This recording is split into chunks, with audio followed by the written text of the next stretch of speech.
Hey y'all.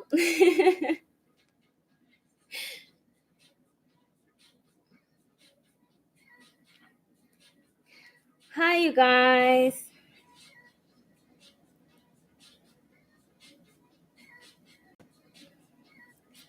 How is everyone doing?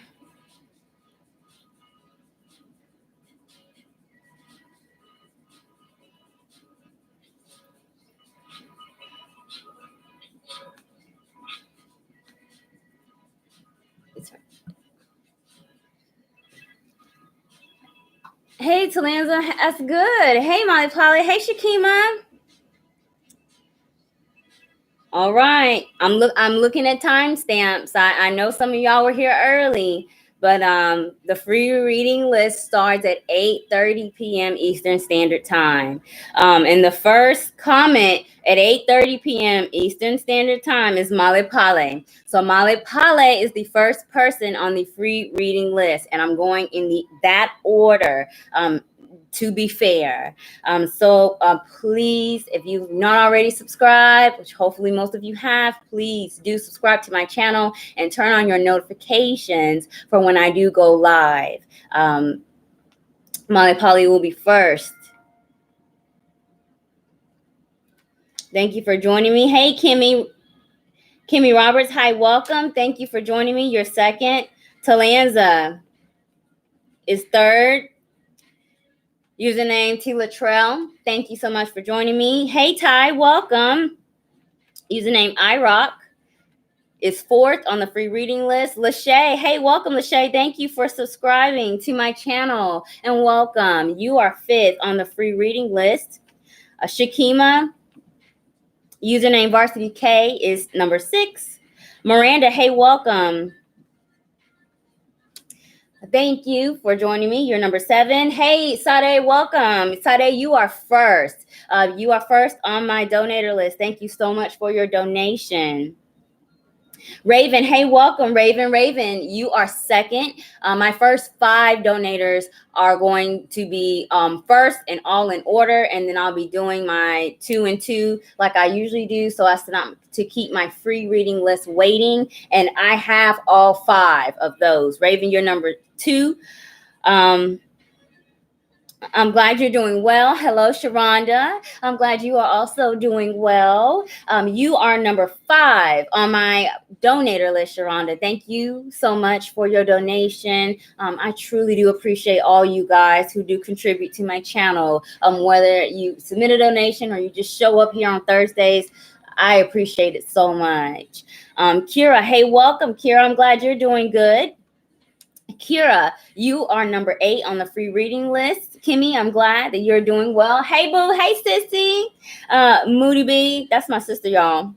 Tequila, you're number 9 on the list. If you have to come in and out, just let me know, boo. I'm an 832, y'all. So be patient with me while I answer you and get all of the people on my list.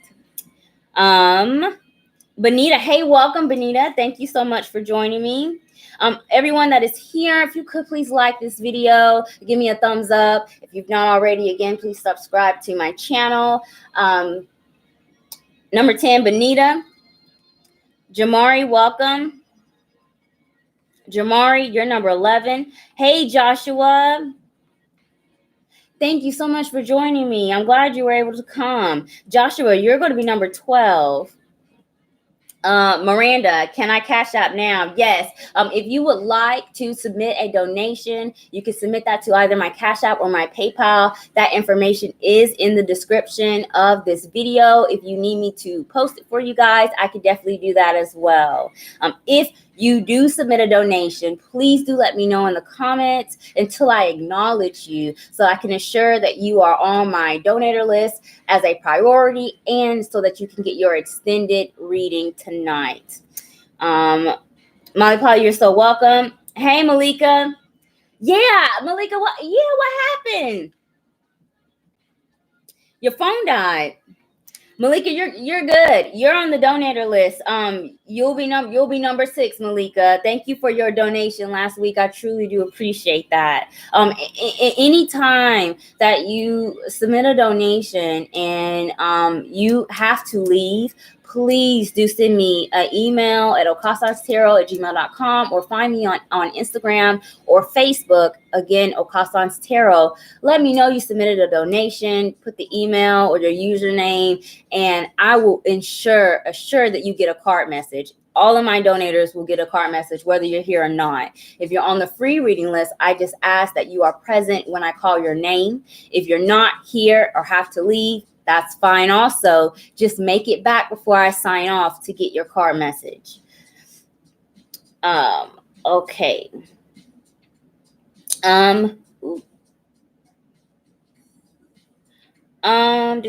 Kristen. Hey, Kristen, welcome. Kristen is number 13. Trump my joy. Trump my joy. Stop this sorcery madness immediately. You will doom us all. Hey, Trump my joy. If I was that powerful, I probably wouldn't be on YouTube doing live readings every Thursday. I'd probably be doing much better things with my powers, like curing cancer or something. So bless you, Trump my joy. Yeah.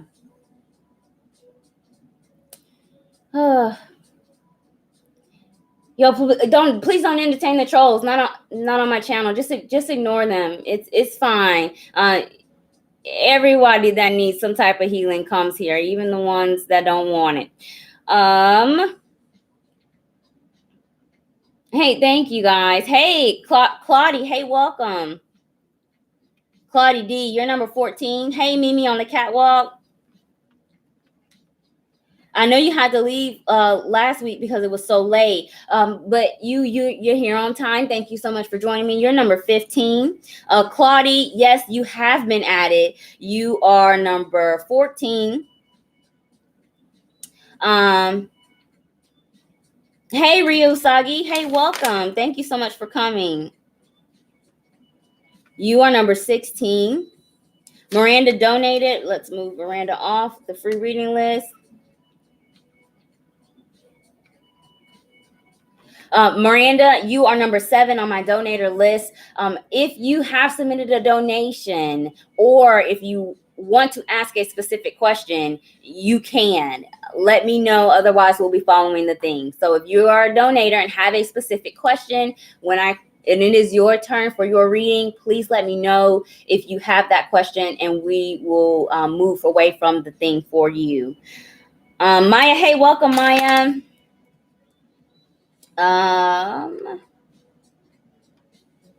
Maya, you're number 17. Sai, hey, welcome.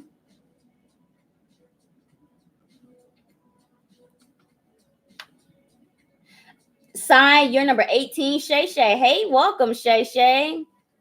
Thank you so much for joining me. You're number 19. Okay, so I'm going to continue to go down the list. And oh my gosh, look at all these Trump people.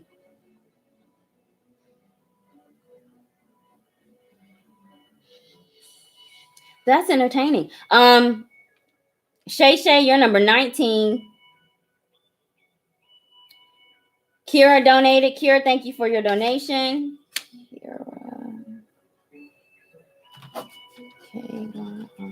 Kira, I've moved you over to the donator list. Thank you. Yeah, Sade, it probably is the same person. I wish that I had that much free time to create a completely new email, create a new YouTube account, put a profile picture on there, and then go around and mess around with people. Like, who has that much free time? Not me. Especially on Thursdays. Sai, did you submit a donation? Yes, you did. Sai Marie, right? That's you. I have you. Sai is number 4. Lakeisha is number 3. But I'm gonna go down the list, you guys. Okay, it's 8:40. Let's get started. I'm at 19 people right now. I have one more spot for my free reading list.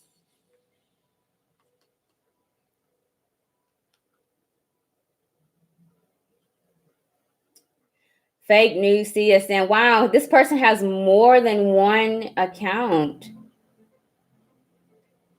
Yeah, and you know what? You're right, Sharonda. I must be doing something right to have trolls. I usually don't have trolls. It's kind of funny. It's kind of entertaining. But it's sad at the same time because it's like, gosh, you don't have anything else to do. Like, you don't have anything else to do. I did not vote for Trump. If anybody, that's all I'm gonna say. Okay, let's get started. Hi, you guys. Whether you are new or returning, welcome. My name is Brother Rory, aka 𝙆𝙧𝙧𝙢𝙘 𝙍𝙚, and this is my weekly live reading, WWYO, Words with Your 𝙆𝙧. And tonight's reading is my karmatic healing reading. If you are not already aware, Pluto, the planet of death and rebirth, transformation, station, direct today, baby. Pluto is my chart ruler. I'm Scorpio dominant. I have 4 planets in Scorpio: my sun, Mercury, Venus, and Pluto. So I feel amazing. Also, Mercury is also in the sign of Scorpio. So you definitely are going to be hearing some things coming out, things out of the shadows. I haven't been as active on social media. I'm coming out. But that's going to be the theme. We're addressing first your shadow energy, what is hidden within you that needs to be healed, the planetary influence that you will use in order to heal with the Zodiac Tarot, and then the karmatic outcome. If you were able to overcome these challenges in your shadow energy using your planetary influence, that karmatic outcome using tarot. For those who have donated, you all will get an extended reading as usual with the Oracle deck, the spiritual numerology messages, the wisdom of the Oracle. So let me go ahead and go down the list. Hold on. Okay. Hey, Lauren. Hey, welcome. Hold on. Let me add you guys. Lauren, you're number 20. I have more than 20 people here. That's okay. I'm going to get you. I'll stay on later. I always do. Lauren, you're number 20. Kay, hey, Kay. Kay, I'm glad you were able to come. Y'all laughing at me. That's all I got to say about that. Sarah's, hey, Sarah's, welcome.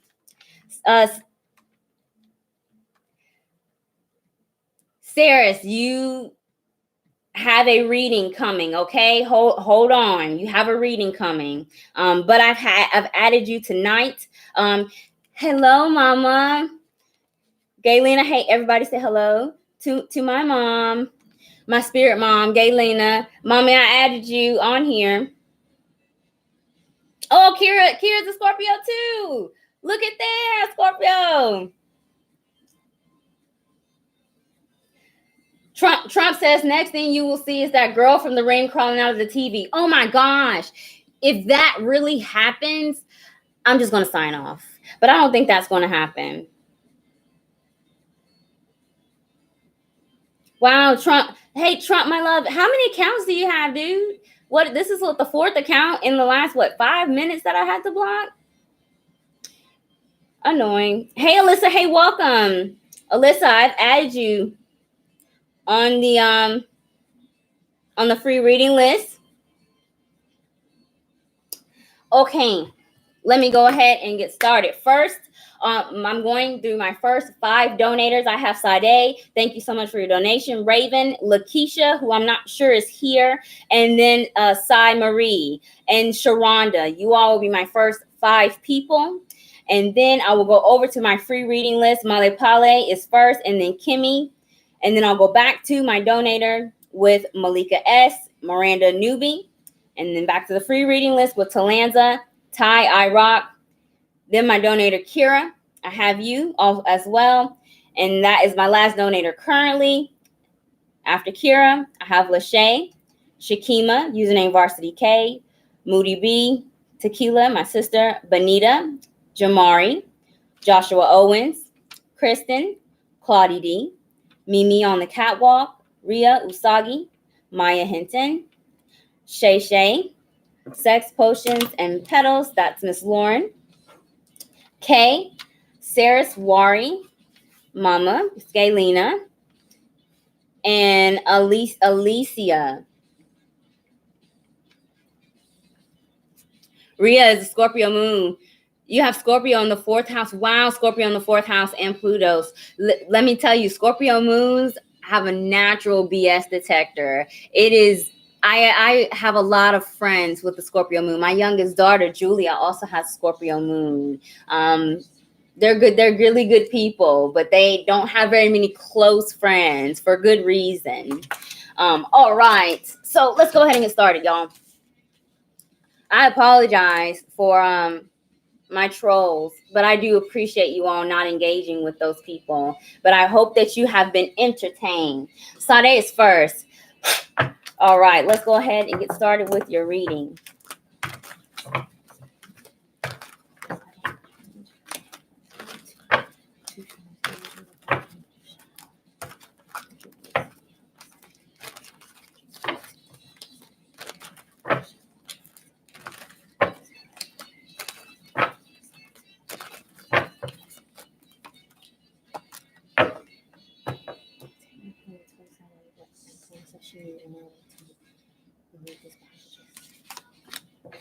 Yes, wow.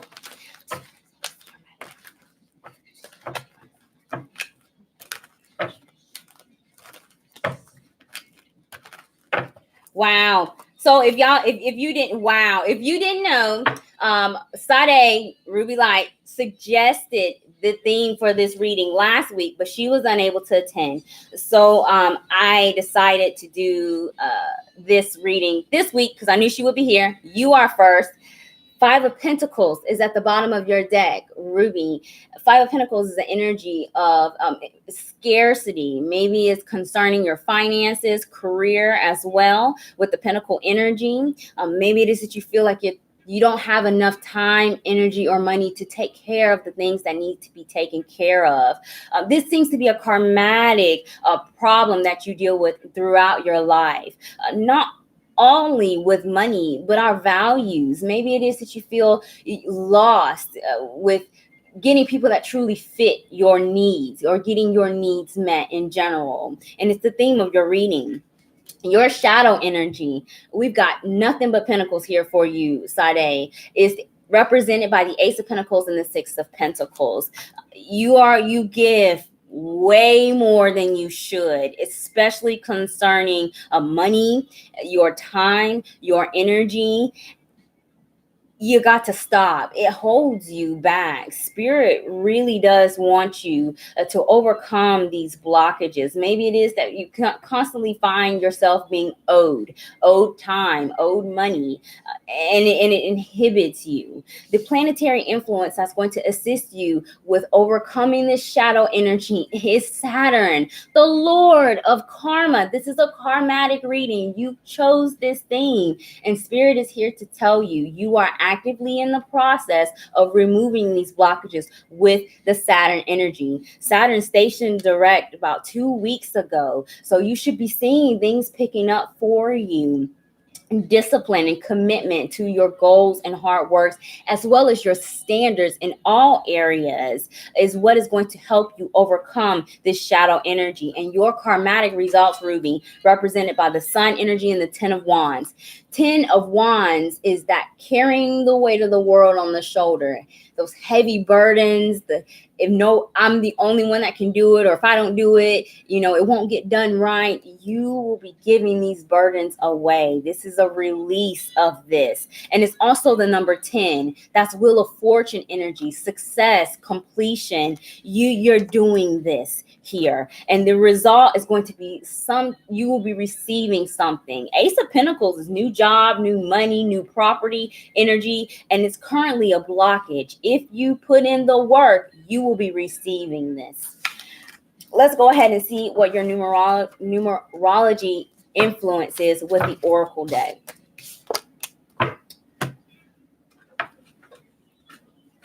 And it's your Saturn return. Oh yeah. Let me tell you something.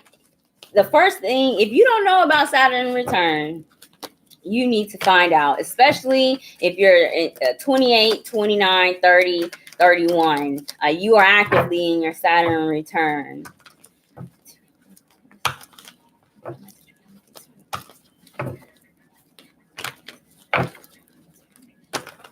All right.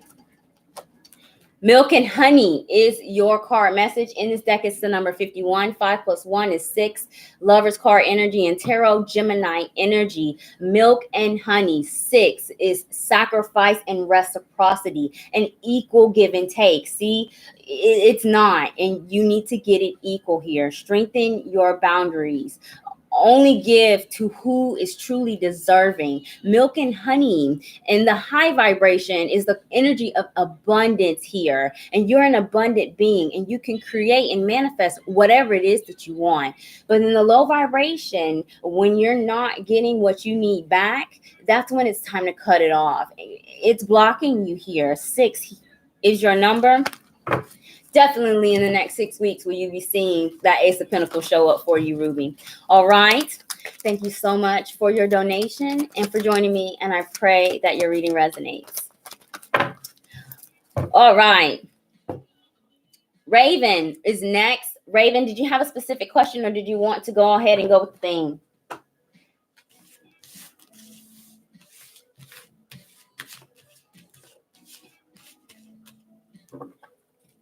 You are very welcome. Thank you so much for suggesting the theme.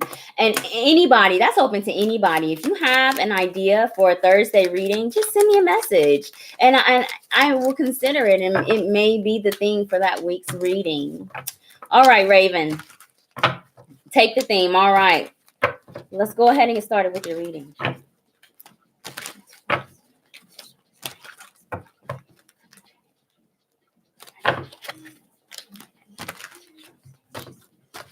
Oh, Queen of Cups.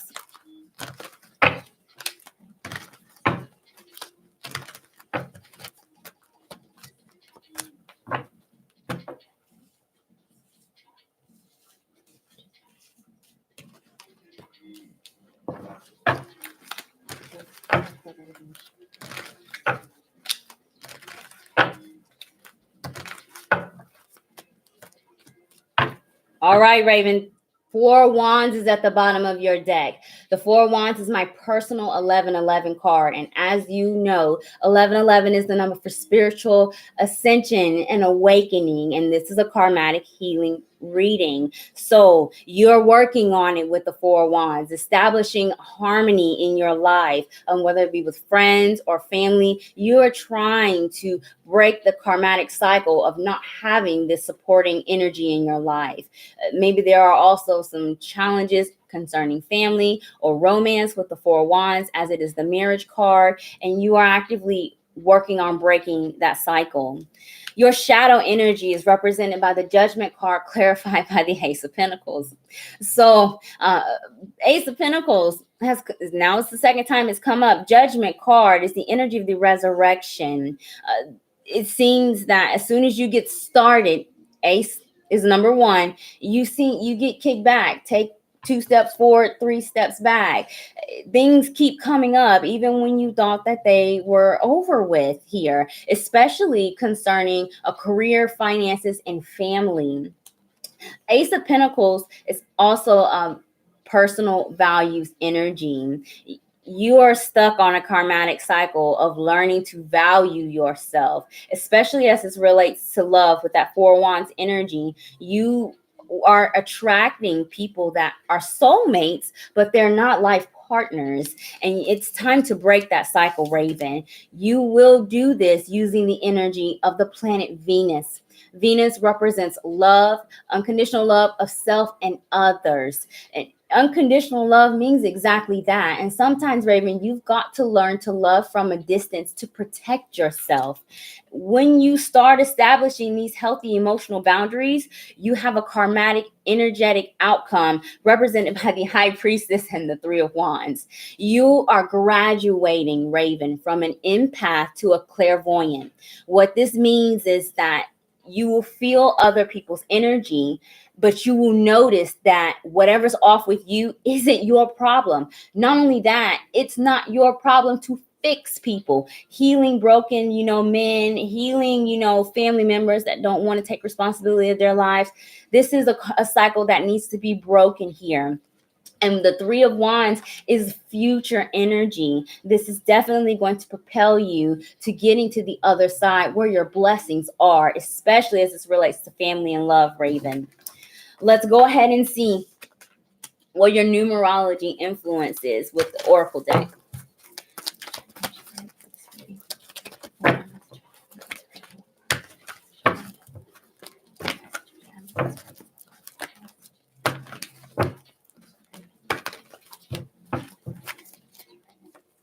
Imagine is your card message, and in this deck it's the number 20. Guess what else is the number 20? The Judgment card is the 20th card in tarot. 2 is your overall number. The second card in tarot is the High Priestess. The number 2 is co-creation. You are what you attract. So you've got to really pay attention to these unhealthy, toxic people that come into your life wanting your love. Use them as an experiment. Go, oh, okay, you have this problem. Let me look at this and turn it around to me. Maybe this is a projection of something that I do, or maybe it is these people are triggering these pains to be brought to the surface in order for you to heal. That's the karmatic energy. Imagine in the high vibration is wishes, hopes, and dreams. But in the low vibration, that's idolization. And it seems to really hold you back here. Unconditional love is what's going to help you. Stop giving people the benefit of the doubt. It's not your job. You're not here to fix anyone, Raven. And it is time for you to break that cycle. Thank you so much for joining me in your donation, and I pray that your reading resonates. And your birthday is oh my gosh, your birthday is February the 20th. 22 is a master number in numerology. 22 and 11 is a master number. Raven, you are gifted, and I'm not sure if you give yourself enough credit for your intuition. You need to trust your instincts because they are always right. And if it doesn't feel right for you, Raven, especially as it concerns family and romantic partnerships, you need to run. Okay, trust yourself. Thank you so much for being here. All right, Lakeisha is third. Lakeisha, are you here? I don't think Lakeisha is here. Sai, are you still here? Thank you so much for your help, Sarah.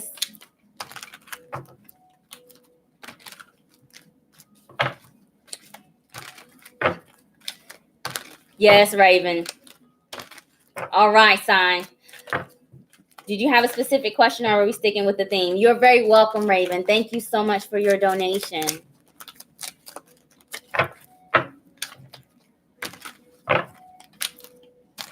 Resonation station. Message received. Sai, if you didn't have a specific question, we're going to go ahead and go with your theme. Oh my gosh. Princess of Wands, Five of Wands, and Nine of Swords. Princess of Wands, Five of Wands, and Nine of Swords. That's fire energy in your reading already, Sai. Oh, question. My question was, why did Yolena delete her Facebook, and where's my relationship heading with Elvis? Pick one, because those are two separate things. Do you want to just stick with your Hey sissy, thank you for your donation. Let me move you over. Sai, let me know if you want to focus on the person in the Facebook, or if you want to focus on your relationship.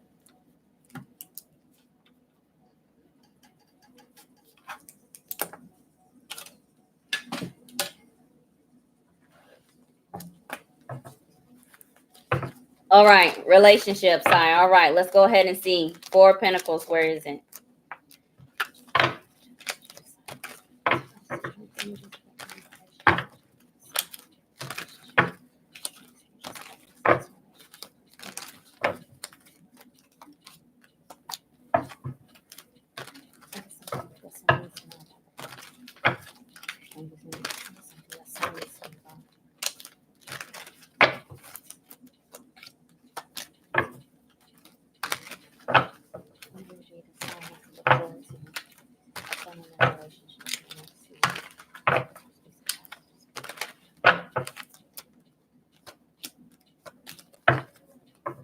The World card is at the bottom of your deck, sign. World card energy is expansion. Maybe it is that with the relationship you are thinking long term, or maybe it is your partner.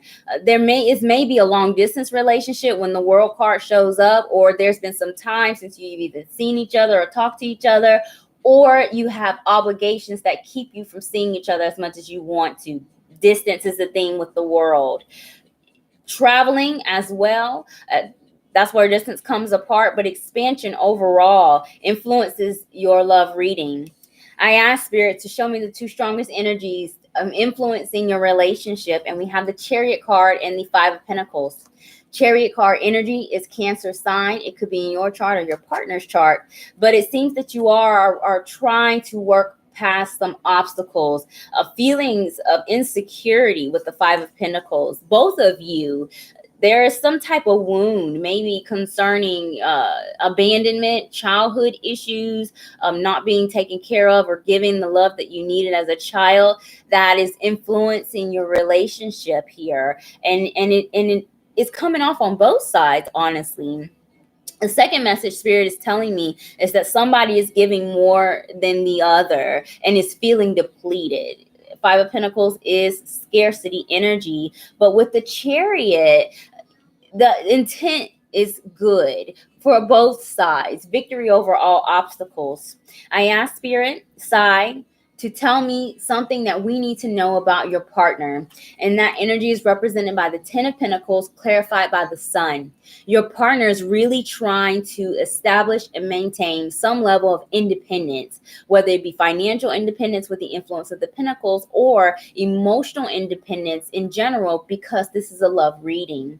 There's also family on the mind here. Ten of Pentacles is the card of a happy home, one that is stable and filled with love.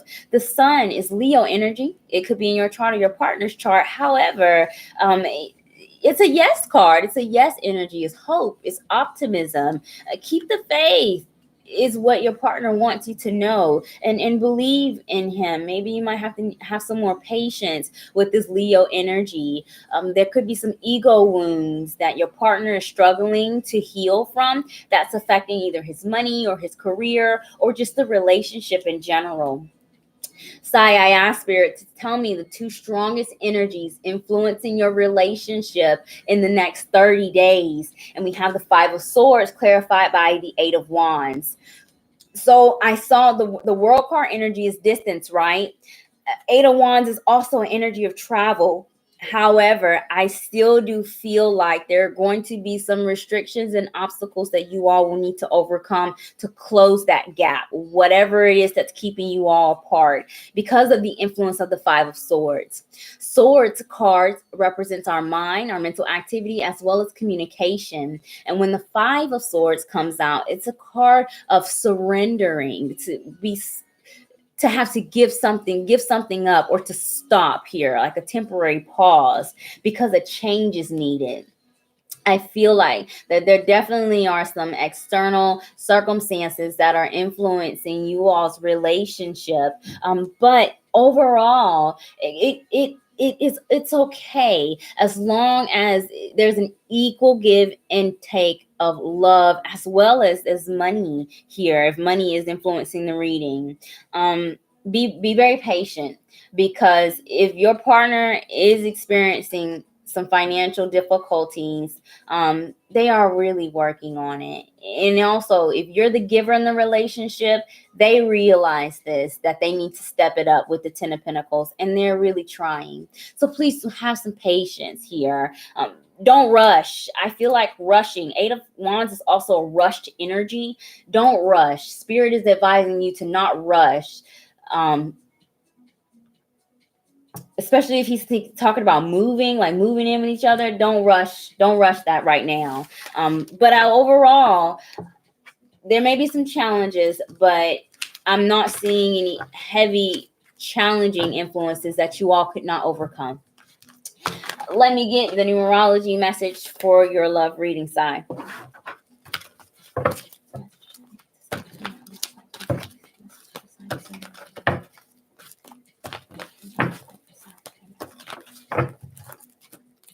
Oh, I pulled two. Ooh. So first off, this is definitely a soulmate union. But remember, sign, not all soulmates are life partners. And I say that because of your first message, all that glitters. It's the number 16 in this deck. The 16th card in tarot is the Tower. You might be getting some type of reality check, or may have to deliver a reality check, especially concerning this imbalance that's going on in a relationship. Make sure that you are not idolizing your partner or giving them unrealistic hopes, or that this energy is coming towards you. Do not make plans based off of potential. That gets you nowhere. Oh, trust me, that gets you nowhere. However, there is most definitely love in this relationship with loyal heart as your second message. And it's the number 35 in this deck, and 3 + 5 is 8. And the 8th card in tarot is the Strength card. Courage. It's also a Leo energy as well, but patience is most definitely needed as you all both go through this healing process on a soul level individually to be able to come together as a unit. Okay? Thank you so much, Sai, for your donation and your patience, and I pray that your reading resonates. Sai says, thank you. I need to hear this. You were on point. You are very welcome, Sai. Thank you so much. Hey, Lauren, I haven't got to you yet. You're good. Sumita, hey, welcome. Sumita, my free reading list is closed. If you would like to get a reading and ask about your love life, you may submit a donation, and that information is in the details of the video. Kira, I had a reading from you last week about Jamal, and quick summary was that me and him were on different pages and that he felt like things were complicated between us. About Jamal, I ended up telling him I liked him, and he pretty much said, "Oh, you told me." Yeah, Kira. We'll talk about it. I'm glad that your reading did resonate, and it prepared you for the conversation that you did have. Thank you for that affirmation. I'm glad I was able to help you in that way. Who is next? Sharonda is next. Thank you for that update, Kira.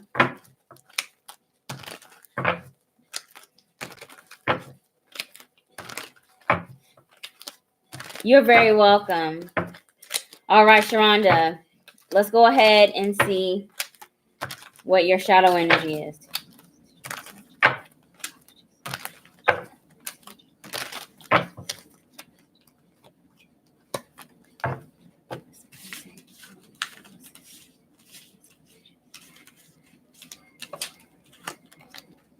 Wow.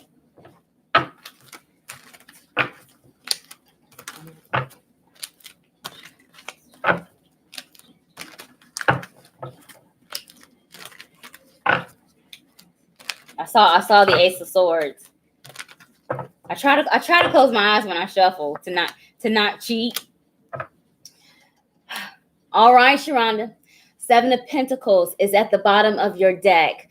7 is the number of faith and trust in yourself and your higher power. It's also the number of patience. And then you're running out of patience, you're running out of time, you're running out of energy. 7 of Pentacles is the card of depletion. But you've got to be careful where you're investing yourself. If you are making baby steps, they count. And you should give yourself credit for that versus just throwing the baby out with the bathwater and just giving up on your goals altogether. Pinnacle card energy deals with our resources, time, energy, and money. This could be a karmatic cycle that you're breaking concerning career. And you've come here almost every week religiously, Sharonda. And I know that you've been working on this with your private readings, your cardology reports, and your Thursday readings. You're breaking through this cycle. Don't give up. Spirit does not want you to give up. Your shadow energy is represented by the Prince of Swords, clarified by the Ace of Wands. It seems that you always get these ideas, quick ideas that come to you, Prince of Swords, but you don't follow through. Ace of Wands is that new motivation and encouragement and passion to go after what it is that you want, but you stay stuck in your head. Again, sword card energy is mental activity, and the Prince of Swords in the low vibration makes impulsive decisions and also premature decisions to either end something or make some type of change before anything even comes into fruition. With this Ace of Wands here, you need it to be on the positive side. Try to not only make these plans, but you most definitely have to take this action as well, because Ace of Wands is the card of action. You've got to break this karmatic cycle, and you will do that thanks to the planetary influence of Pluto. Wow, Sharonda, Pluto is ruling this reading with Saturn, and today is Pluto day because it's stationed direct. Pluto is inner transformation, a deep soul inner transformation. And this isn't anything that is superficial here, because it requires you to experience the dark night of the soul. It's the number 22 in this deck. 2 plus 2 is 4. The fourth card in tarot is the Emperor card. And your karmatic outcome, once you break this cycle and get out of your head, prematurely cutting yourself off before your blessings even manifest here, Sharonda, your outcome is you taking your power back. Oh, from yourself, because you're your own worst enemy. Your karmatic outcome, Sharonda, is represented by the energy of the Five of Wands and the Emperor card, the fourth card in tarot, Aries sign energy. I know that you're Leo rising, Cancer sun. I don't remember what your moon sign is, but there's fire here influencing your chart. The Emperor is the militant. It's the boss. Five of Wands is fighting your head and your heart. You will be getting control over that, where your heart isn't just bleeding out and you're just selflessly giving away the things that you need just to fit society standards, especially as it concerns your career. You go after what you want here and stop beating yourself up. Maybe it is that you think something, you plan it, it's logical, and then your heart and the low vibration influences you negatively with all of these doubts, or vice versa. Your heart's in it, you want to do it, but your logical mind is like, well, that ain't going to pay the bills. That'll take you forever to graduate with that, or it'll take you forever to find that job. This is the karmatic cycle that you will be breaking thanks to this Plutonian energy here, Sharonda. Let's go ahead and see what your numerology influence is using the Oracle deck.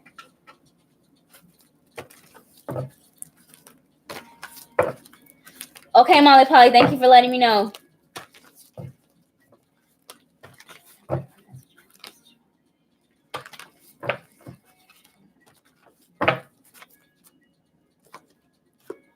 Building block, Sharonda, is your card message. And in this deck, it's the number 28. And 2 plus 8 is 10. Wheel of Fortune energy, karma, destiny. That wheel is turning here. But remember, baby steps count, and you have to give yourself credit in order to not be discouraged. Building blocks is reminding you about the foundation that you're building. Look at your house. Look at what it is that you're building concerning your career. Is it leaking? Is there a leaky pipe? Are there cracks in the floor? Is something leaning? you got to take care of your house here. And if it is beyond repair, if it's more investment to keep on working in this career or working on these values that truly don't fit you, or if you need more space, move out of that house. Get rid of that Plutonian energy. Start from scratch. It's never too late to do that, as long as your foundation is stable. In numerology, we go down to the smallest digit, and 1 + 0 is 1. Magician energy, again, Aries influences. And you are what you manifest. Use the power of the magician to attract those things that you need here. Stop beating yourself up. You definitely need to give yourself credit, and don't give up on what is truly important to you, that pinnacle energy. Thank you so much, Sharonda, as always, for your donations and for joining me. And I pray that your reading resonates. Aries moon, there it is. I'm like, what's that moon sign? Look at all this Aries energy. I'm on point. You're doing it, and you've definitely got to give yourself some credit. All right. Hey, Lioness Empath Archer. Hey, welcome. You were here last week, and I didn't get you.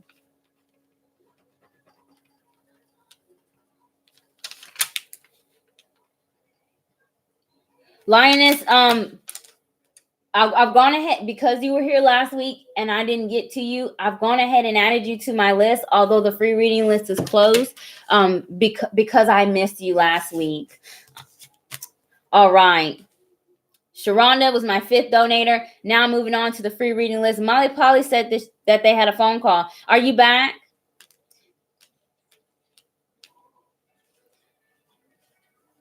Kimmy, are you here as well? You're welcome, Linus. Molly Polly, are you here? Kimmy Roberts, are you here? Kimmy's here. Molly Polly said that they had a phone call. All right, Kimmy, let's go ahead and do your reading.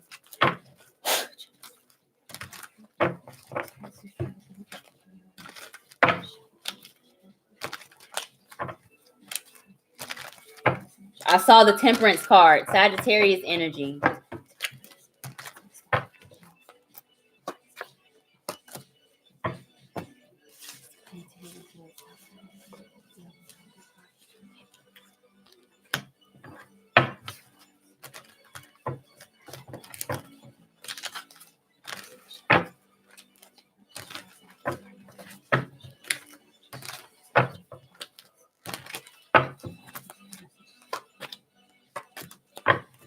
I saw the Ace of Swords last reading and it didn't come out, and here it is. I knew it was going to come out. All right, Kimmy, the King of Cups is at the bottom of your deck. Water sign energy, Cancer, Pisces, Scorpio. It could be in your chart, or it could be in the chart of someone that is currently influencing a karmatic blockage for you. King of Cups is the Father card energy. So maybe there's some healing that needs to happen concerning family, maybe even concerning your father, or the roles of a parent or caregiver with the King of Cups. A King of Cups also, as an energy, is about mastering your emotions, and it seems that your emotional boundaries may be weak. In the high vibration, as this applies to you or another, the King of Cups is someone who's an empath, very nurturing, selfless giver, but when they're not appreciated, they can be very passive aggressive, emotionally manipulative. They can withdraw from their family and loved ones, and they can, at the very low vibration, be narcissistic. King of Cups is a narcissistic energy when I do my readings. If you at all are dealing with that low vibration, get away. It's toxic. That person needs to heal themselves, especially if you resonate on as an empath. They may be draining you. You may actually be corded in your aura by this influence. But if this is resonating within you, it's time for you to break the karmatic cycle of having weak emotional boundaries. The 2 cards that are influencing your shadow energy is the 9 of Cups and the Tower. I saw the Tower card earlier too. I called it. Tower card energy is the energy, Kimmy, of a sudden unexpected change. And it seems that you continually get your heart broken, either with family or romance, with the Nine of Cups. Nine of Cups is unrequited love energy. It seems that you give without actually finding out who's truly worthy of your love here, Kimmy. And it's a karmatic cycle that is trying to be broken here. And with the Tower card, sometimes you just don't see it coming. And I know why you don't see it coming, because of your planetary influence of Neptune. So this is interesting here. Neptune is currently retrograde. And unlike the other planets, when Neptune goes retrograde, we get a positive effect. Forward motion, forward direct movement of the planet Neptune is rose-colored glasses. This is dreams, wishes, idolization, not being realistic, giving people the benefit of the doubt. It hurts you. This is what you've been doing. That's why this King of Cups is influencing your reading. It needs to help you here, where you are realistic. Take advantage of Neptune retrograde, because the effect is reality check. And you've been getting these reality checks already about who genuinely cares for you. Cut it off. It's toxic. You will be wasting your energy trying to get people to see your value here. It's unrequited. Even with family, keep them at a distance. Love unconditionally, but at a distance. Once you break this cycle here, Kimmy, using the influence of Neptune retrograde currently, your karmatic outcome is represented by the energy of the Ace of Swords and the Sun. You'll be able to get the truth here and see through the BS. Whatever emotional manipulations you've been dealing with, these weak boundaries, you're breaking this cycle. Trust in your intuition here. You need to start asking questions here, but also speaking your personal truth. Get your needs met, Kimmy. Do not ignore these things. Don't give people the benefit of the doubt when the influence of Neptune here, and speak up with the Ace of Swords, even if your voice shakes. Don't be afraid of judgment, because the influence of the Sun card is hope and optimism. This is also a yes card. So if you've been questioning something, especially as it concerns anything that you're emotionally connected to, and you feel that they are in a low vibration, that answer is yes here for you, Kimmy. All right. Thank you so much for joining me and your patience, and I pray that your reading resonates. All right, Male Pale, you're back. You're very welcome, Kimmy. Let's go ahead and get started with Male Pale.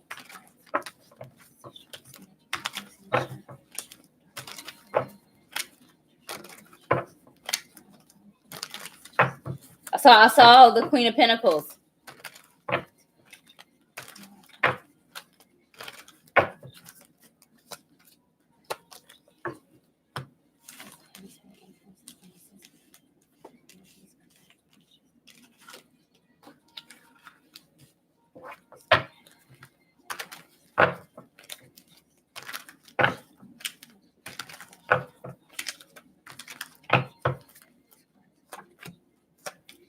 All right. Okay. Male Pale. The Two of Cups is at the bottom of your deck. Two of Cups is the union of hearts and minds.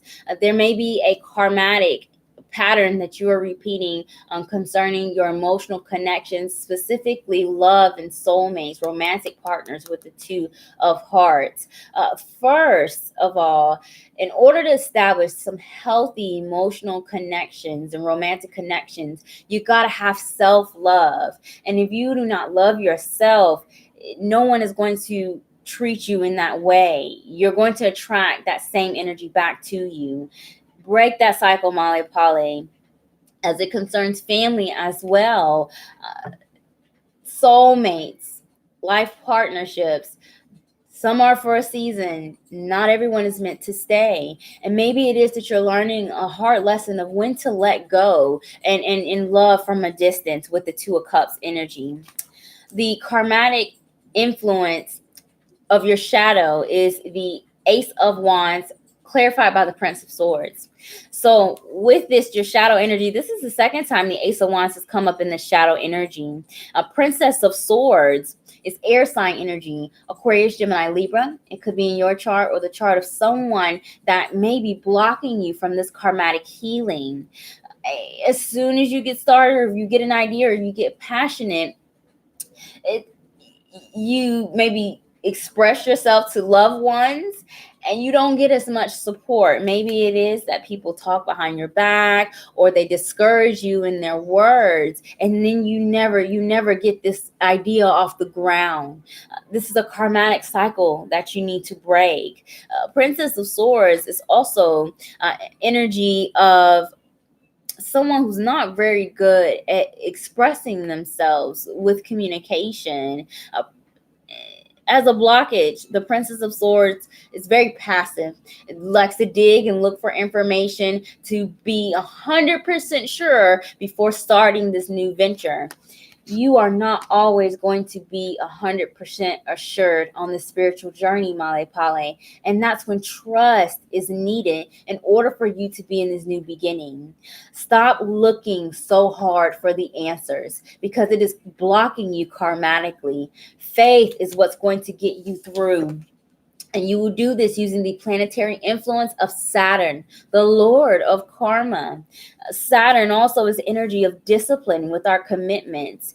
Maybe it is that you need to start keeping some things to yourself, especially anything concerning progress, personal development, any new ideas, because they may be getting stolen. Maybe it is that you tell people some things and then they run away with that information, especially loved ones.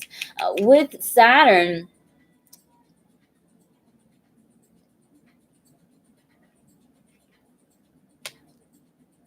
it's karmatic, and I really feel like a lot of this influence has to do, there's some family history here also with Saturn. I'm listening for messages, and I heard something and I can't pull it back, and that must be for a reason. You got to be careful who you speak to ultimately, especially when it comes to family. I feel like that's what Spirit's trying to tell me, and now it's all jumbled. When you take advantage of Saturn's energy, be disciplined to your goals, to yourself, but also in your communication. Maybe it is that you've got to learn to effectively communicate with other people. And sometimes that means not telling everything, not telling all of your plans. The outcome of that karmatic energy is the Ten of Pentacles clarified by the Magician. So we've got a lot of different elements here going on in your reading, Male Pale, but the Ten of Pentacles is one of my favorite minor arcanas because it's the card of happily ever after emotionally, but as well as financially and your personal values. Ten of Pentacles. It is the card of success. And with the Magician, you are currently manifesting all of the energy that you need in order to unblock this karmatic energy. What that means, though, is you got to be prepared for some challenges here, because karma is good karma and there's bad karma. So you may still have some hurdles that you need to overcome, but that cutting people off before they drain you in the Two of Cups energy, that's the lesson that you're learning here. Protect your energy, protect your peace, and protect your ideas. Speak up, especially with the Princess of Swords. And if you feel that people are speaking behind your back here or abusing the information that you give to them, that's when you need to set these boundaries here. But justice will be coming to you with karma here. And it's not something that you should take by your own hands. Let the divine take care of those that have done you wrong in the past, Male Pale. That'll all work itself out. Just keep your vibrations high with this Magician energy, and everything will work out in your highest good. Thank you so much for joining me and for your patience, and I pray that your reading resonates. It could be family or friends that you consider family, friends that have been there for a long time, or your romantic partners, people that you may want to build a family with. Is where family resonates in the reading. You're very welcome. Okay, Malika S. Malika, are you still here? After Malika, I have Miranda. And then after Miranda, I have Talanza and then Ty. Malika, do you see me getting my permanent job this year or early next year? Let's see what's going on concerning career for you, Malika.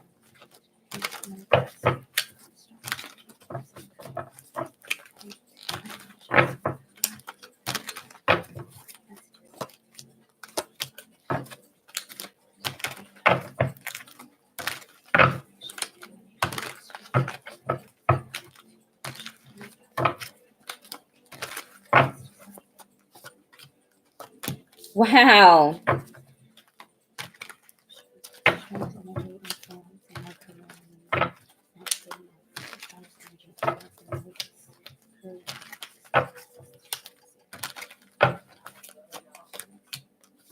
Wow, Malika. The love, wow, you've got so many major arcanas in your reading. You are definitely breaking through some type of major life-changing cycle here, especially concerning your career. The Lovers is at the bottom of your deck. It's the 6th card in tarot, representing the sign of Gemini. A Gemini may be in your chart, or there's a focus of duality here that you need to establish when it comes to your career and finances. Head over heart decisions. You can do what it is that makes you happy and also pay your bills, is what Spirit is wanting me to tell you.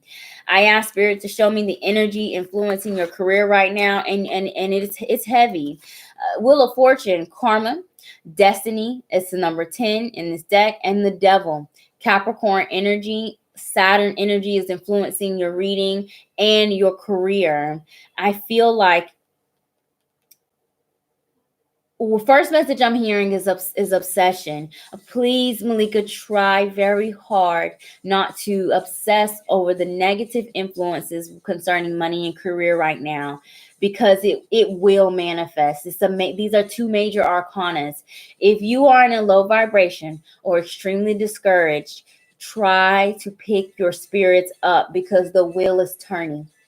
And you need it to turn in your favor, not teaching you challenging lessons on how to value yourself, or to exhibit gratitude for the times where other people will focus on their scarcities and what they do not have.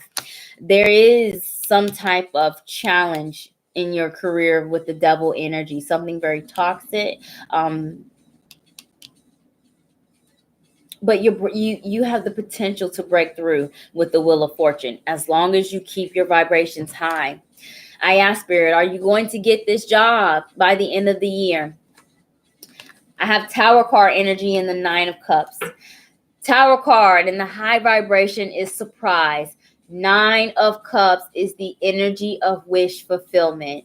I do see you establishing some stable career before the end of the year. And it's going to be something that also brings you emotional fulfillment with the 9 of Cups here. So do not give up on that, especially if you're discouraged right now with this Devil energy.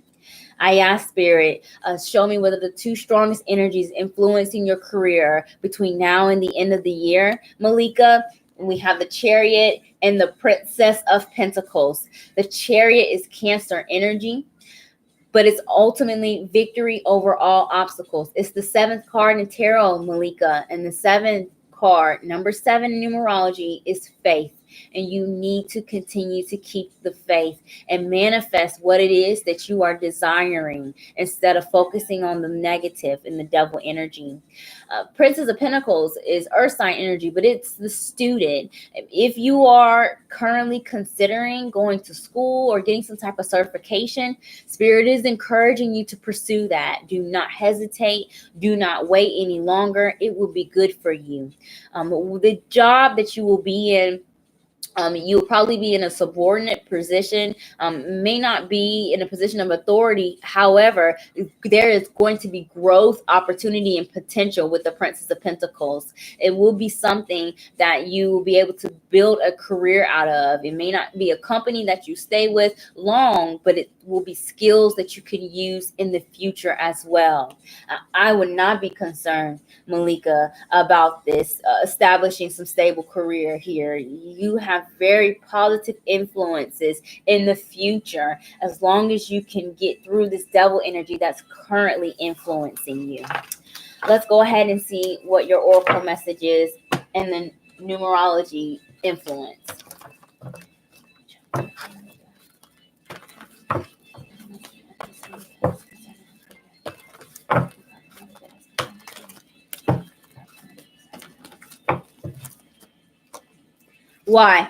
Why is your overall influence in Oracle? It's the number 31 in this deck. 3 + 1 is 4.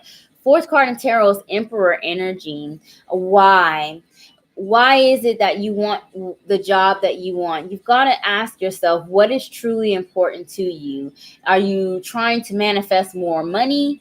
Is that really something that you need? Because with more money comes more problems. Maybe it is that you are trying to do a career because it's something that you're comfortable with, but may not necessarily be happy. So why stay in it? Why not try something new? Maybe it is that you need to go somewhere different entirely, move, travel, and commute. You've got to be asking yourself these questions here. But ultimately, why give up? The number 4 in the low vibration is insecurities. And when you think that you're not enough, that's devil card energy. When you think that this cycle is going to continue, the cycle of poverty, you allow yourself to be in the state of victimhood. And you've got to avoid this. Take your power back, Malika, here, and manifest what it is that you desire. And I definitely see the potential in the future card energy for you with your career. Thank you so much for joining me and your patience, and I pray that your reading resonates. And your Capricorn moon.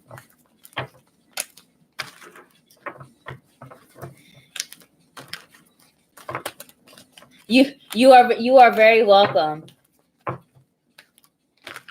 Hey Jennifer. I've got several people ahead of you. So if you need to leave, that's fine. You can come back, but I've got several people ahead of you. Miranda Newbie, are you still here? Miranda Newbie, are you still here?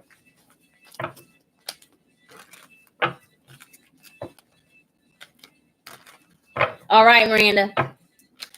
Did you have a specific question, or did you want to go ahead and follow along with the theme? Hey, Cece. Hey, welcome. Cece, my free reading list is closed. Hey, Kelly, welcome. My free reading list is closed. If you would like to get a card message, you may submit a donation, and the information is in the description of the video. Please do subscribe to my channel because I do this every Thursday at 8:30 p.m. Eastern Standard Time. Also, if you could not get the reading and message you needed in the free live feed, please do take advantage of my 24-hour 50% off for all tarot Lenormand services for anyone that attends my Thursday readings. Miranda, did you have a specific question? If not, we'll go ahead and go with the theme.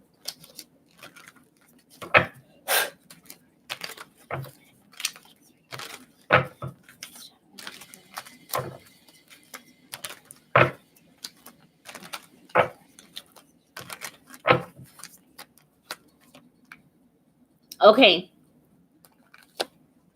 I want to follow the theme as well. I just want to know if things are going to get better with my ex and I. We both feel we're meant to be, but the timing is off. Okay. Let's ask about that.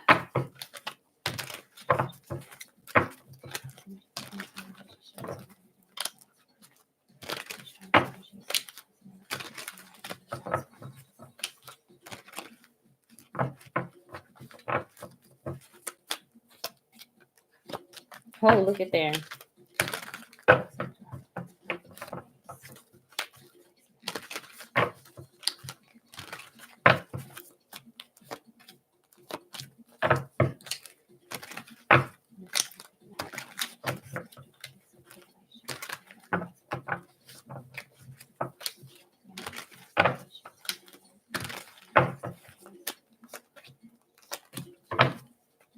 All right, Queen of Swords. Miranda is at the bottom of your deck. A Queen of Swords, air sign energy, Aquarius, Gemini, Libra. It could be in your chart or the chart of your ex-partner.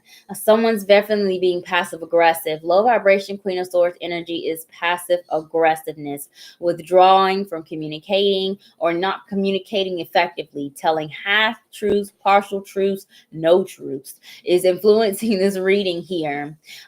Queen of Swords in the low vibration is also someone who's prone to arguments. Either they initiate these arguments, or just no matter how the conversation starts, it always ends in some type of disagreement. You got to walk away from people like that who are not willing to try to at least compromise. If you are resonating on the low vibration energy of the Queen of Swords, compromise, mutual goals, win-win situations is really what's going to help you. A Queen of Swords in a love reading is also someone who is very detached from the love partner, maybe very hard to read, just quite ever, you never really feel comfortable or secure in that person's love because they have a weird way of showing it. And this could be coming towards you with the ex-partner, or this could be your influence and it is negatively influencing the partner and their ability to make the decisions in the relationship.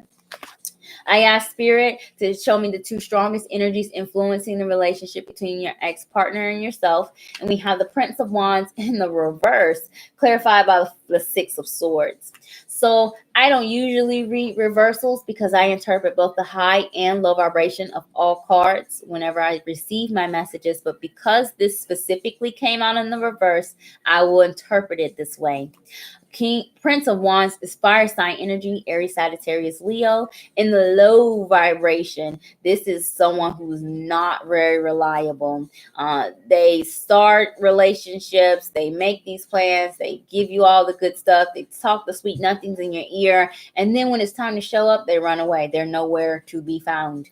That's Prince of Wands energy. They're not a queen, they're not a king, they're still learning here how to heal ego wounds, but also how to stick through with their commitments. With the Six of Swords, I feel like though someone is trying to break out of this cycle or break away. Six of Swords is also energy of travel and maybe long distance or just some time that you've not spoken to each other, but there's potential for recovery if somebody's willing to take personal responsibility for the low vibration Prince of Wands energy. I asked Spirit to tell us something we need to know about the ex-partner for you, Miranda. And we have the Five of Pentacles clarified by the Seven of Cups. I feel like that the first, I'm sugarcoating it. That's why I'm stuttering. The first message I heard was some type of addiction is what I'm hearing. Seven of Cups is a card of like drug use, paraphernalia, maybe even drinking, porn, things that deplete our resources here, something that potentially may be toxic. I feel like that the ex-partner could be dealing with that or trying to recover from that. Also, Seven of Cups is the energy of confusion, having too many or not enough options. And I feel that the ex-partner, especially as someone that doesn't want to commit, may tend to attract a lot of options to hide that ego wound, some feeling of insecurity with the Five of Pentacles. He's confused about a lot of things here, Miranda. So I asked Spirit, what is going to be the strongest energetic influence concerning your relationship in the next 30 days? And we have the Emperor and the Two of Wands. So I do see someone trying to take their power back. However, low vibration Emperor is the manipulator. This is someone who's very bossy and controlling, maybe very aggressive for trying to move something forward or get their point across. Make sure you're not being the victim of this low vibration Emperor energy, and do not be in the low vibration Emperor energy, because you all will be at a crossroads in the next 30 days where you will have options that are viable, and you will need to choose wisely of where you all want to go, whether it's reconciliation or it's going your separate ways, especially if the partner is dealing with like something they're struggling with in the Seven of Cups, whether indulging in something or just in overall lost feeling. Like I just see question mark, question mark, question mark, question mark, in like monotone, not even color, black and white. Like I don't even see this message in color. Trying to figure things out here. Be patient. I think that whatever's going on may just be residual towards the relationship. There's an inner personal healing that needs to happen with the partner, and that is affecting the relationship overall. So if you want this to work, you will have to be patient. But if they resonate in the low vibration energy of the Prince of Wands, you need to be mindful about those that make empty promises. All right, let's see. Miranda says, "Oh no, she is going into depression again. I do not know if I should reach out." I feel like that, Miranda, even if you did reach out with that low vibration Queen of Swords energy, it may not get you very well, very far. If you all parted on good terms and it's safe for you to reach out, just send a message like, thinking of you, praying for you type of thing. Don't try to fix their problems. Don't make us any suggestions. Let them voluntarily give you the information about what's going on in their life. Don't dig for it, because it would just cause them to shut down even more. Let's get your oracle message.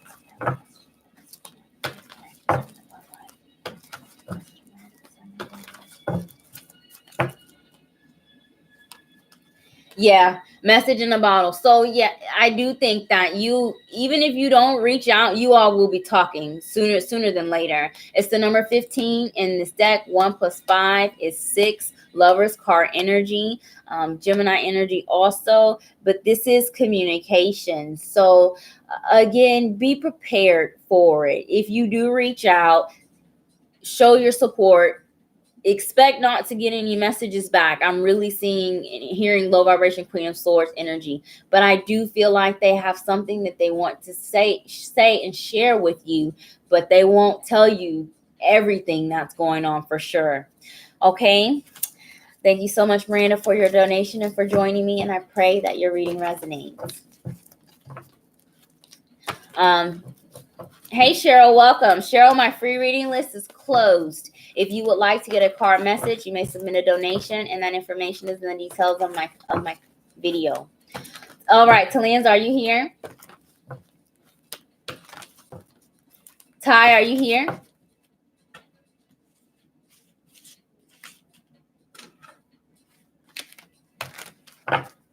Talanza, Ty, Kim donated. Thank you, Sarah.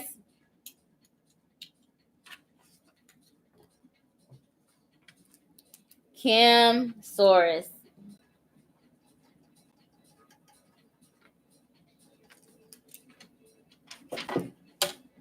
All right, Ty is here. Hey, Lash Out. Yes, the list is closed. If you would like to get a reading, you may submit a donation.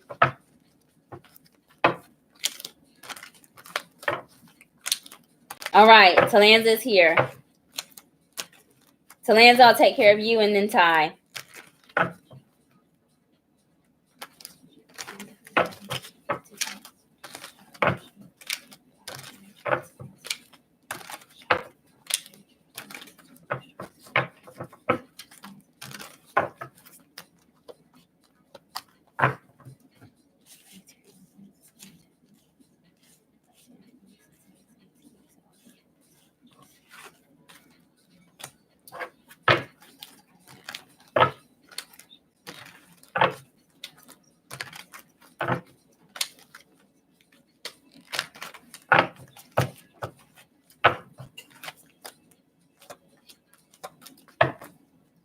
The star, Talanza, is at the bottom of your deck. Aquarius energy. It could be in your chart or the chart of someone that may be influencing this karmatic healing that is needed. The star is the energy of faith, also wishes and dreams. And maybe it is that you have some type of dream, some long-term plan or goal that you want to accomplish, and you may be giving up hope and faith on having that. Don't give up with the star. A star card energy also, Talanza, is divine timing, and everything happens in divine timing, not our own. So be patient as you wait for things to manifest. This is a problem for you, this patience, losing faith, giving up on yourself and others, or not trusting in the divine and your higher power to lead you where you need to be. This is a karmatic cycle that you're trying to heal in this reading. Your shadow energy is represented by the Two of Cups, clarified by the Four of Swords. So there definitely could be some emotional connection that is blocking you in the shadow energy with the Two of Cups, maybe a soulmate, romantic partner here, and the Four of Swords. Pause. I feel like that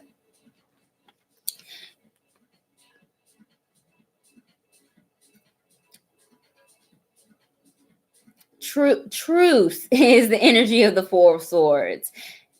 And when it comes to your emotional connections, it's like somebody's like my way or the highway. And if I can't get it my way, I'm going to be kicking and screaming. You know, this hurts you, especially in your romantic connections. And if this is you, vibrating on this energy where you really feel like you may have the best interest, but everybody learns in their own time, and especially our emotional connections. You can't, don't be bossed around, and don't boss other people around either. Win-win situations, healing here, recovery in romance and emotional connections is where you're trying to break the karmatic cycle.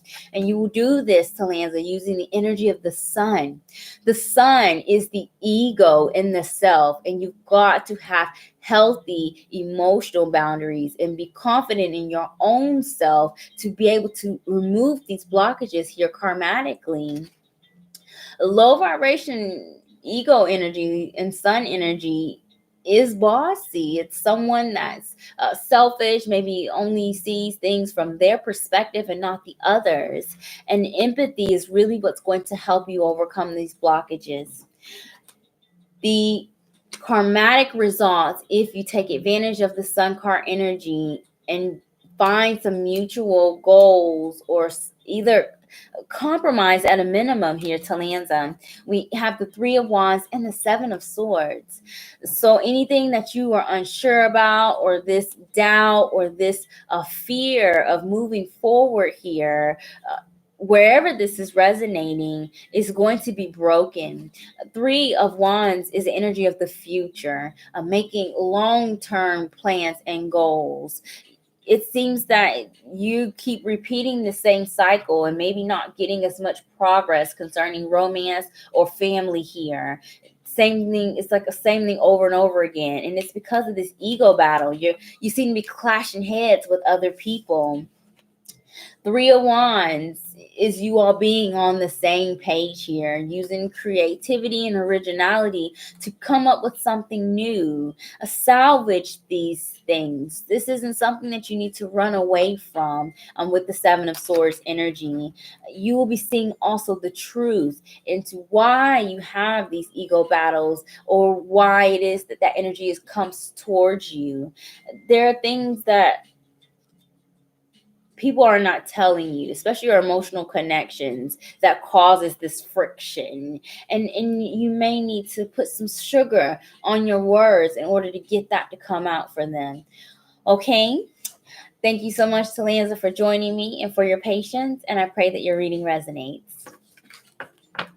Hey, Maya. I'm on Thai right now. I just finished Talanza. After Thai, I have Akira and then Tequila. And then I have Lachey, and then Shakima, and then Kim. For those of you who are on my free reading list, my donators are priority. So every time that I do get a donation, it pushes the free reading list down. But I'm not going to leave you all, hanging. I'm doing 2 and 2 to make it fair. Okay? Thank you guys so much for being patient. All right. Ty is next. Ty, let's go ahead and get started with your reading.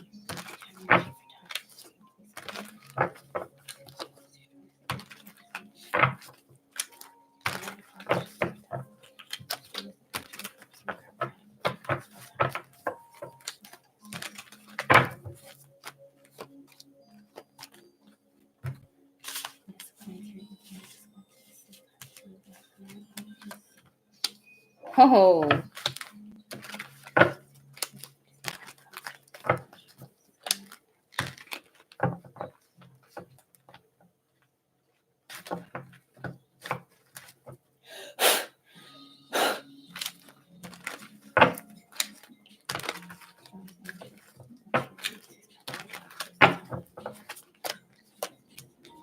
Wow, yes. Oh my gosh, I'm so glad I decided to blow on the cards. The Queen of Cups. I saw the Queen of Cups, at the beginning of this live feed, and I knew she was going to come out. Queen of Cups, Ty, is water sign energy. Cancer, Pisces, Scorpio. It could be in your chart or the chart of someone that may be blocking you or helping you or influencing this karmatic pattern that you're repeating. If those signs don't resonate, the Queen of Cups is the card of the mother.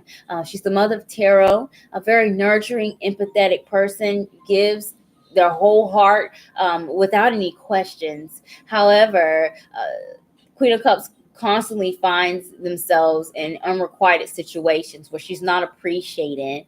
And in the low vibration, she does suffer from depression, anxiety, and also withdrawals from emotional contact, and can, in the very low vibration, be emotionally manipulative and narcissistic. Make sure that you're avoiding this type of energy and that you're not being in that energy.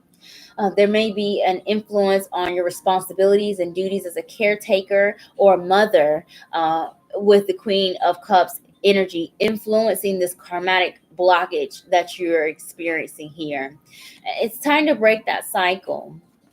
Your shadow energy, Ty, is represented by the Six of Swords, clarified by the Eight of Wands.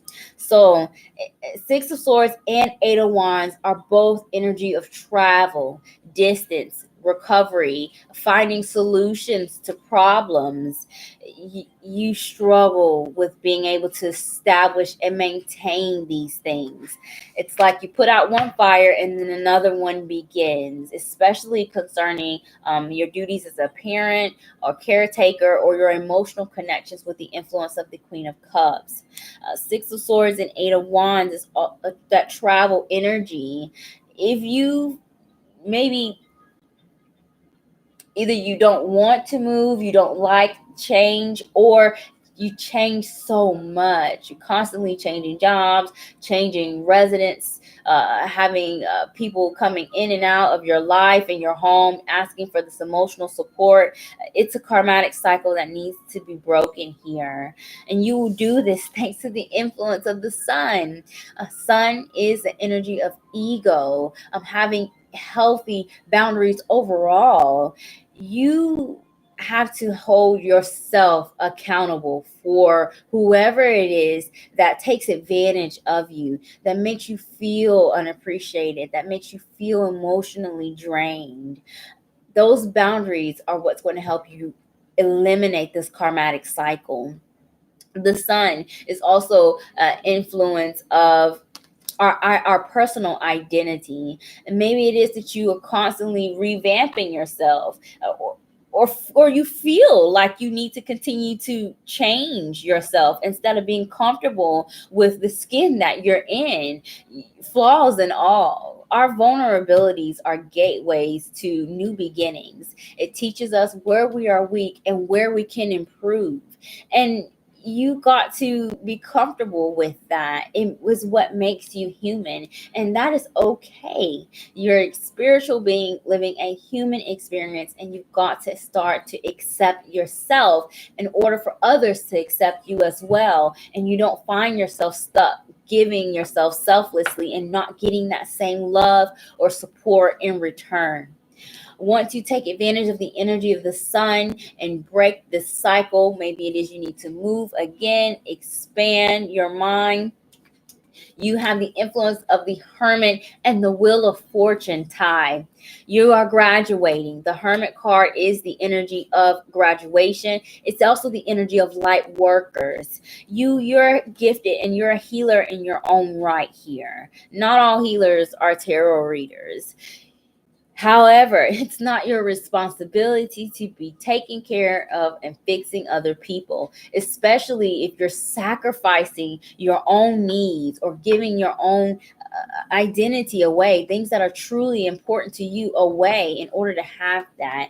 You will be breaking those cycles with the Hermit card. You're learning from your past experiences to not do this, and it helps you. And the Wheel of Fortune is the wheel turning in your favor. You will break the cycle tie. You're actively in the process of breaking this cycle. The Sun card is the 13th card in this deck. 13th card in tarot is Death card energy, representing the sign of Scorpio. But Scorpio is also ruled by Pluto, and it influences your reading. This is an inner transformation that you're going through, of finding your identity, your personal truth, and living in this, getting your needs met so that you can have enough abundance to take care of those and then provide for others, instead of being emotionally robbed for your generosity. Keep pushing forward here, Ty. By the end of the year, you will start seeing these things dissipate, especially anyone that has been holding on to your energy and that has been draining you. It'll start by like not having as much contact with them, or maybe not just being interested in seeing these people or this being in this career job as much. And slowly you'll gradually separate from the things that no longer serve you. So keep going forward. This will take throughout the rest of the year for this energy to manifest, but it is going to manifest with the Wheel of Fortune. Thank you so much, Ty, for joining me in your patience, and I pray that your reading resonates. Ty says, I give too much. Okay, Lachey. Okay, Benita. Hey, Astro Stars. Hey, welcome. You are very welcome, Ty. Thank you so much for joining me. Astro Stars and Tarot, thank you so much for joining me. My free reading list is closed, but I do this every Thursday at 8:30 p.m. Eastern Standard Time. So please do subscribe to my channel and turn on your notifications so that you can be first in line when I do go live every Thursday. If you would like to get a message, you may submit a donation, and that information is in the details of the comments. Kira, are you here? Kira, did you have a specific question? After Kira is Tequila. All right. What's your question, Kira? Tequila, if you have a specific question, or if you're even still here, let me know that as well.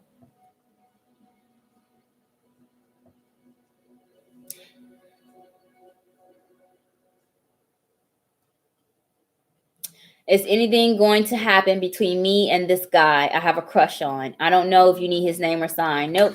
I don't need either one of those. Let's find out. Okay, Sissy, you're next.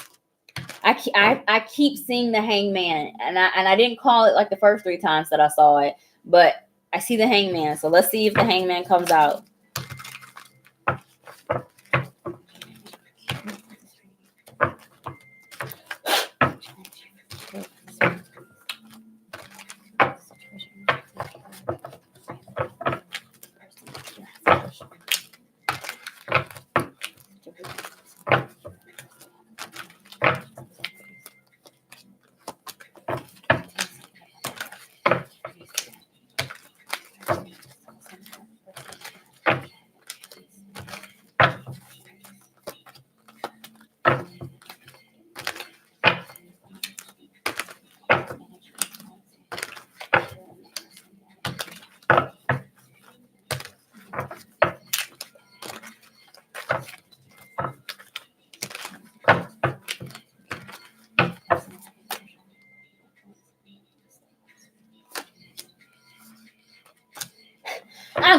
sitting here, I'm chatting.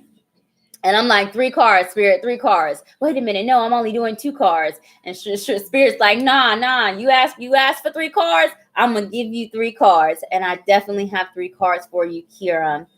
The King of Pentacles is at the bottom of your deck. This is Earth sign energy, Taurus, Virgo, Capricorn. It could be in your chart or the chart of some of the person that you have a crush on. As a energy, the high vibration King of Pentacles is someone who is organized. They're very good with their finances and their resources. They're about their business, very goal-oriented, career-oriented. Even if they're not making the most money, they're handling these things well. This is a responsible person, someone who's very mature. The person may even be older than you, King of Pentacles. However, in the low vibration, King of Pentacles is selfish, with giving love or money, or even wanting to have some type of mutual establishment in the relationship. Or they could be a workaholic, too focused on the material and the mundane here on the 2D plane. I asked Spirit, Kira, to tell me the 2 strongest energies influencing the relationship between you and the person that you have a crush on. And we have the 2 of Wands and the Prince of Pentacles. There's definitely some Earth sign energy going on here. Earth sign energy going on here. A 2 of Wands is making a decision. I feel like that the person that you have a crush on is definitely working on maintaining some long-term goal, and they may be almost finished with the Prince of Pentacles. He's the slowest moving prince in the deck, so this is someone that takes their time to commit here.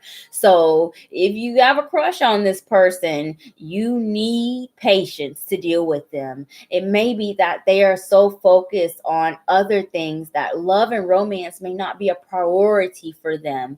However, they are willing to make the room with the 2 of Wands. Patience is needed with this person because they seem to be going through a lot. And I asked Spirit to tell us something about that person that we need to know. And we have the Star card clarified by the Tower.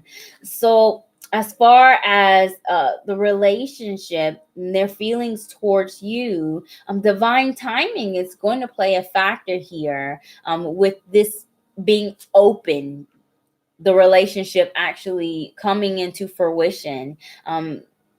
Tower card energy is sudden, unexpected surprises, and this is some type of blessing, and it is a hurdle that needs to be overcome. This blessing has to come first before the relationship can be established. Also, now I'm hearing a lot. Mercury is in the sign of Scorpio, and it is due to go retrograde, I think, on Halloween Day. So it could be also that there may be some karmatic connections and cords that need to be cut first before this relationship can come into fruition. And that's going to happen during the retrograde. So 2 weeks before Mercury actually goes retrograde, we will be in shadow energy. So about the end of the second week of October, you should start seeing some things happening. And if people don't start coming back into your life, Kira, that things may start coming back into that person's life that may distract them from this relationship. That's where patience is coming into this reading. So I asked Spirit to show me the 3 strongest energies influencing the relationship between you and this person that you have a crush on between now and the end of the year. And we have the Queen of Wands, the 6 of Pentacles, and the Devil. So Queen of Wands is fire sign energy, Aries, Sagittarius, Leo. If those signs don't resonate, Queen of Wands has a lot of attention, very creative, someone that really looks good, very youthful type of energy. However, Queen of Wands is not one that easily commits, which I heard earlier in the message. You there is a potential for obsession in this relationship. Either someone is obsessing over meeting their personal goals, or someone will be obsessing over having this relationship actually happen. And that's not going to work. You are going to have to be patient with this person, because devil card energy can easily turn from passion to toxicity. Six of Pentacles is an equal give and take. It may be that both of you don't have the proper resources that's needed in order for this relationship to carry out, to actually work. And it could be because of other obligations such as work, which King of Pentacles is a workaholic, or it could be that someone's emotional boundaries are not healthy and will be willing to just give 100% right off the bat. And that's where that codependency comes from in this devil energy. That codependency is very heavy here if your boundaries are not strong. Be patient with this person that you have a crush on, Kira, because they're working on things behind the scenes. Keep yourself distracted with things that are practical, that keep you grounded, such as, simple things like chores, your work, personal development, while this person gets his life together here. Definitely a couple of hurdles. And I heard an influence of Mercury and Scorpio in the retrograde that may things that need to be taken care of before this can come into fruition. Okay, let's see what your oracle message is. Hey, Lashane. No, I haven't got to yet. Almost though. I have one more person before you, Lashane.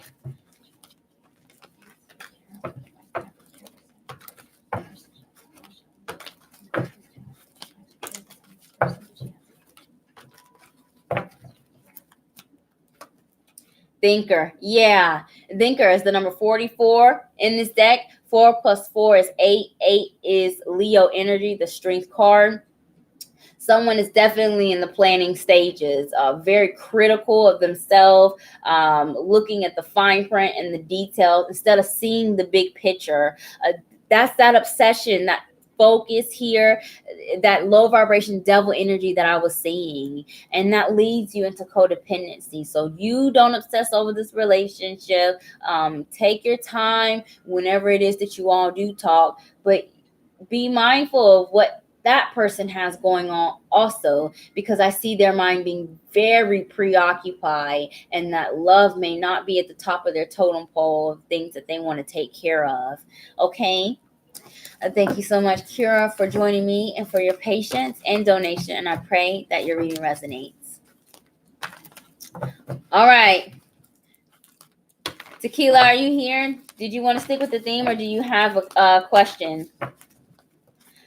Kim is my last donator currently. So after I take care of Tequila, I have Lachey, and then Shakima, username Varsity K, and then Kim, and then I'll go back to my free reading list if I get no more donators, and it's boom, boom, boom, boom, boom. So my extended readings do take a little bit more time because I pull more cards. Yes, Sarah, we are still on the donation list. I'm taking care of username Moody B, Tequila, and I have only one more donator. I just want to make sure I'm doing things exactly. Okay, yes, ma'am, absolutely. Let's see what's going on with that. Kira says, all right, thank you, and it resonates. Because I'm definitely the one that's starting to obsess, but I'm at the point where I'm stopping myself. Yeah, as long as you are seeing the warning signs, it's good, Kira. Definitely. Don't obsess. Back away. Make sure you maintain healthy boundaries and distract yourself with other things that's not related to this romance in general or this specific relationship. That's really what's going to help pass the time for you. Hey, Emily. Hey, welcome, Emily. The free reading list is closed. If you would like to get a card message, you may submit a donation in the information is in the detail of the video, or you can subscribe to my channel and turn your notification bell on, Emily, because I do this every Thursday at 8:30 p.m. Eastern Standard Time. All right, sissy, let's see what's going on with your fertility journey.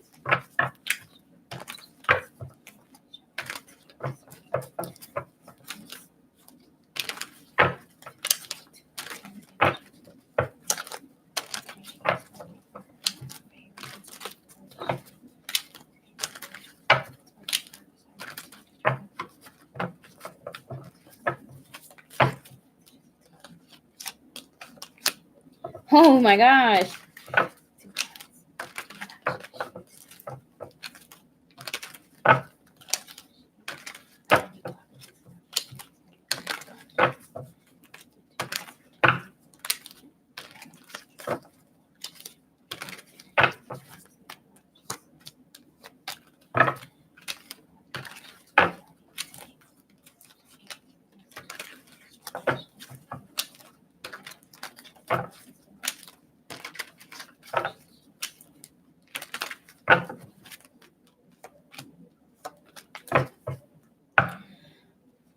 All right. King of Pentacles is at the bottom of your deck also, sissy. King of Pentacles, Earth sign energy, Taurus, Virgo, Capricorn, and you are Virgo rising, right? Virgo rising. Your partner is Leo sun. I don't know the rest of his chart. King of Pentacles. And the high vibration is someone who's very mature. This is the businessman, businesswoman energy, someone who is very good with their resources. However, in the low vibration, they're a workaholic. So as far as your fertility journey, the high vibration message of the King of Pentacles is to keep pushing forward. Stay committed to your task. Make sure that you're paying attention to even the small print and the small details, whether it be progress, medications you're taking, the teas that you're drinking. These things you need to keep track of. King of Pentacles is very organized with these things. It's what's going to help you. The low vibration King of Pentacles energy is hurting the progress in your fertility journey. And that's being a workaholic. And you got to make time for yourself. You got to have equal work habits as well as rest. Because if the scale is imbalanced, you're not taking care of your physical body in order for you to have a healthy full-term pregnancy here.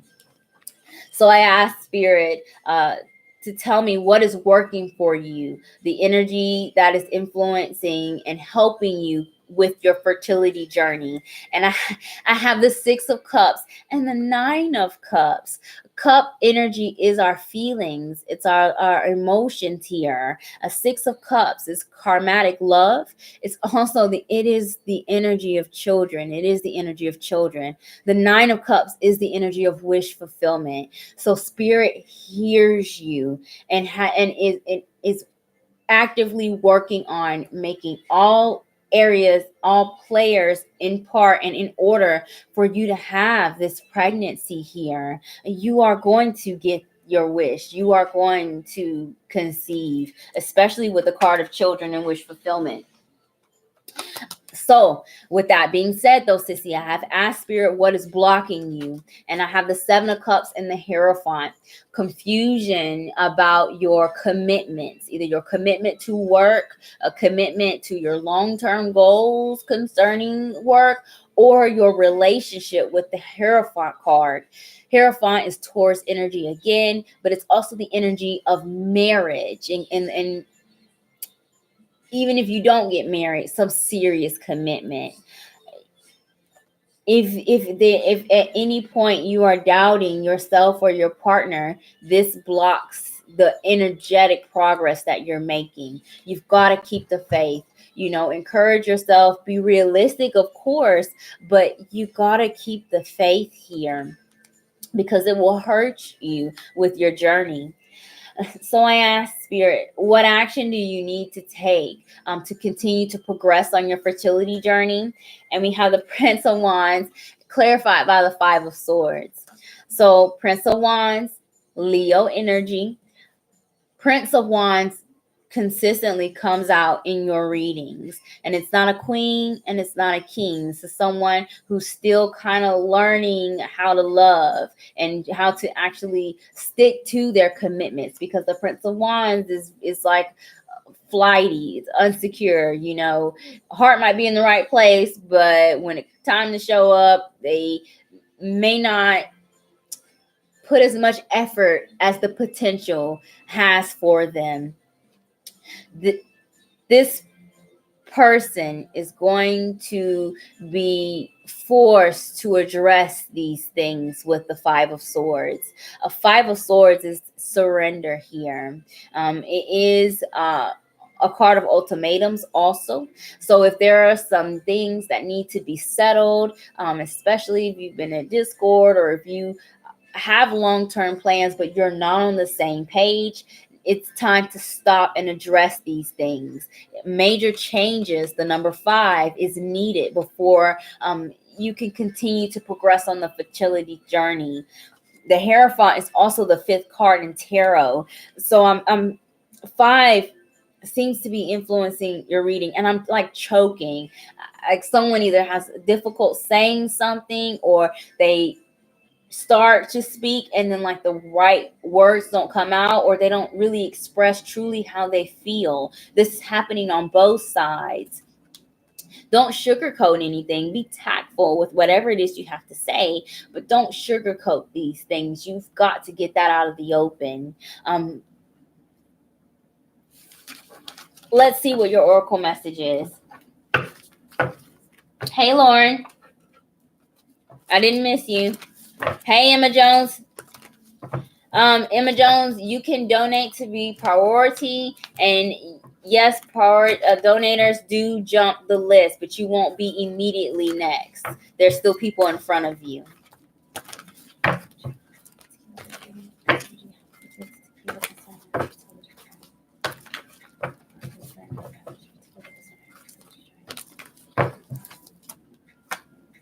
Unfinished symphony. Didn't I tell you?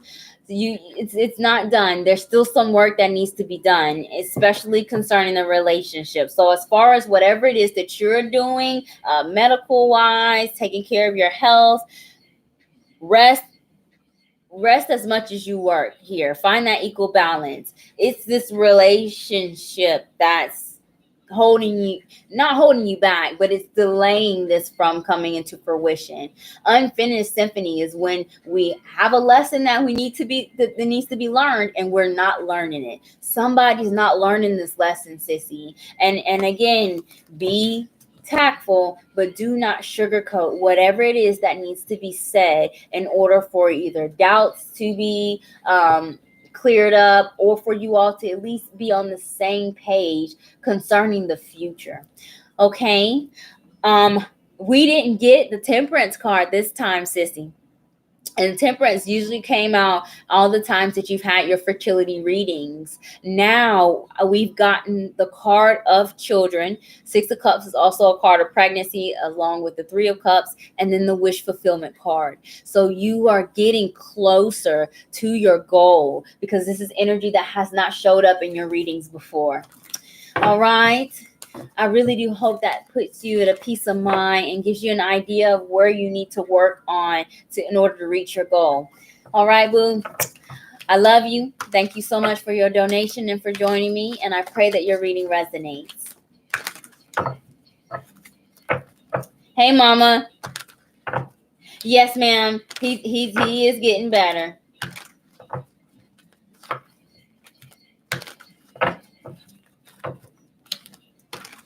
Yes. Oh, your phone is dead. You're on mama's account. He's getting better, but that's good. Baby steps count. Just make sure that he keeps up with you, and make sure that you're not working yourself to death, because that does not help you also. Okay. Tequila was my last donator. Lachey, are you here? After Lachey is Shakima. And then after Shakima, I have Kim. And Kim is my last donator. And then I'll be going through my free reading list. And my free readings are faster. I love you too, boo.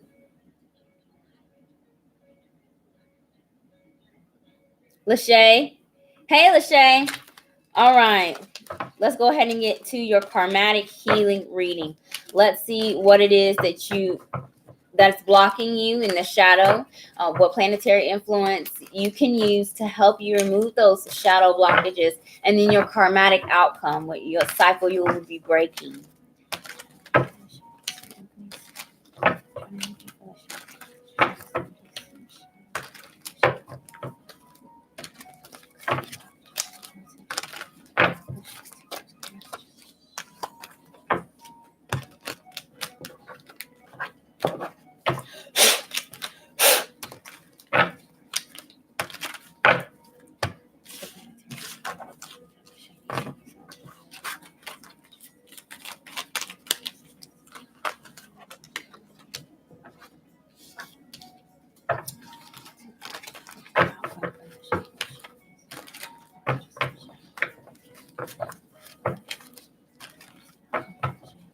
Wow.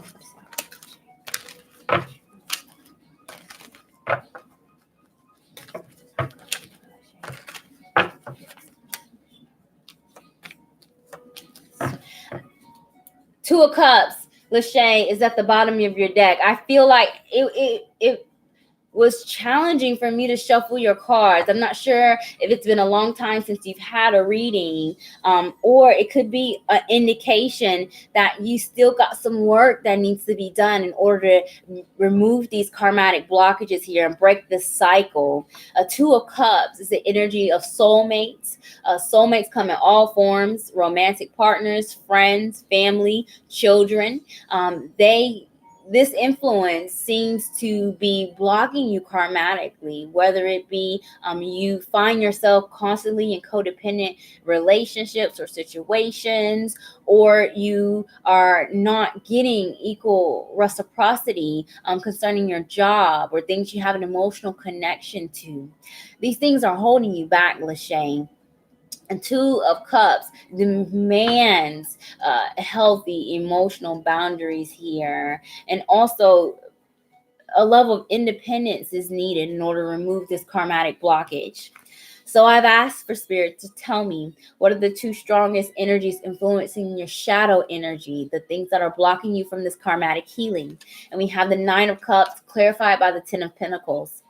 It's interesting, Lachey, to have these two cards show up as shadow energy because they're very good cards. So it seems that when it comes to getting your hopes and dreams met concerning career, family especially, it holds you back. Nine of Cups in the low vibration is unrequited love, where you give and then you don't get any much back, if anything, in these situations. And as it concerns your career with this Pentacle influence, you are a hard worker and you usually have some type of emotional connection to the work and the duties that you do, but either you don't get good schedules or your work and home life could just never be on the same page. You're always carrying a lot of weight here. You may not even be getting equal compensation when it comes to work. Also, family, like I said, soulmates, they teach us lessons. Family is a life partnership. They're there for you.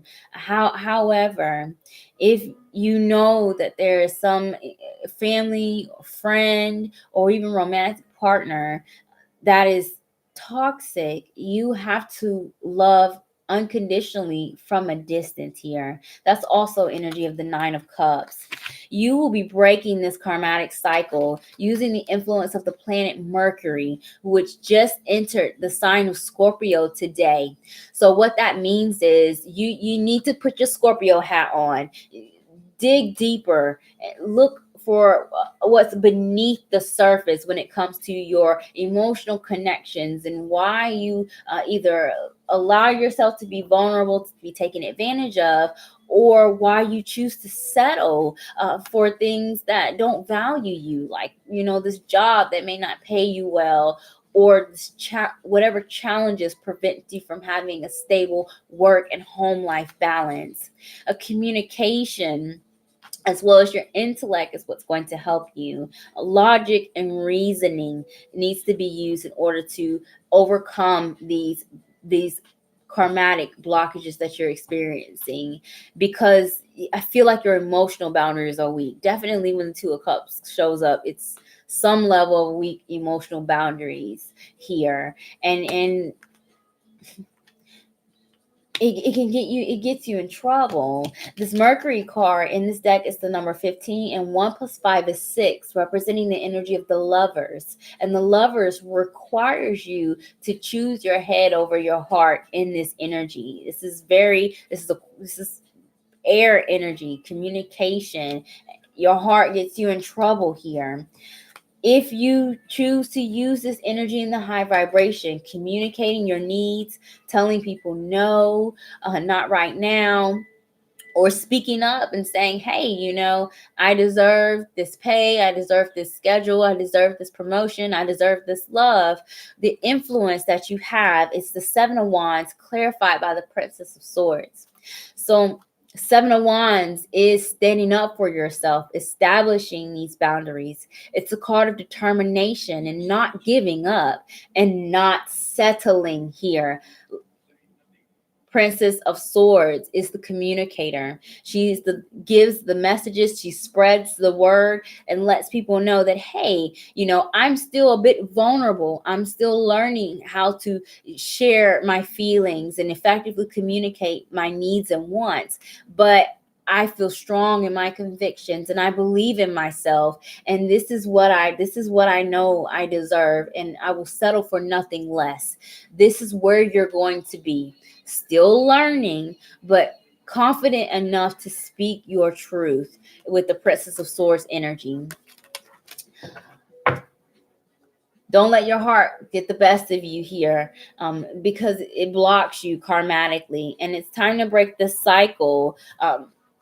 Stick with your head, and those that genuinely care for you will always respect the fact that you get your needs met. Whoever gives you any kickback once you do these things, you need to reevaluate this relationship or this job here. Okay, I do still see some work needing to be done for you, Lachey, because it was difficult for me to shuffle your cards.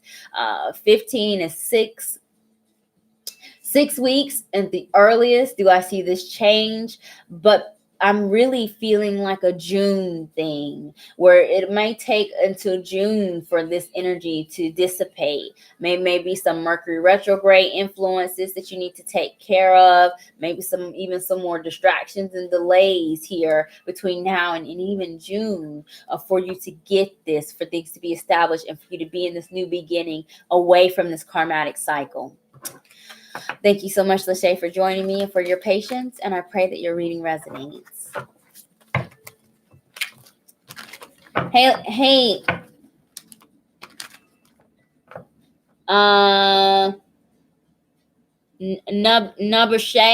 Nabrashay. Hey, welcome. Bianca, hey, welcome. Thank you both so much for joining me. My free reading list has closed. However, if you would like to get a reading, you may submit a donation, and that information is in the details of my video. But definitely subscribe to my channel, because I do this every Thursday at 8:30 p.m. Eastern Standard Time. Turn your notifications on so that you can be first in line. You're very welcome, Lachey. Thank you so much for being patient. Shakim, are you still here? Hey, Nabrashay, yes, you can. If you submit a donation, you can ask a specific question, and I will do your reading for you. I'm very glad that it resonates, Lachey. And don't be discouraged by that time frame, because it's energy. So if you put in the work, if you know where your weaknesses are, and you put in the work, that energy just happens faster. So June is the latest date that I have for you that Spirit was giving me. So don't be discouraged on that, okay? Shakim, are you still here?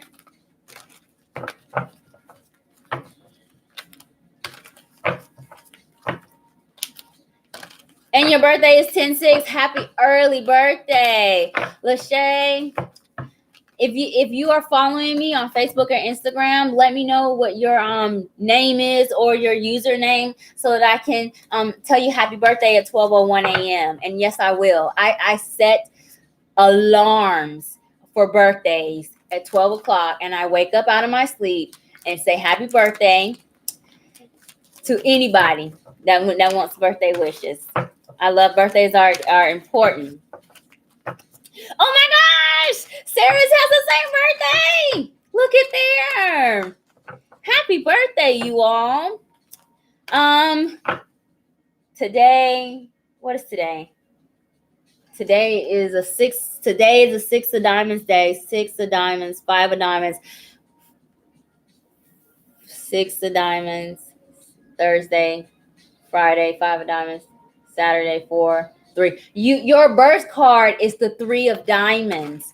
Okay. Hey, send me a message, both of y'all. Send me a message, and I'll do a mini cardology report since it's your birthday. Happy birthday from Wakasan's Tarot. I'm gonna do a cardology report for you. Okay, cardology is a different divination. It's a prediction tool, and what I'll do is show you what your annual influence is for your next birth year, where you have your biggest challenge, and if you overcome those challenges, what your result will be. And I'll also give you your birth card description of the 3 of diamonds. Okay, don't forget to send me a message.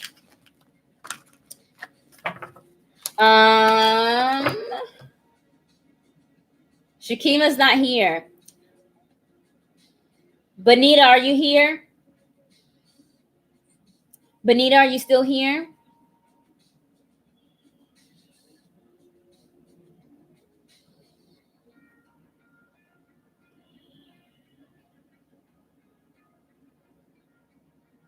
No Shakima. No Benita. Jamari, are you here? No Jamari. Kim, are you here?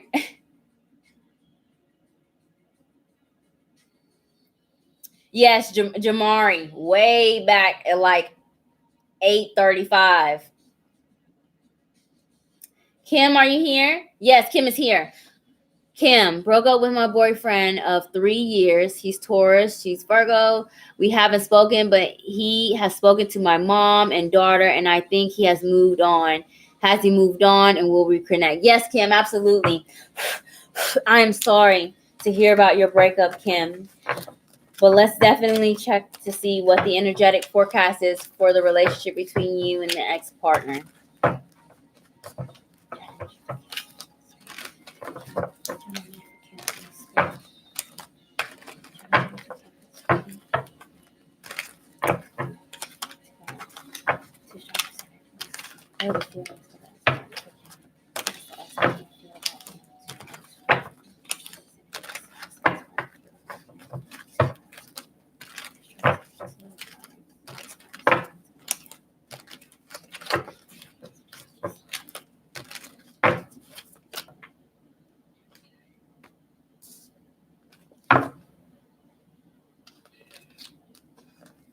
Oh my goodness.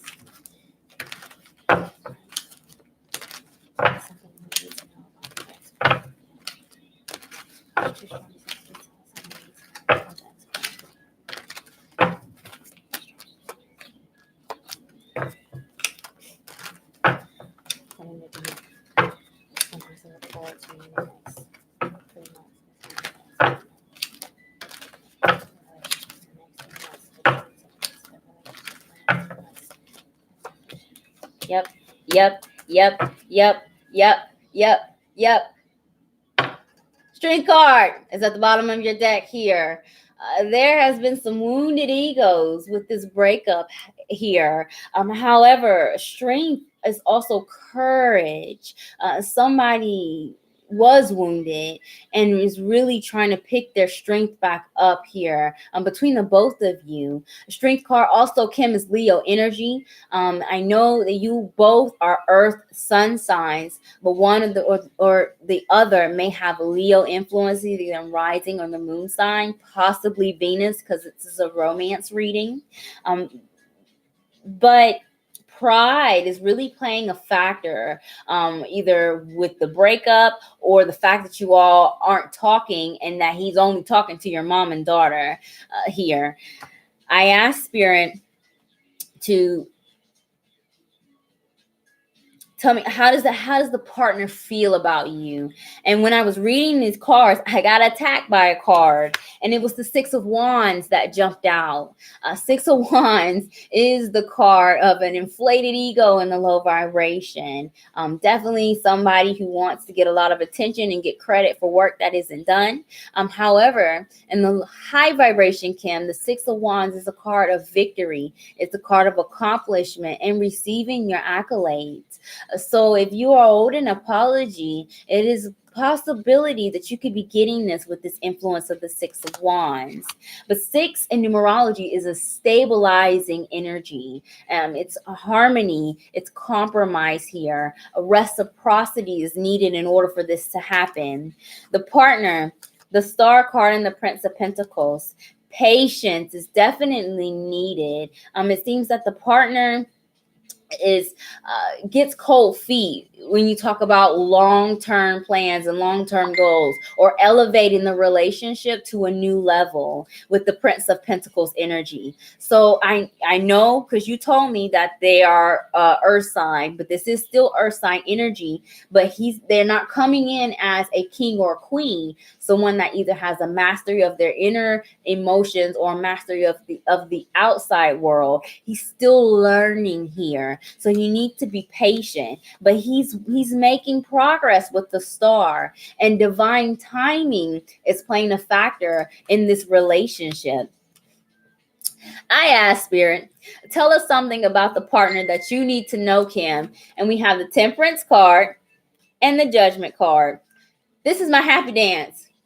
Judgment card is the card of reconciliation. You will definitely be hearing from this person probably in the next 2 weeks, maybe even sooner than that, now that Mercury is in Scorpio. It is the card of the resurrection also. And Temperance is the card of healing. It is making amends here. And he wants that. He definitely wants that. So if he owes you an apology, you will get that. At a minimum, I feel like he is very open to compromise here at this point. So I asked Spirit to tell me, what are the 3 strongest energetic influences concerning the relationship between you and that partner? And we have the King of Cups, the Three of Cups, and the Nine of Swords.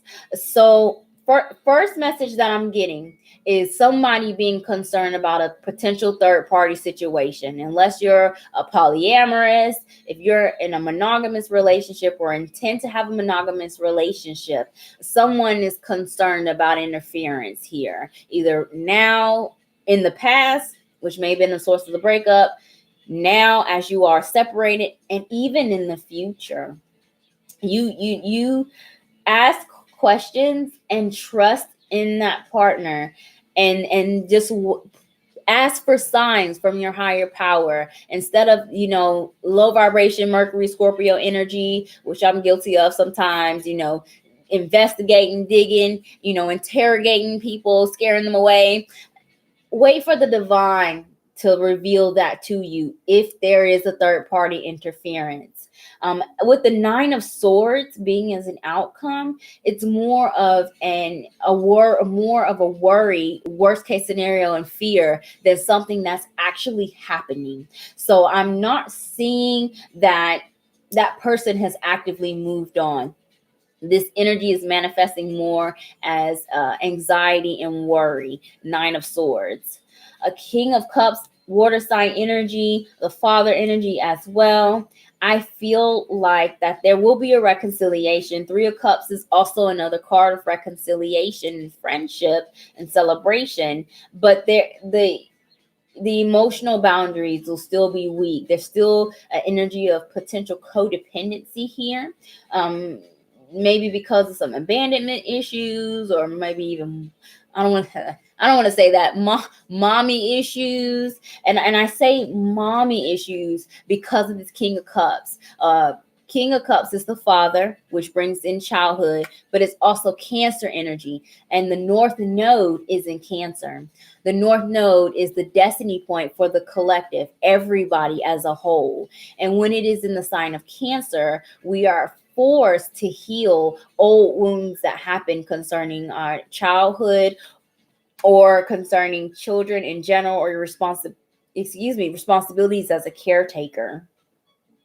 Definitely still some work that needs to be done with the partners part concerning then, but I've got 2 reconciliation cards with this partner. Try not to worry so much about third party interference or him moving on, because what was going to happen with this 9 is that you may manifest this into a 10, and 10 of swords is very painful energy. This is difficult conversation, hearing some challenging news. You will actually manifest your worst fears. So, he's got some things going on. He knows that he needs to grow up. Prince of Pentacles needs to grow up and either needs to come into, a king energy or a queen energy at a minimum. And he is working on it with the Star card. As far as forcing this to come together, let it take its course. He knows he owes you an apology, absolutely. And he's going to give it to you too. If not in the next 2 weeks, definitely before Mercury gets out of Scorpio, absolutely.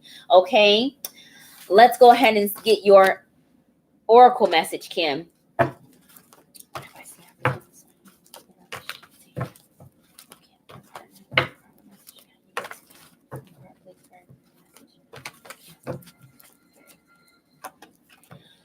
Didn't I say to just wait and watch and see? Didn't I say that it was going to come? Observer, Kim, is your message. In this deck, it's the number 49.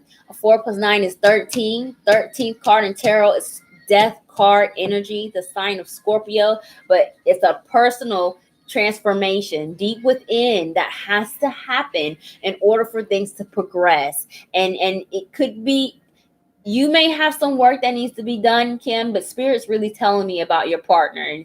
Spirit's really telling me about your partner, that he does need some more work to do. But he's acknowledged that even with his higher power, because I was able to receive these messages here.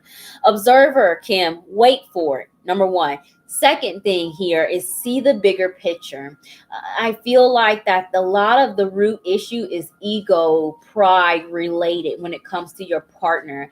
And it may not necessarily be your fault, but something about you or the nature of the relationship triggers these things. So do not take the blame, but also use that energy and that information to be more compassionate and empathetic towards your partner, especially when you get this apology.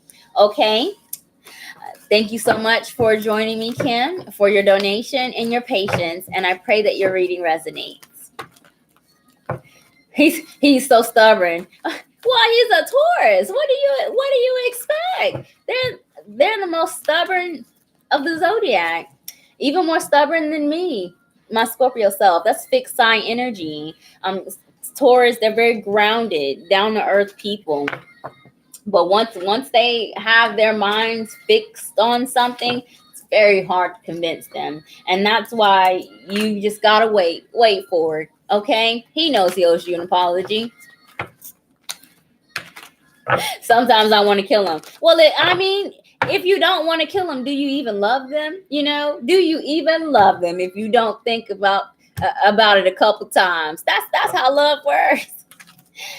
Soulmates, they push your buttons, but they're good for you too. Getting those triggers gives you an opportunity on both sides to heal, and you also learn from each other in the process.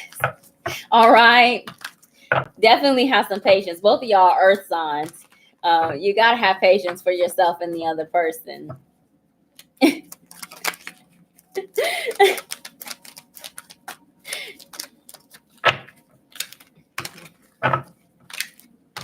All right.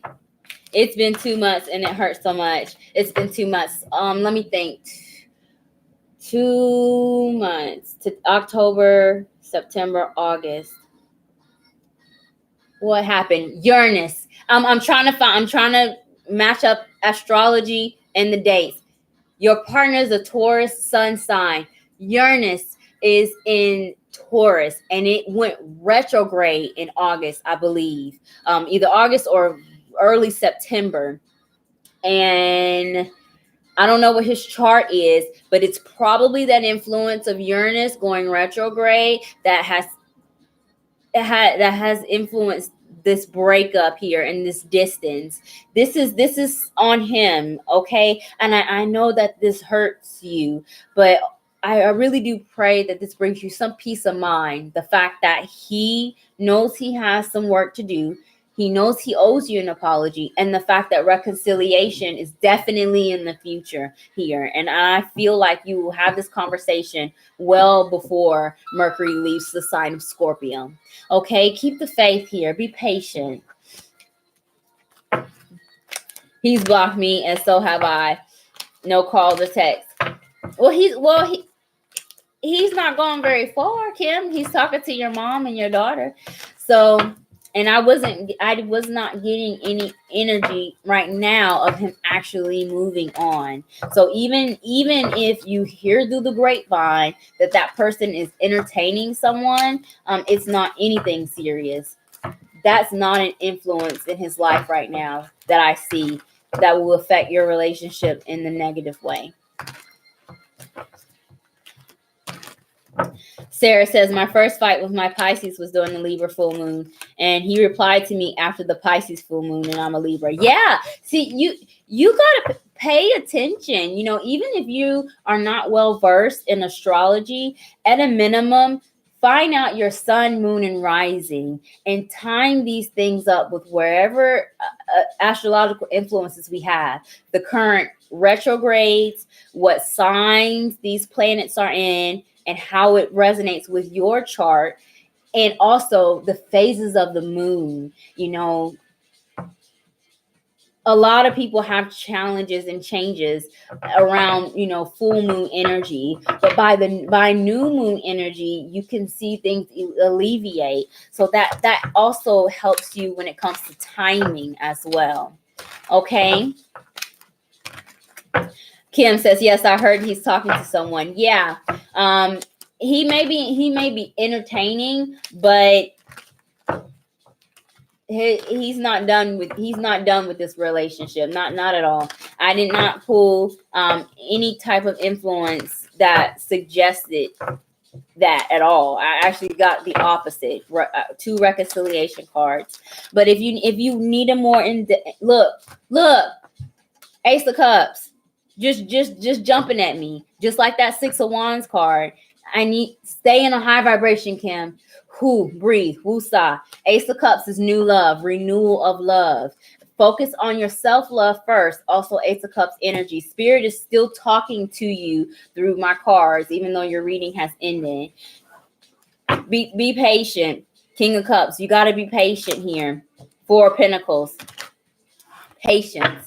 Okay, if you need a private, more extended reading, all my services are 50% off. Just send me a message if you need some more guidance, and we'll work it out. Okay.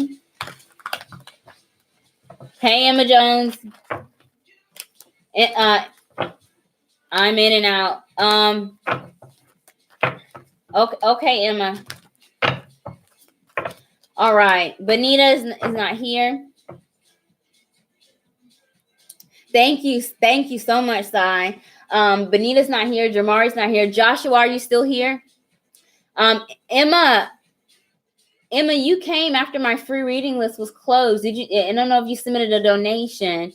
And I've got several people in front of you, Emma. But again, I do these every Thursday at Eastern Standard Time at 8:30 p.m. So I know that you're in the UK. I don't know how those dates match up for you. But subscribe to my channel. Hopefully I'll also be doing weekend readings as well to better accommodate my clients around the world. Yes, if you would like to submit a donation, Emma, and it's the details are in the description of the video. I might have it here.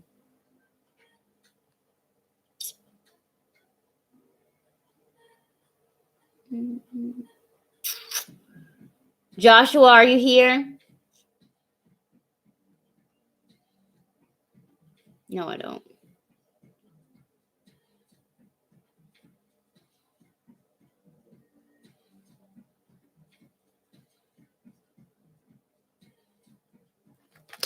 Let me put my email in here for you.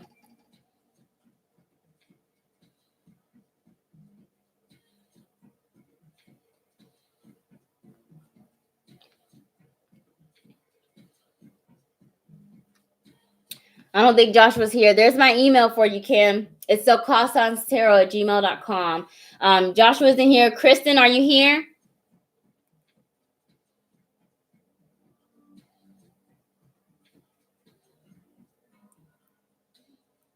Hey, Emma. To be fair, I have to go in the order that the comments were received, unless you submit a donation. Kim was my last person that donated. So from here on in, anyone that does submit a donation will be the next. Will be next in line. You're very welcome, Kim. Kristen is here. All right, Kristen, thank you so much for your patience. After Kristen, I have Claudie D. Christian, let's go ahead and see what the energy has for you for your karmatic healing reading.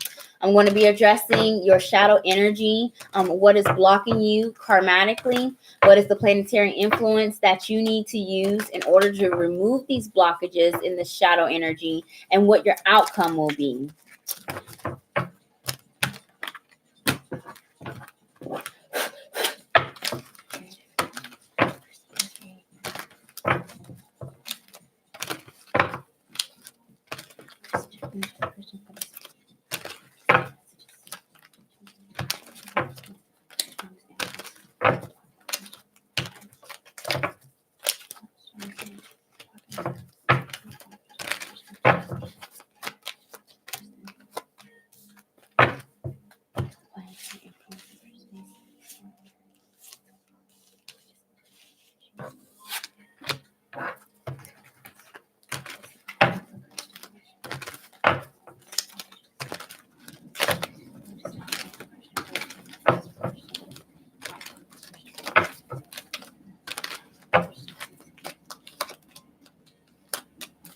Oh, wow. Wow. Hey, Emma. Yes, you may submit a donation of any amount. This is a free reading, so donations are greatly appreciated. I do not put a limit on my donations. All right. Kristen, the King of Wands is at the bottom of your reading. King of Wands is fire sign energy, Aries, Sagittarius, Leo. It could be in your chart or in the chart of someone that is blocking you karmatically or contributing to this karmatic blockage.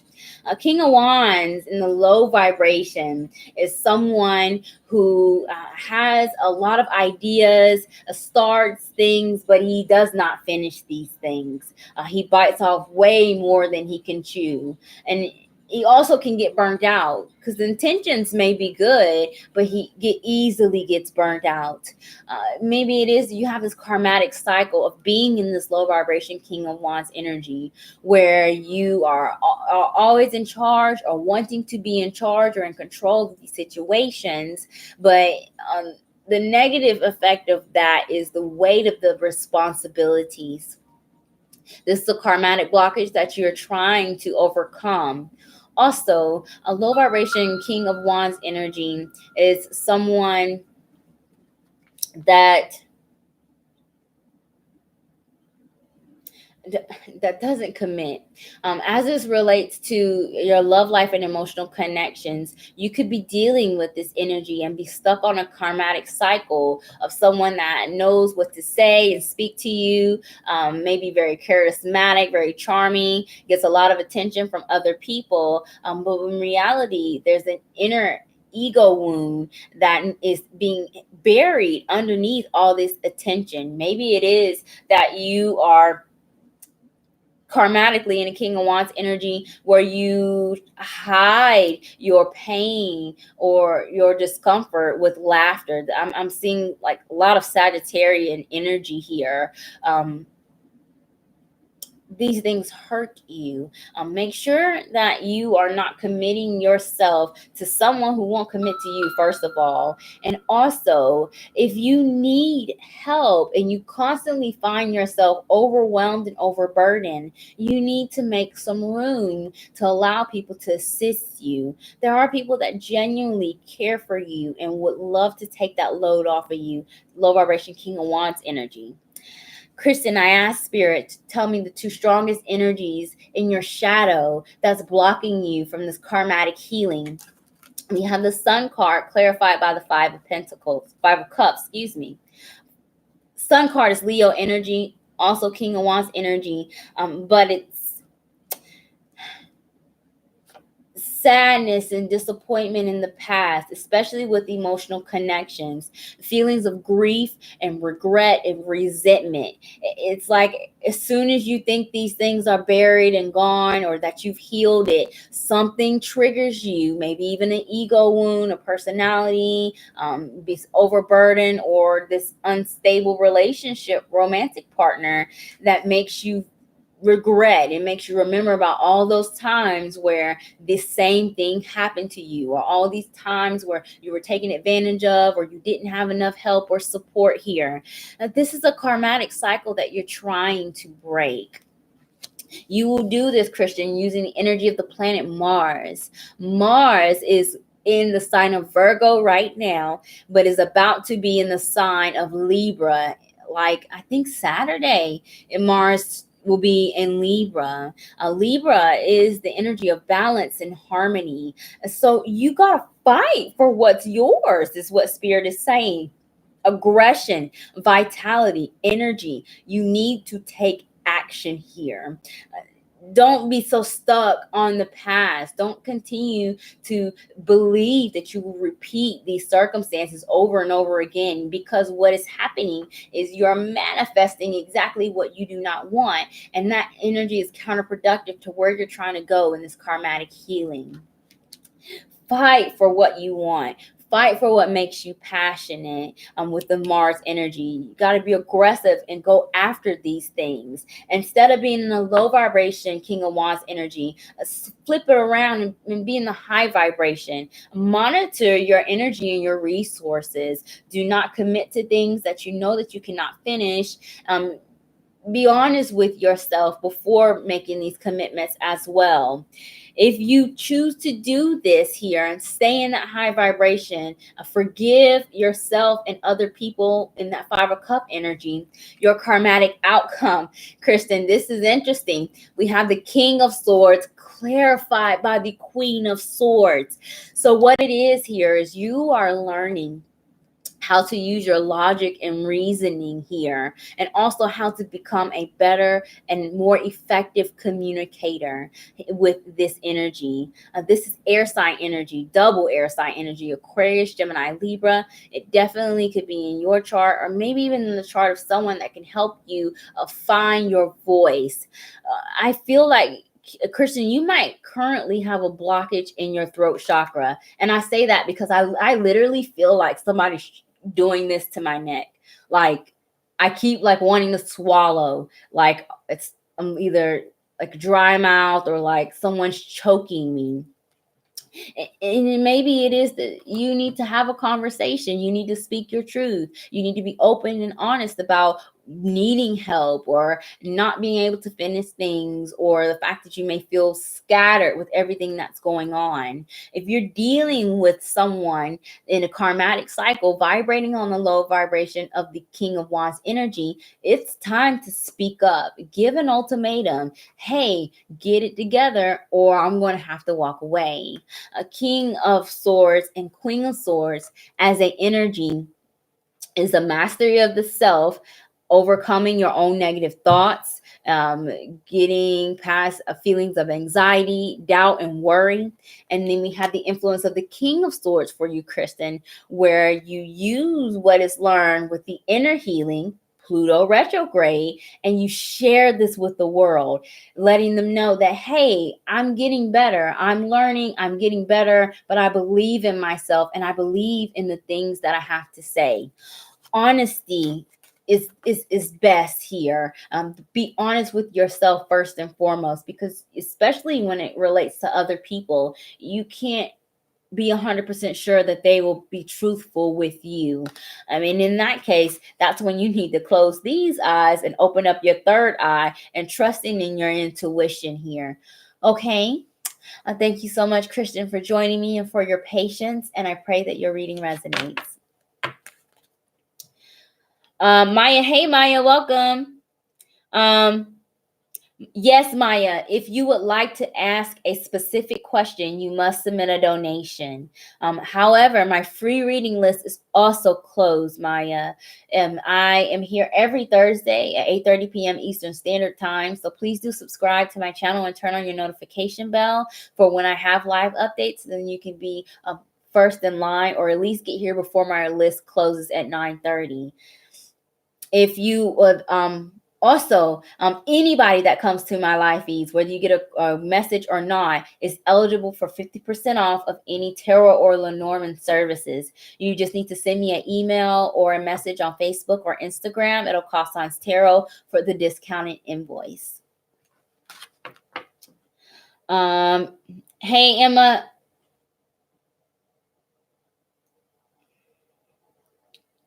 Okay, Emma, what's your question? Nick says he has feelings for me, but not in love. He is stuck on someone from the past and has commitment issues. He said he doesn't want a relationship with me. Will he change his mind? All right, Emma, thank you for being patient and for your donation. Let's find out what's going on with Nick for you, okay? After Emma, I have Claudie D, and then Mimi on the catwalk.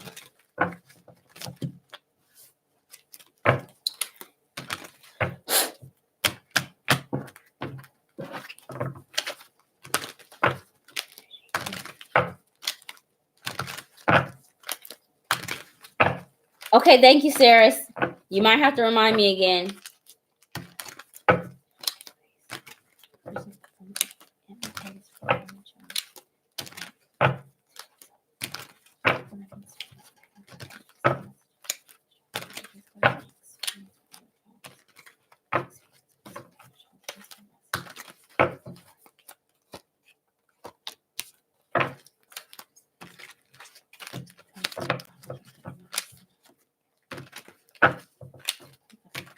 Saw the Magician.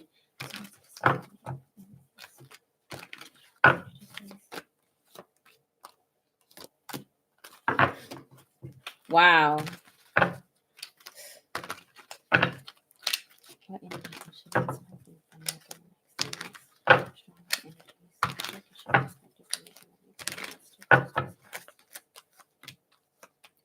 Oh. All right, Emma. Six of Swords is at the bottom of your deck.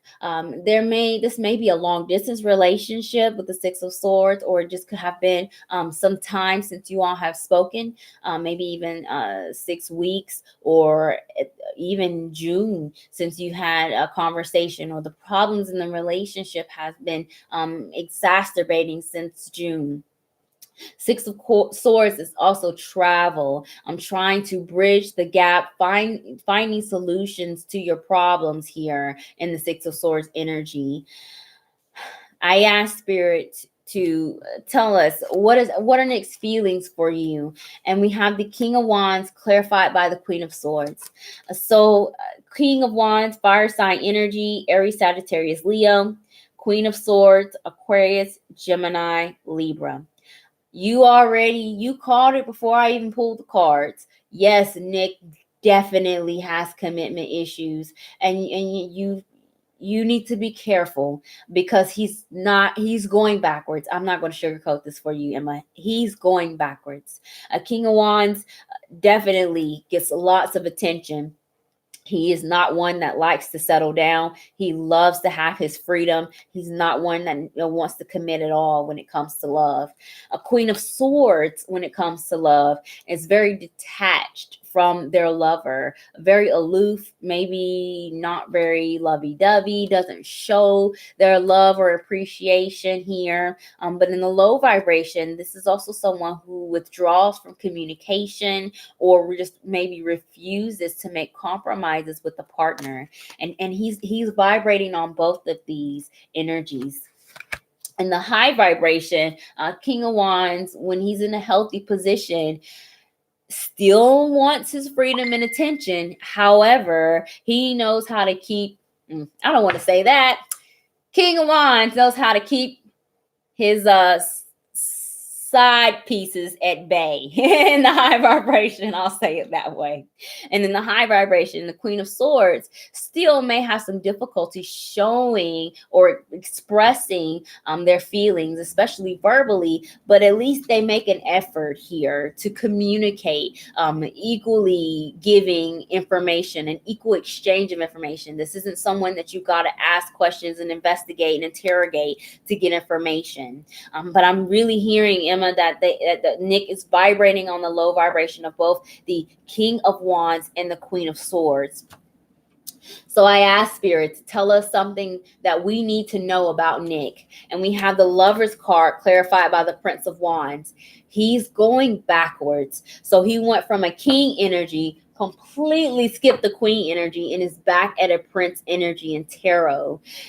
This is like the energy of a teenager, and you know how teenagers are. They, are just getting out there. So they want to be with anything, experience anything, touch anything. Definitely not somebody looking to commit here.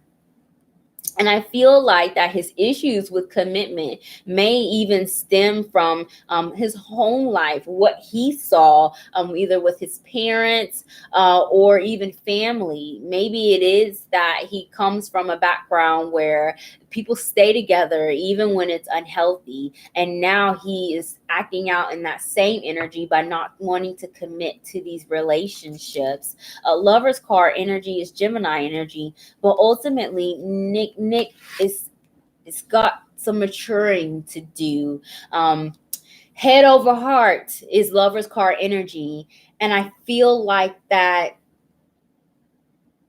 he's not thinking very clearly. He's going with his adolescent heart of being very youthful, wanting to explore here instead of wanting to be in a serious long-term commitment. So I've asked Emma for clarification and affirmation. What energy can you be expecting from Nick between now and the end of the year? I went ahead and asked for the rest of the year. I have the 10 of Wands clarified by the 3 of Cups. This is heavy energy. First message that I heard was that is a possibility that you may find out that there is a third party or was a third party interference if you are in a monogamous relationship. You may find that out, and it may weigh very heavily on you here with the 10 of Wands. 3 of Cups also is the energy of potential reconciliation. However, you need to be careful what you wish for, Emma, because the 10 of Wands is carrying some heavy burdens, especially if I'm seeing him downgrading energetically when it comes to emotional maturity. Is it really something that you want to take on? Look at this card. This used to be a house, but the house has burned down. But even though the house is burned down, this person is determined to rebuild, even with the fire. Like, a fire is still actively going on. You need to let the fire die down, and that fire may be within him. Maybe he's got to calm down. Maybe he's got to go out and explore. Keep yourself occupied, but do not limit your options, because I'm telling you right now, Emma, he's not doing that at all. He is open to whatever new experiences that he could have. So as far as reconciliation, Emma, yes, there is a possibility with the influence of the 3 of Cups. 3 weeks at the earliest that you may either hear from him or maybe even try to establish repairing the relationship. However, be careful what you wish for, Emma, because it may be more of a burden than you really need. Okay. Let me get you your oracle message since you did submit a donation. Emma says, so will he come back around? Will he regret not taking chances of me? Will he come back around? Yes, I did get an influence of reconciliation. As far as him regretting the negative things that he's done for you, I'm not seeing that right now. I see him more about the self and only caring about the self here. He told me he's stuck on someone from the past and he did the same to her. Can you ask if he does in fact have feelings for me?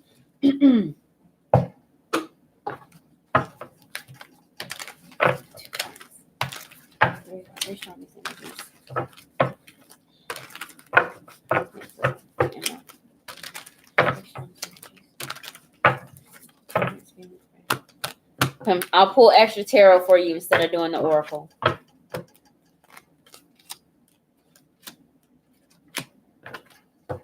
Ace of Pentacles. So does he have love for you? Yes, he does love you. But again, there's some inner ego wound that he's covering up with either this attention or his inability to commit to people.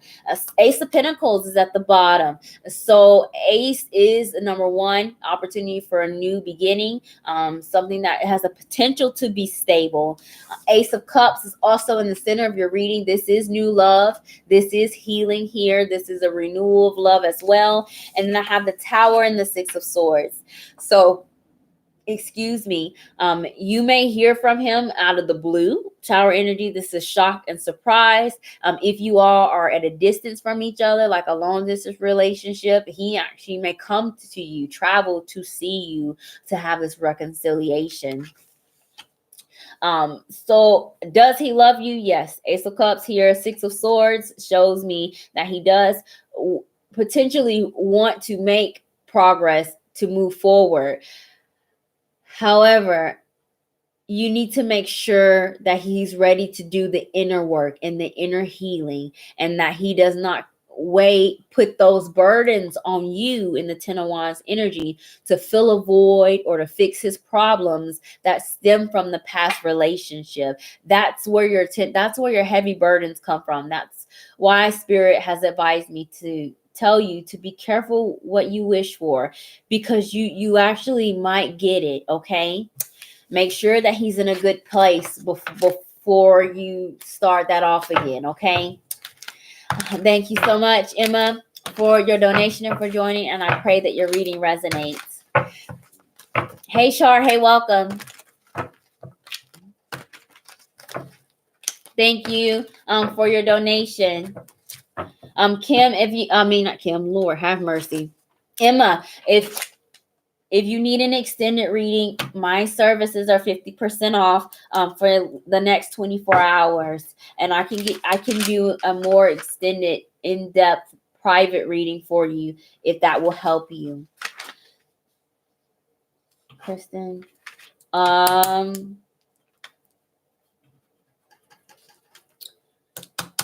Claudie D, are you here? Claudie D.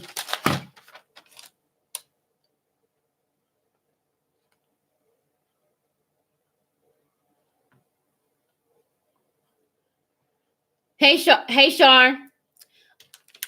Yes, you did donate. Sai, thank you for reminding me. I knew. You can't ask a question when it's your turn, Shar. But there are still people ahead of you that also have submitted donations. Claudie D, are you still here? I don't think Claudie's here. All right. Alicia, you're next, Shar. So if you do have a specific question, prepare that, and you will be the next person. Alicia, are you here?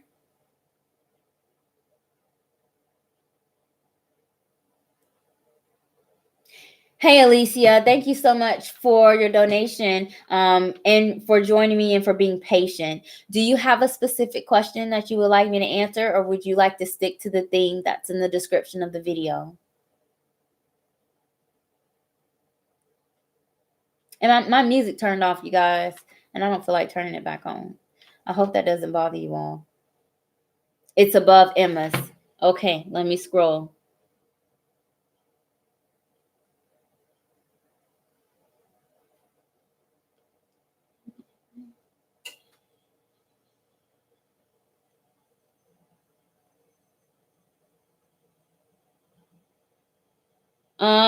I don't see it. Alicia, can you repost your question? Hey, Lauren.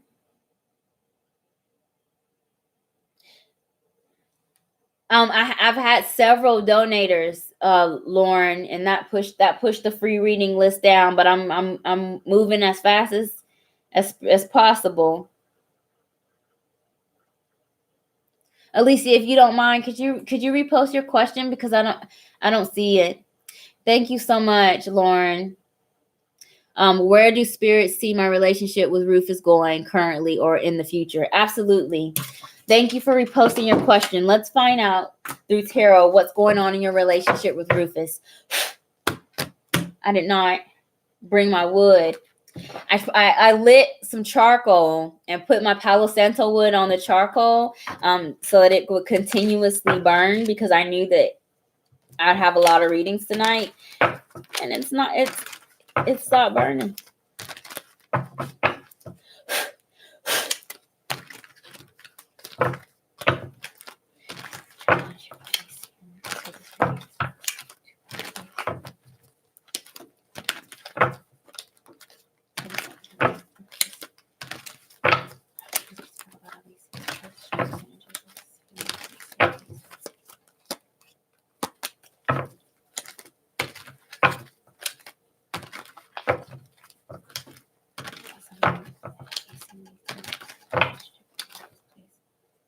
I'm gonna take it coming out and getting attacked.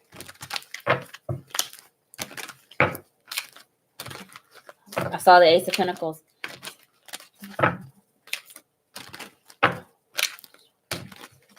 And the Strength card.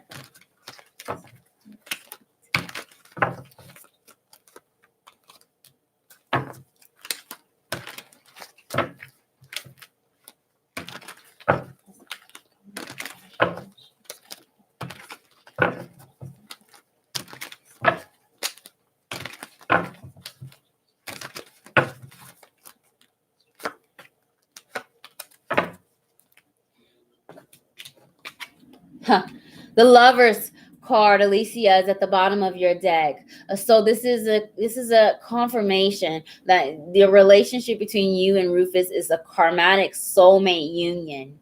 Soulmates, some are there for a season, some are life partnerships here. Lovers is the 6th card here in tarot, representing the sign of Gemini. It may be in your chart or the chart of the partner.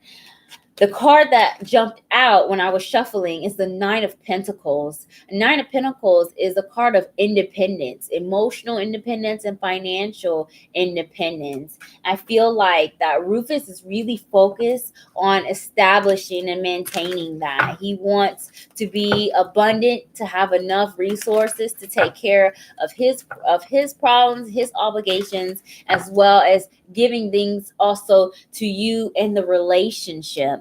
I asked Spirit, what are Rufus's feelings for you? That energy is represented by the Three of Wands, clarified by the High Priestess. Rufus, there is an empathetic connection that you have. He feels you, how you are, the energy that transmutes. He can feel these things.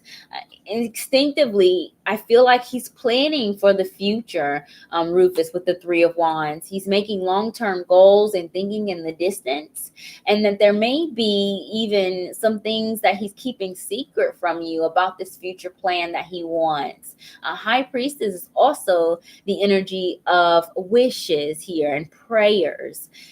It's something he's trying to manifest in this relationship. And I feel that it's more positive than the negative. Rufus is definitely thinking long terms at this time. So I asked Spirit to tell us something we need to know about Rufus, something that may help you. And I have the Hangman in the reverse, clarified by the Queen of Wands. Queen of Wands is fire sign energy, Aries, Sagittarius, Leo. Hangman in the reverse. It is the 12th card in tarot. 1 plus 2 is the number 3, which is growth and expansion. In the reverse, this is coming out of stagnation, coming out of a period of delay.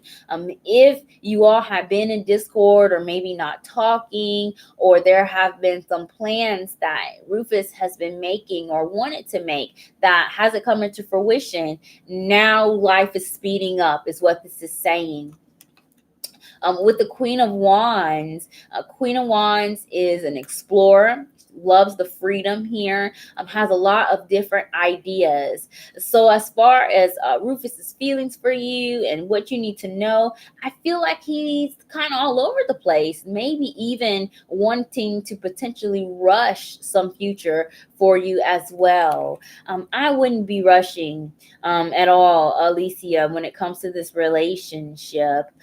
Hangman in the reverse is also an energy of, in the low vibration, of tunnel vision.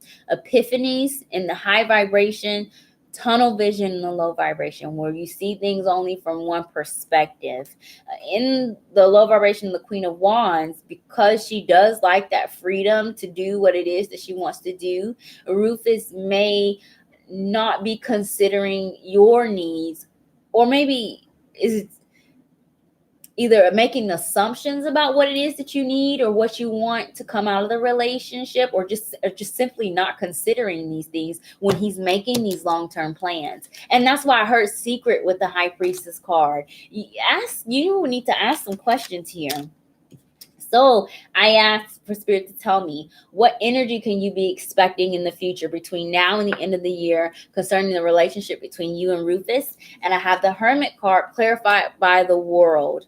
World card is the 21st card in tarot. 2 plus 1 is 3. So we have mirroring energy. If you believe in twin flame energy, there's a possibility that this person may be your twin flame. Definitely a second affirmation of soulmate energy. But ultimately, the World is completion, cycles ending for new ones to begin.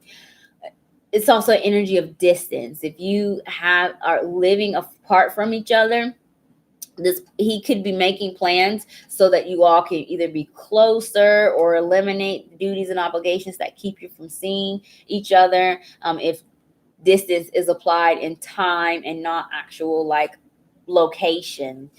But again, he may not be considering your needs. He may be thinking about what is best for you in his own mindset. So it's probably best that you all get on the same page. The Hermit card is the card of spiritual ascension. It is the card of the teacher.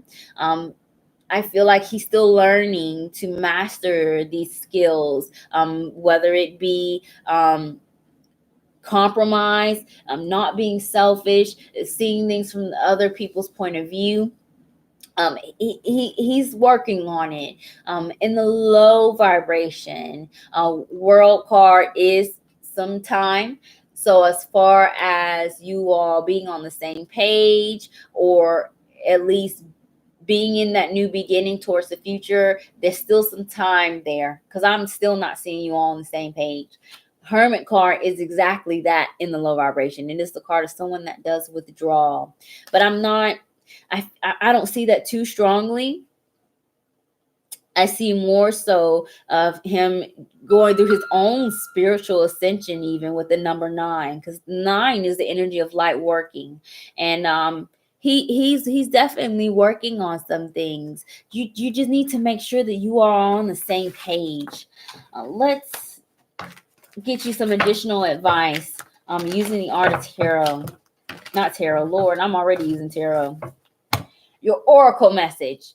Let's see if we can get some maybe even some time or some more detailed direction using the oracle.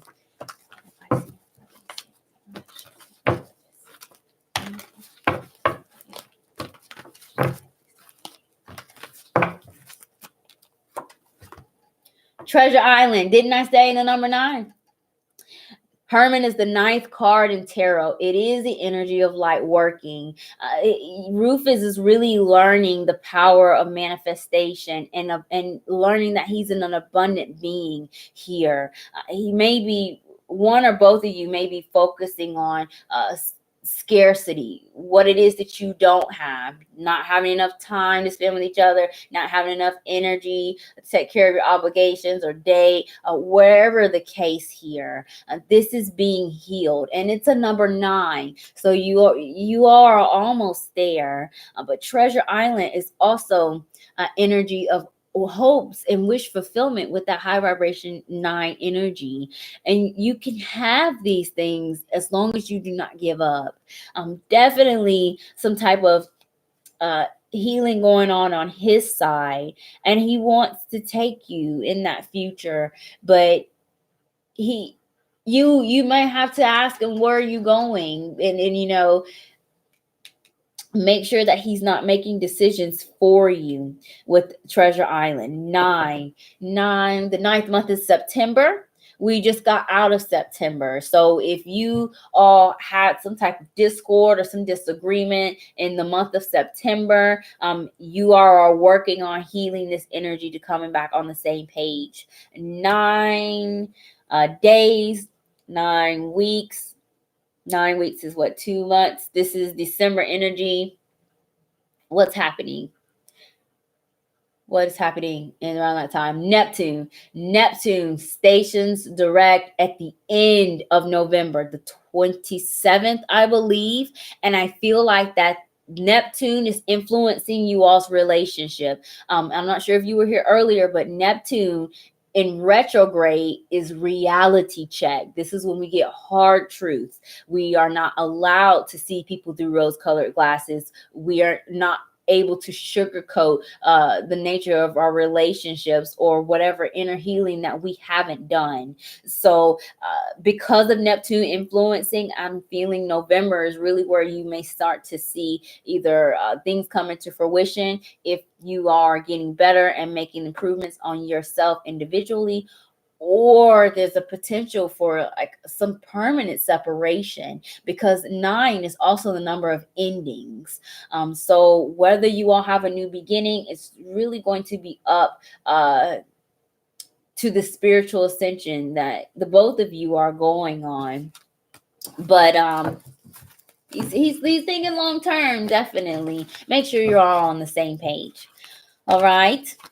Thank you so much, Alicia, for joining me. Look, chaos and conflict. What's the number? 33 in this deck? 3 plus 3 is 6.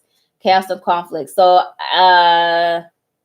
you can be seeing the turbulence die down in the next 6 weeks, is what Spirit is telling me. That's why the card jumped out. You can see the turbulence die down in the next 6 weeks. That's what's happening in 6 weeks.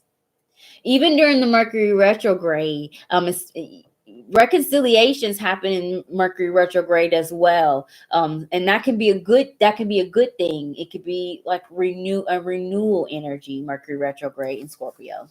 All right. Thank you so much again for your donation and patience, and I pray that your reading resonates.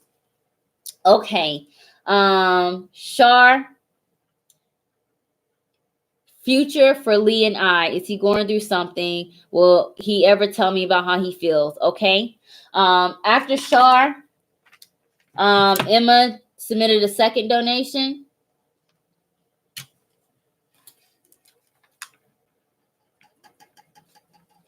Okay. Alicia, Shar, Emma. Okay. I have to take someone from my free reading list. Claudia D is not here. Meet me on the catwalk. Are you still here?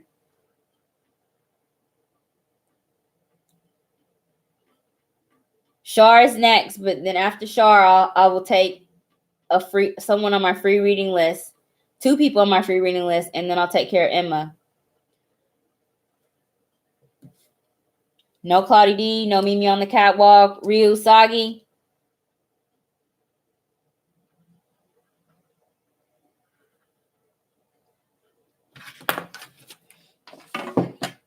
Okay. No Ryu Sagi either. Okay, that was about the next 3 people. Sai, can I send a donation after all the free reading lists are done? Yes. If you would like to, submit a donation, I can answer a specific question for you. Hey, Lauren. Okay, Lauren, you're still here. Good. I'm gonna take care of Shar. Hey, Lioness. No, not yet. I've had a couple of donators since you came online, and that pushes the free reading list down. Shar, let's find out what's going on between you and Lee.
Okay, Shar, the Three of Swords is at the bottom of your deck.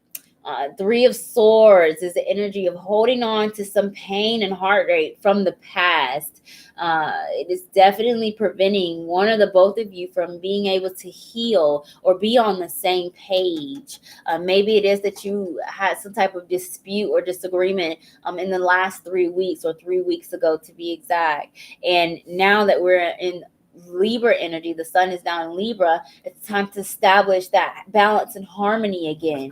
But in order to do that, someone's got to drop the dead weight. Someone has got to let this baggage go.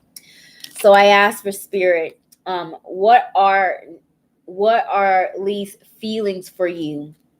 And it was represented by the energy of the Princess of Pentacles and the Nine of Cups. Princess of Pentacles is earth sign energy, Taurus, Virgo, Capricorn. It definitely could be in your partner's chart.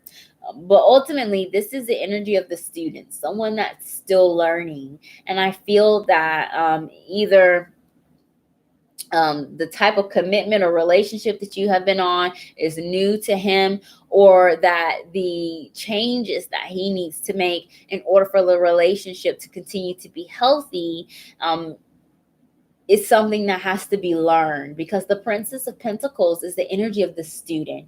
Nine of Cups is a wish fulfillment. It is love in the high vibration, but in the low vibration, it's unrequited love. It's selfish love here. He's still learning, Lee, how to love someone equally and not just only take. Princess of Pentacles, though, is open to these new experiences and is willing to take some level of personal responsibility, but you've got to make sure that he's not being selfish here, that his intent is genuine at all times. With the Nine of Cups energy, does he love you? Yes. Nine of Cups is wish fulfillment here. I asked Spirit to tell us something that we need to know about Lee. And we have the High Priestess clarified by the Three of Cups. I'm going to tell you the very first message that I'm hearing. These two combinations in a love reading is third-party situation. If you are in or intend to be in a monogamous relationship, there may very well be some interference that is being kept from you. High Priestess is the energy of secrets, things kept in the dark, things that are hidden. Three of Cups is a third party situation. Third party does not always mean infidelity. Third party could be an influence of a family member that's controlling or codependent, or it could be the influence of some duties, obligations, or work that prevents the partner from being fully committed to the obligations of the relationship. So that does not always mean cheating, but it could. And it was the first message that I heard. So take that as it resonates. The second message that I heard, a more high vibration message, is that Lee may be praying here to manifest either a reconciliation, going to a new level of love. I'm not hearing that too strongly, especially with the Princess of Pentacles energy, because he's still kind of learning. Or he may be considering long term and expanding or having a family, because the Three of Cups does represent pregnancy. So there are a couple of things that are going on here with Lee. I truly do advise that you trust in your intuition here. If it doesn't feel right, if you hear something through the grapevine or you talk to him, ask questions when you can, but trust your intuition ultimately, because Lee might not tell you everything that he wants, even some of the good things, and that's because he feels very vulnerable in this Princess of Pentacles energy, that he knows that there is a hierarchy when it comes to emotional maturity in this relationship, and he is definitely on the lower end. So I've asked Spirit to tell us, Shar, what energy can you be expecting concerning your relationship with Lee and from Lee between now and the end of the year? And I pulled 3 cards for you since I've asked for so much energy. 4 of Cups, the Hermit, and the Temperance card. So a 4 of Cups is the energy of contemplation. It's weighing all of your emotional options here. It is good in the high vibration paired with the Temperance and the Hermit, because it would be an indication of one of the both of you actually taking your time to put in the work within you first, so that that energy can be translated into the relationship. Hermit card is a spiritual ascension. It's wisdom, becoming wiser. It's also the energy of the teacher. So as this may be a soulmate union, you are acting as the teacher and he is the student. And for that reason, you may be mirroring each other. So pay attention to the triggers. It's maybe some indication that you need to heal some area also. The low vibration message that I'm hearing, Shar, with the 4 cups, the Hermit, and the Temperance is a withdrawal, potential even missed opportunities. If you are apart from each other, or you are going on a downward spiral, it may continue until this healing is done. 4 of Cups is the energy of missed opportunities, because you contemplate and you think and you plan, but then by the time you know, that ship has sailed. And this may happen. He may, one or both of you may become more withdrawn and go within and not speak as much. And I heard that also, even about his positive plans, he won't tell you everything. And Temperance is energy of finding some type of balance, regardless of the high or low vibration. Establishing harmony is priority in this relationship, and it is going to take some inner work on Lee's part in order for this to happen. But honestly, with this 3 of Swords, it can go several ways. It could be that there is a past heartbreak that's affecting one of the both of you, maybe even some cheating or infidelity or third party situation that happened in the past that's still influencing you. You both are trying to heal that here, learning to forgive each other and yourselves as individuals with the Hermit card energy. 3 of Swords and the low vibration can manifest as you being in this relationship, we're interested in this person, and you finding out that you are not on the same page, and that there is an influence of a third party situation or some type of secret that's being kept from you. So you really will need to take this reading as it resonates for you, because it could be one, or it could even be both here with this Three of Swords. But I feel, let's see what your oracle message says, because I feel a lot actually, and it hurts. Like my chest is hurting. Like I don't know, like someone, like a heartbreak. Like I feel like physical pain from an emotional heartbreak here, and this isn't mine. This is not my pain, but my chest is like killing me right now. Does he want to be with you? I feel like that he does want to be with you, and that he is thinking long term. Let me get you one more card, Char.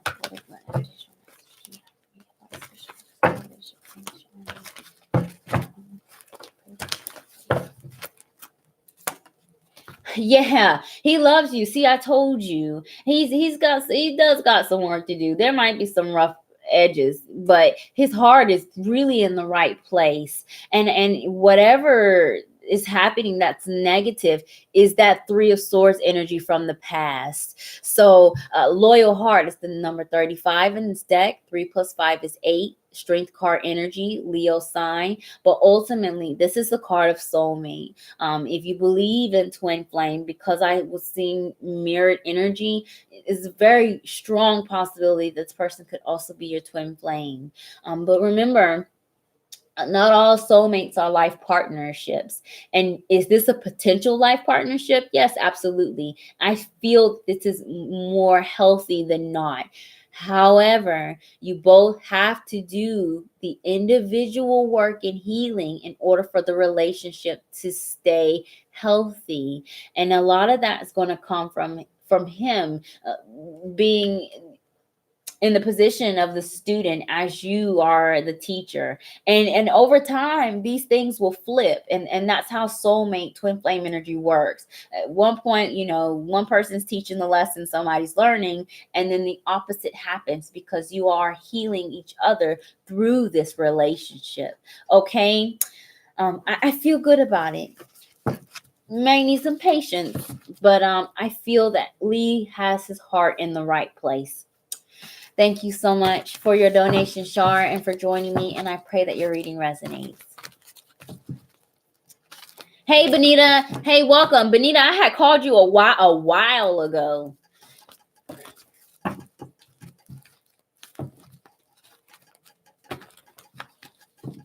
Hey, Sharmila. Hey, welcome. Sharmila, my free reading list is closed.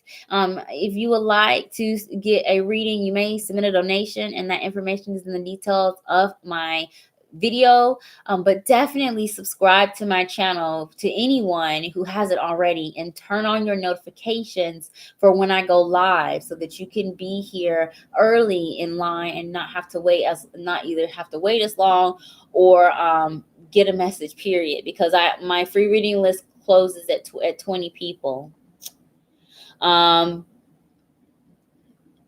So Benita is back. Emma submitted a second donation. Ryu Usagi, are you here? Benita, don't go anywhere. Maya, are you here? Mimi on the catwalk. Ryu Usagi. Shay Shay. Yeah, Shay Shay is next.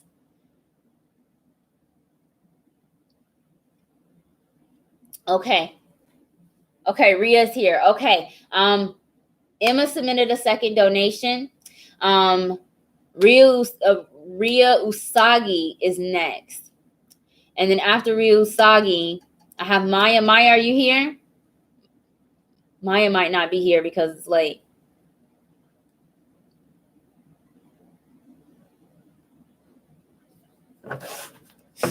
Okay.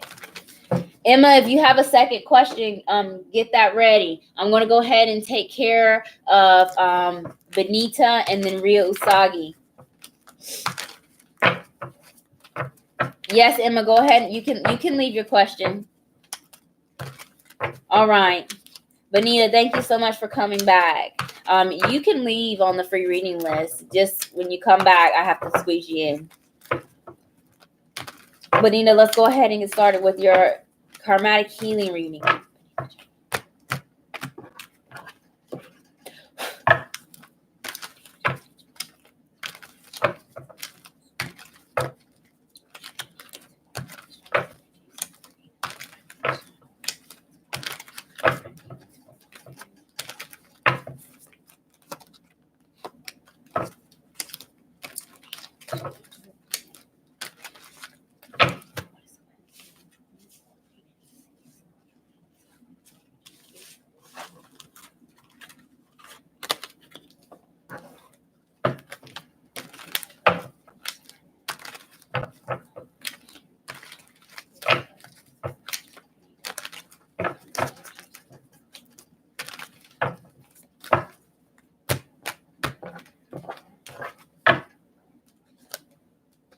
Oh my gosh. The Judgment card is at the bottom of your deck, Benita. It's the 20th card in tarot. 2 plus 0 is 2. 2 in numerology is co-creation, harmony, but choice ultimately. Judgment card is the energy of the resurrection. Things keep coming back to haunt you, it seems. These karmatic patterns in multiple areas of your life, having a major arcana being the overall influence. Judgment in the number 2, co-creation. You are what you manifest, and it seems that what is blocking you from karmatic healing is your ability to manifest what it is that you want. And maybe it is that your vibrations are never really here in the middle. They're either really high and you're feeling good, or you're really, really low. And you have this imbalance of highs and the lows, being feeling good and then crashing, and you go on this energetic cycle of repeating the same old here. And when this happens, you may have new people, but pretty much the same situation happening to you. And we need to break through this karmatic bondage here. That happens with co-creation. Not only do you need to send out this energy, affirm these things, asking your higher power for assistance, but you also have to put in the work. And if you're not putting in the work, Spirit's going to send you challenging circumstances, repeating the lesson. Judgment card energy. The 2 cards, Benita, representing your shadow energy, where we need to work on for healing, is the Moon card, clarified by the 10 of Cups. Moon card is Pisces energy here in tarot. It could be in your chart or the chart of someone that may contribute to your karmatic blockage. 10 of Cups is happily ever after. Maybe it is the roller coaster is within your emotional connection, specifically even your love life, where there's always I'm always the last to know, is what Spirit wants me to say. Whether it be your partner, your family, or your friends, things are always kept from you, and then you're the last one to know. And this cycle continues to repeat for you here. 10 of Cups is the energy of happily ever after as well. And maybe it is that you have lots of anxiety about having this happily ever after. A Moon card is the card of depression. It is the card of worry. It is the card of the unknown, and going within into the shadows here with our love life. And that's really where this karmatic healing needs to be applied. The planetary influence that you need to use also to help you through this bondage is the sun. Your boundaries are very weak here, is what this is saying, Benita. You got to start getting your needs met and stop sacrificing these things for your loved ones here, putting yourself second. Fill your cup first. The sun is the energy of the ego here, your personal identity and your personal truth. And you are the most important person in your life. And that love that you give to everyone and anything, you need to freely give that same love to yourself first. It could be that the cycle that you're repeating is you're trying to find other ways to fill a void that can only be filled yourself. One way, just being distracted by work, constantly working to avoid more emotional healing, fixing everybody else's problems to avoid emotional healing. This cycle is what needs to be broken for you. Once you do start speaking your personal truth and establishing healthy emotional boundaries, your karmatic outcome is represented by the Chariot and the Queen of Pentacles. Queen of Pentacles is earth sign energy, Taurus, Virgo, Capricorn. Definitely could be in your chart, but ultimately you will become a master of your own self, gaining emotional and financial independence with the Queen of Pentacles. Being able to create something out of nothing, relying on yourself to pick yourself back up, and your own abilities to maintaining abundance and prosperity in your life. The Chariot assures you victory over all obstacles here. This is the card of success, but the success, Benita, can only happen if you have faith. The energy of the number 7 in the Chariot card. Okay? Thank you so much, Benita, for coming back and for joining me. And I pray that your reading resonates.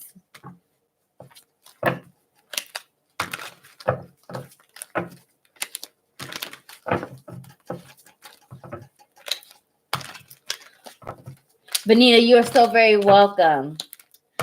All right. Who's still here? Ria Usagi still here. Ria. Benita, yes, I do give a lot to other people. You give too much to other people. And it's okay. It's okay to give to other people. But if you're not even doing that same act for yourself, that's your hiccup. That's where you're wrong. Whatever it is that you do for others, you need to do the same for yourself here. Filling your cup first, Benita. Ria is here. Rio Sagi is next. Emma did submit a second donation, but let me get some of these free readings out of the way since Emma already had a reading. Ria. Yes, and then Emma. And then Maya, who I'm not sure is here. And if Maya isn't here, Shay Shay. And then after Shay Shay, I have Lauren and then Kay, who may or may not be here. And then I have Saris. Alicia was a donator. And then I have Lioness. So I'm almost at the end. Thank you guys so much. Y'all, I was here for 5 hours last Thursday. I have 42 readings last week. And I'm almost done at midnight, so that's not too bad. Okay, it's here. Thank you. Sai. Yes, Sai is going to be last. Let me put that on there. Okay. Ria, let's go ahead and do your karmatic healing reading. And then I'll get to you, Emma.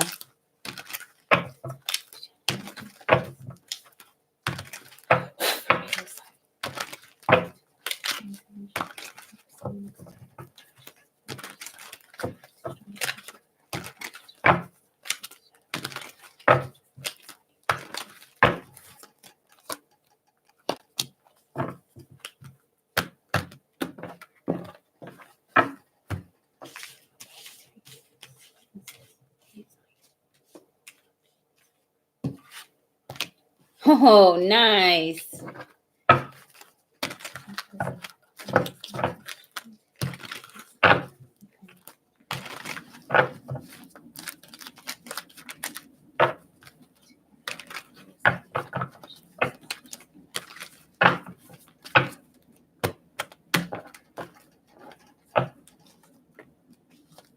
Oh, nice.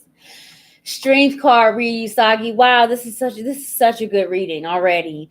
The Strength card, Rhea, is at the bottom of your deck. It's Leo energy. It could be in your chart or in the chart of someone that is contributing to your karmatic blockage. The Strength card is a test of courage here. Getting out of your comfort zone. Maybe it is that you find yourself in ego battles with other people where you are either insecure within yourself, so you find yourself surrounded by people on power trips, people that are selfish, that only think of themselves, that never really consider your feelings or your needs here, and that in turn makes you feel even more insecure and even more vulnerable here. Kind of like, the Cowardly Lion in the Wizard of Oz. This is what you're breaking, or at least trying to break. Finding your own personal power, your own personal Leo energy, having a strong sense of self-worth, confidence, and being prideful in yourself and your own abilities. This is a cycle that you're trying to break with the Strength card energy. So I've asked for Spirit to show me the two strongest energies influencing your shadow. And we have the Hangman in the reverse, clarified by the Queen of Pentacles. I don't usually read reversals, but since it has come out in this way, I will interpret it in that way. And this is a blockage, so this makes sense. So Hangman is the energy of suspension here and delays. And as a blockage in the shadow energy, this suspension comes within the mind, where you either are not seeing the bigger picture, or maybe even in a state of victimhood, being suspended. Like these things will always happen to me no matter what. You may really resonate as an empath. And if these things happen to you where you constantly attract broken or damaged people, or people that are always challenging your authority, or wanting you to be or act in the way that they seem best, this is where you need to break your karmatic cycle. It may be related to your career as well, maybe even family. Queen of Pentacles, Earth sign energy, Taurus, Virgo, Capricorn. In the low vibration, this is someone who finds themselves consistently in codependent situations, especially financially, where she either doesn't have enough resources to take care of herself, or doesn't believe that she can take care of herself and be an independent person. You will break this cycle, and you will do this, Rhea, thanks to the energy of the moon. This is the first time that the moon has come out here tonight, and this is affirming the fact that you are definitely an empath, and you've got to establish better emotional boundaries here. Your intuition and your natural intuitive ability is what is going to help you break this karmatic cycle. And I feel that you already know and already sense, when people are, in negative low vibration, but you still let these people in with this moon card energy. You give these people the benefit of the doubt, and you've really got to stop doing that, Rhea. Trusting in your natural instincts and your ability to sense the BS before you end up wasting your time, because so much time is wasted in this energy and your blockage. So Rhea, once you do start trusting in your intuition here, the outcome, the karmatic outcome, is represented by the Eight of Cups, clarified by the Princess of Cups. Remember I said your emotional boundaries were weak. Princess of Cups is page card energy in the traditional tarot. It's water sign energy, but even if you don't have water in your chart, this is someone who is very, very, very new to learning how to be comfortable in their own skin, ask to get their emotional needs met here. This is also someone that is learning how to love others and how to love themselves. You're walking away from this level of immaturity, emotional immaturity with the Eight of Cups. Anything that you have been dwelling on, that giving the people the benefit of the doubt, that's the energy of the well that's run dry. Empty hopes, empty dreams, empty wishes. You're walking away from these things with the Eight of Cups because these things no longer serve you, Rhea. So I need you to trust your gut here, especially as it concerns emotional connections and your resources with this Queen of Pentacles energy. Walk away from these things. It is definitely going to help you. I feel that you have to look beneath the surface because the answers that you may see, that you are seeking, are not going to be clear as day. Spirit's definitely going to send you the signs and synchronicities, but they may be in some type of code format. So use your imagination and open up your mind to whatever can come. But if you remember, if you ask Spirit for help, you got to be ready to receive whatever comes, because Spirit wants what's for your highest good, and that may not always be what you want, but it's most definitely what you need. Rhea says, I'm triple Leo for my rising, Venus and Mars. So this is wow. I definitely have been getting out of trying to please people in my life who are constantly putting me down. Yeah, yes. And you know, you have to, especially a Leo that's not in high vibration Leo energy. You're going to attract people that try to fake what you have a natural ability to do, and it's supposed to irritate you. It's supposed to push your buttons because they're not the real deal. You are the real deal. You're triple Leo. Are you serious? You are meant to be prideful. You are meant to have strong sense of self-worth and self-confidence. You are meant to be some type of leader, whether it be in your family or in your work. You know, you're meant to have some type of attention, some light shown on you. So until you learn that lesson, you'll deal with the micromanagers, you'll deal with that controlling romantic partner, you'll deal with the parents always trying to make decisions for you. You're going to continue to deal with that until you own into your own power. Keep pushing forward through it though, Rhea, because it is working. You know, there is some progress that you need to make, but you're working on it, and that's really what matters. Thank you so much for your patience and for joining me, and I pray that your reading resonates. Yeah, wasn't it, Sai? It was such a great reading. It really was. And you know, I really want you all to know, as much as I sit here and preach to you, I'm also on a spiritual journey. I know this isn't easy. You know, I know that this isn't something that you're going to get accomplished by next Thursday. That's unrealistic. So, you know, Okasan in Japanese means mother, and I'm Cancer rising. And in my channel, I'm here to support you. But sometimes these messages, you know, are tough love, but I genuinely mean well, Rhea. So for anyone, I'm not fussing. I'm encouraging, but you definitely got to step into your power, being triple Leo. You're destined. You're born to be in royalty here. Okay. Whew, okay. Emma, let's see. Emma. Did Emma post the second question, Emma?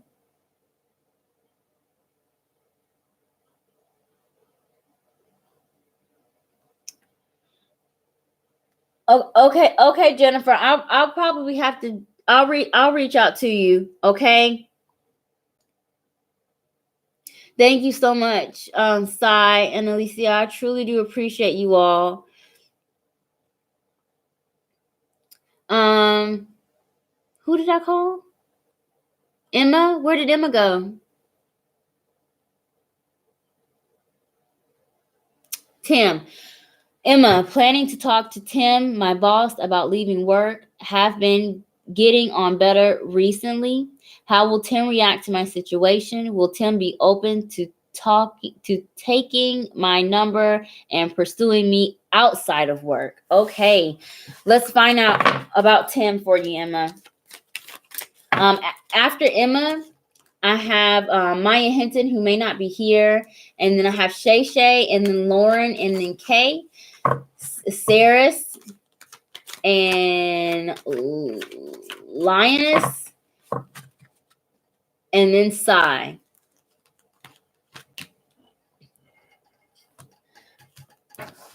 Emma, Tim. So let's find out about how Tim is going to react when you tell him about leaving work here, Emma.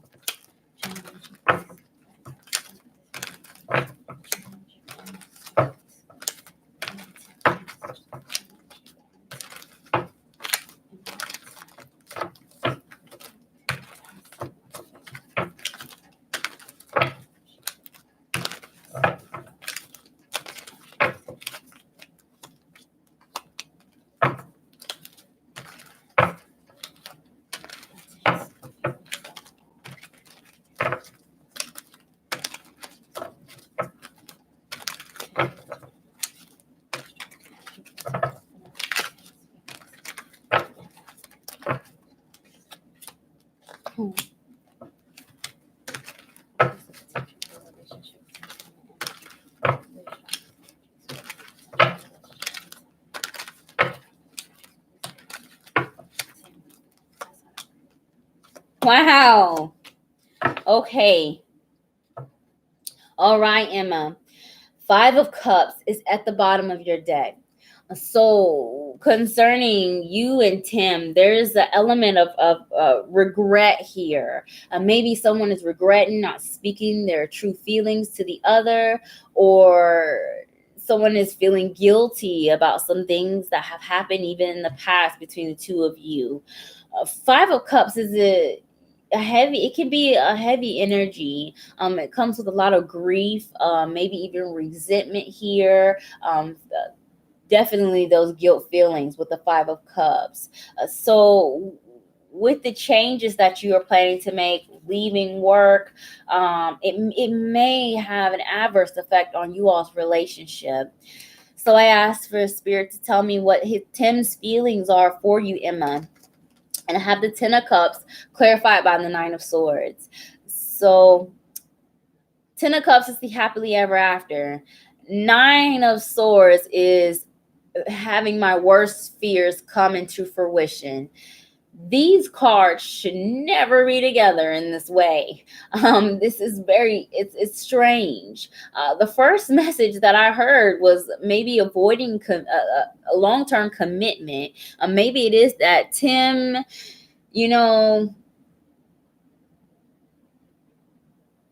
intends to have long-term commitments, but then, gets cold feet and runs away.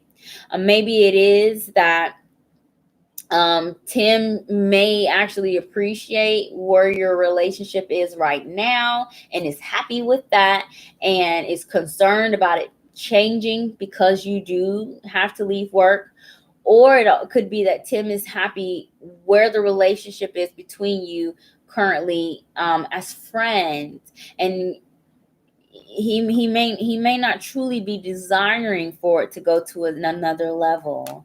9 of Swords is anxiety. He also could be very, very insecure about his abilities to establish a relationship with you. He may actually want this 10 of Cups, but does not believe that he could communicate his needs well enough, or that you are on the same page, that you feel the way that he does. So I asked Spirit to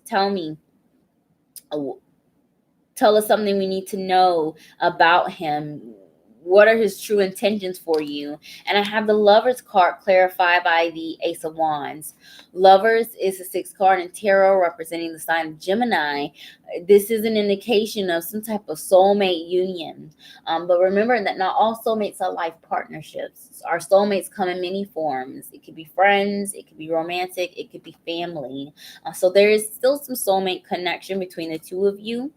There's definitely some passion. I feel that Tim is very attracted to you, physically attracted to you. If you catch my drift, and then that may be his primary focus right now is a physical relationship. So there may be a potential there.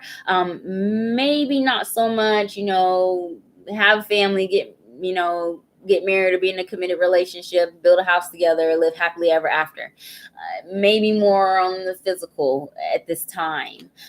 Lover's card and the Ace of Wands. The other message that I'm getting is that there is a possibility that he wants to extend this beyond a friendship. Lovers is romance, it's soulmate energy. The Ace of Wands is a new beginning, but you are what you manifest. So I don't really know, Emma, how this Nine of Swords energy is going to manifest in Tim's life. Like it's kind of misplaced here. So maybe he could be fearing the worst case scenario. And because of that, it could be blocking this relationship to be established.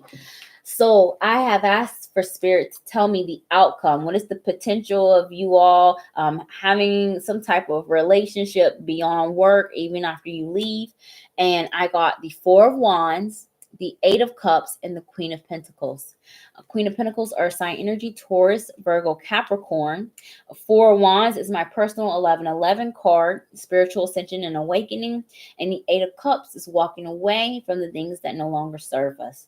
So I think the energy that you can be expecting concerning you and Tim,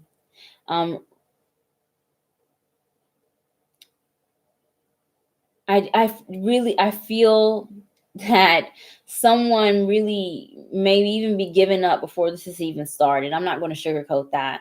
And it is coming from some sense of insecurity here. Someone may still be stuck in a codependent mindset, low vibration Queen of Pentacles energy, wanting to be cared for, wanting for someone to make the decisions in their lives for them. Or it also could be that someone is financially or physically insecure, and you are thinking about leaving work. So it may be positive for you to leave work. It may be necessary for your spiritual ascension, but I do feel like that it is going to change the dynamic of the relationship between the two of you. You've got to, I'm really interested to know how the Nine of Swords is manifesting. I think that there's more so insecurities than anything when it comes to Tim, Emma, and those insecurities very well could hold you all back from anything more outside of work. Okay? Let me pull an oracle card message to assist you. And then after Emma, I have Maya, who isn't here, Shay, Lauren, and Kay.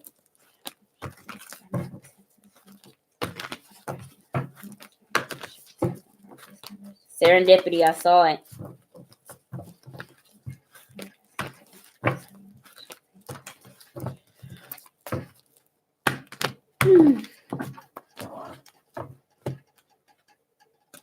Yeah, you got to be honest. Truth be told is the card message you have for the relationship between you and Tim, Emma. It's a number 14 in this deck. The 14th card in tarot is the Temperance card, finding that balance and harmony. In numerology, we go to the smallest digit. 1 + 4 is 5. Some change is going to happen, and like I said, it is going to change the dynamics of the relationship.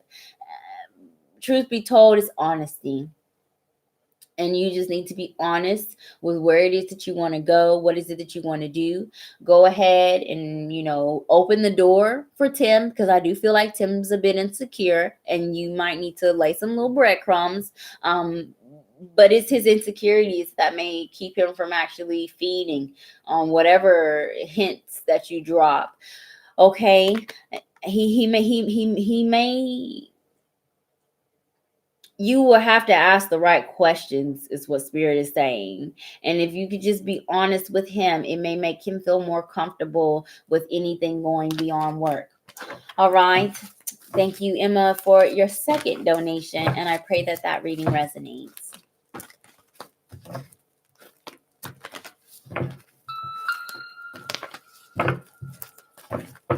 Hey, Esther. Hey, welcome. Esther, I do these readings every Thursday at 8:30 p.m. Eastern Standard Time. So if you can't donate, that's fine. This is a free reading. I suggest that you subscribe to my channel and turn on your notifications for when I do go live. I am trying to fit into my schedule to start doing weekend readings also, so that I can accommodate my clients on the other side of the world. Okay, that was Emma. 𝙧𝙧𝙢𝙘. All right, let's get 𝙧𝙧𝙘𝙘.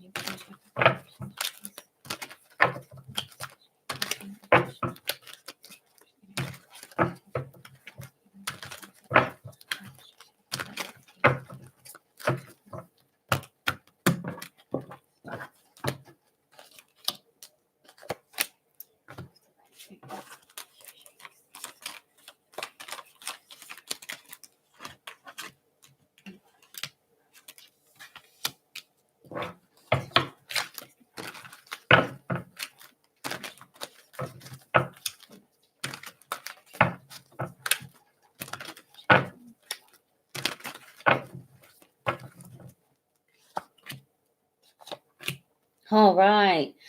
𝙧𝙧𝙢𝙘, the Six of Cups is at the bottom of your deck.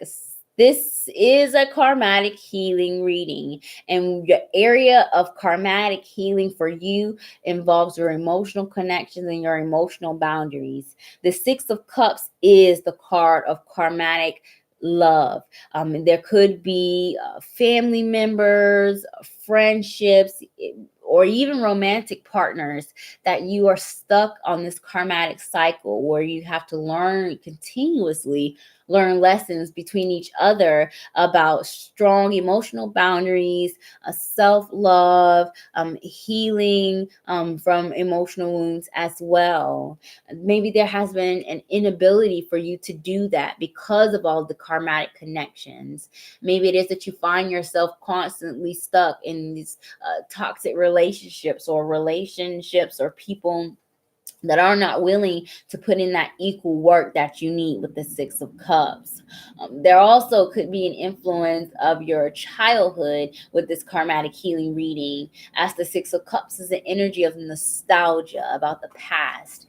So there could also be some emotional disappointment or some heartbreak, maybe even feelings of abandonment or not receiving some love from a parental or authority figure in your early years, where you need to break a karmatic pattern. 𝙧𝙧𝙢𝙘, the two strongest energies representing your shadow is Prince of Pentacles, clarified by the Prince of Swords. So we have two Knight card energy. Prince in my deck is the Knight card in the traditional tarot. Prince of Pentacles, Earth sign energy, Taurus, Virgo, Capricorn. Prince of Swords, air sign, Aquarius, Gemini, Libra. If those signs don't resonate, what is happening is your shadow, you're still at an adolescent stage. You're not fully mastered in your ability to maintain prosperity and abundance in your life, maybe even concerning your career with the Prince of Pentacles, and also your communication skills, giving and receiving effective communication. It could be that you are overcoming codependency especially concerning finances, where you have to rely on other people to assist you with finances. You're breaking. Prince of Swords as a blockage is overcoming energy, impulsive energy. A Prince of Swords makes quick decisions, and not all of those decisions are in his best interest. And sometimes he puts his foot in his mouth. You need to embody the high vibration of these energies, where the Prince of Pentacles is diligent. He is sticks to his commitments, but he also has a lot of patience. So you need to be patient with yourself and others on this journey. A high vibration Prince of Swords is quick thinking and quick action. Maybe it is that you hesitate. You find yourself being in constant inertia, moving. And then when you crash and burn, it's like, getting out of quicksand energetically to get back going. You're overcoming this cycle of karmatic history. The planetary influence that you're going to need in order to remove these blockages, Shay, is Neptune.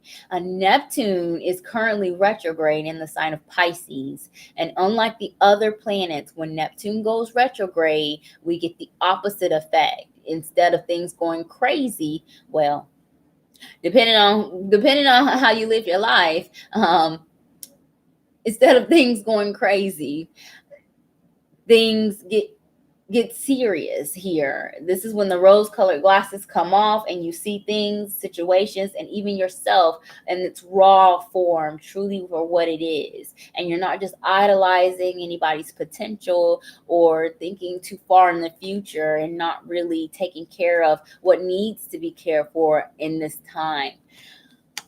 Neptune also is the energy of dreams and wishes. So with the patient aspect here, you got to be patient with yourself in order to get these dreams and take advantage of this Neptune energy. Your karmatic outcome, Shay, for taking advantage of the Neptune energy, overcoming the challenges in the Prince of Swords and the Prince of Pentacles, is represented by the Six of Wands, clarified by the Eight of Wands.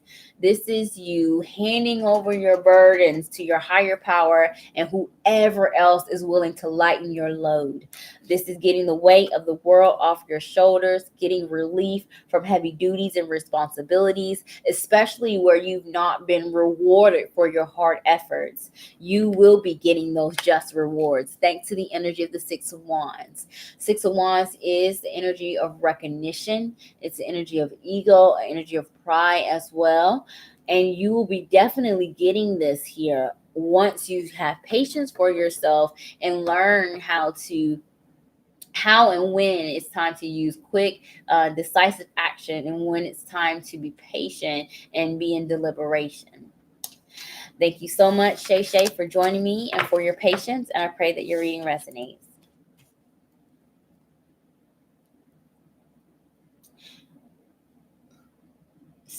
Shay says, right. Thank you.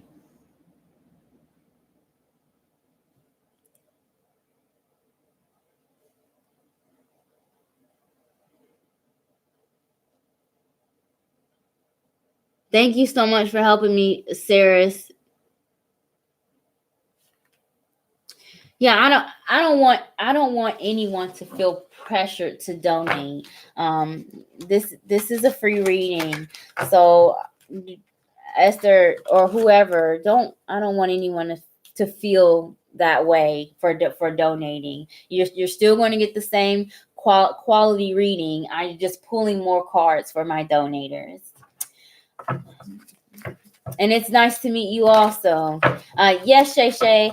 There's still some work to be done, considering that you are coming in with 2 night card energies. You need to at least elevate to a queen and king self-mastery energy here. But the good thing is you're not at a page. You're not like a baby. You're not at baby, stages here. You are making the progress and it is showing. And, you gotta give yourself some credit, even for the baby steps, Shay.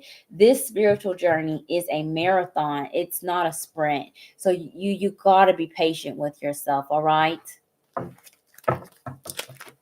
Lauren, are you here?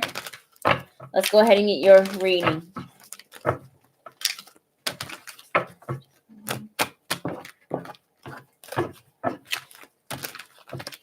What time is it? It's midnight. Okay. Hi, Angela.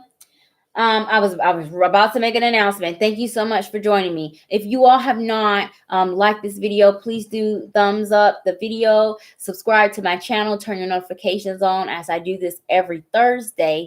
As of now, this is last call for anybody that would like to submit a donation. I have to go to bed at a decent time, so I'm not going to be taking any more donations after this time. If anyone would like to submit a donation to get a reading, please do let me know so that I can assure that you are priority and get your extended reading. Otherwise, I'm going to go and finish through my list. I have Lauren, Sex, Potions, and Petals, and then I have Kay, and then Saris, Wari. I have Gaylena, who I'm sure she's asleep, and then Lioness and Sai. Lauren's here. Lauren, let's go ahead and get started with your reading. If anyone would like to submit a donation for priority or an extended reading, please do let me know in the comments. Otherwise, my free and donation lists are closed so that I can go to bed at a decent time, because I have not one, but 3 jobs. Lucky me. So I need my sleep. All right, Lauren, thank you so much for your patience. Let's go ahead and get started with your reading.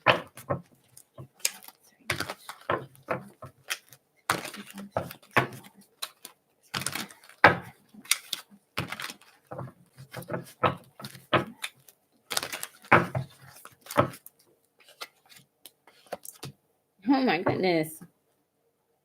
Oh yeah.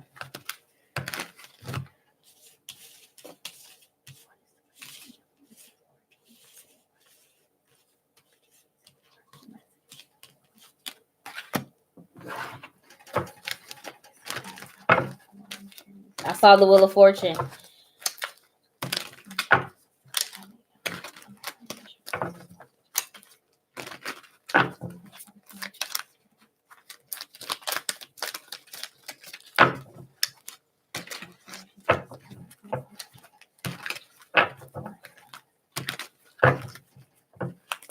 I saw the Fool. All right, Lauren. King of Cups is at the bottom of your deck. Water sign energy, Cancer, Pisces, Scorpio.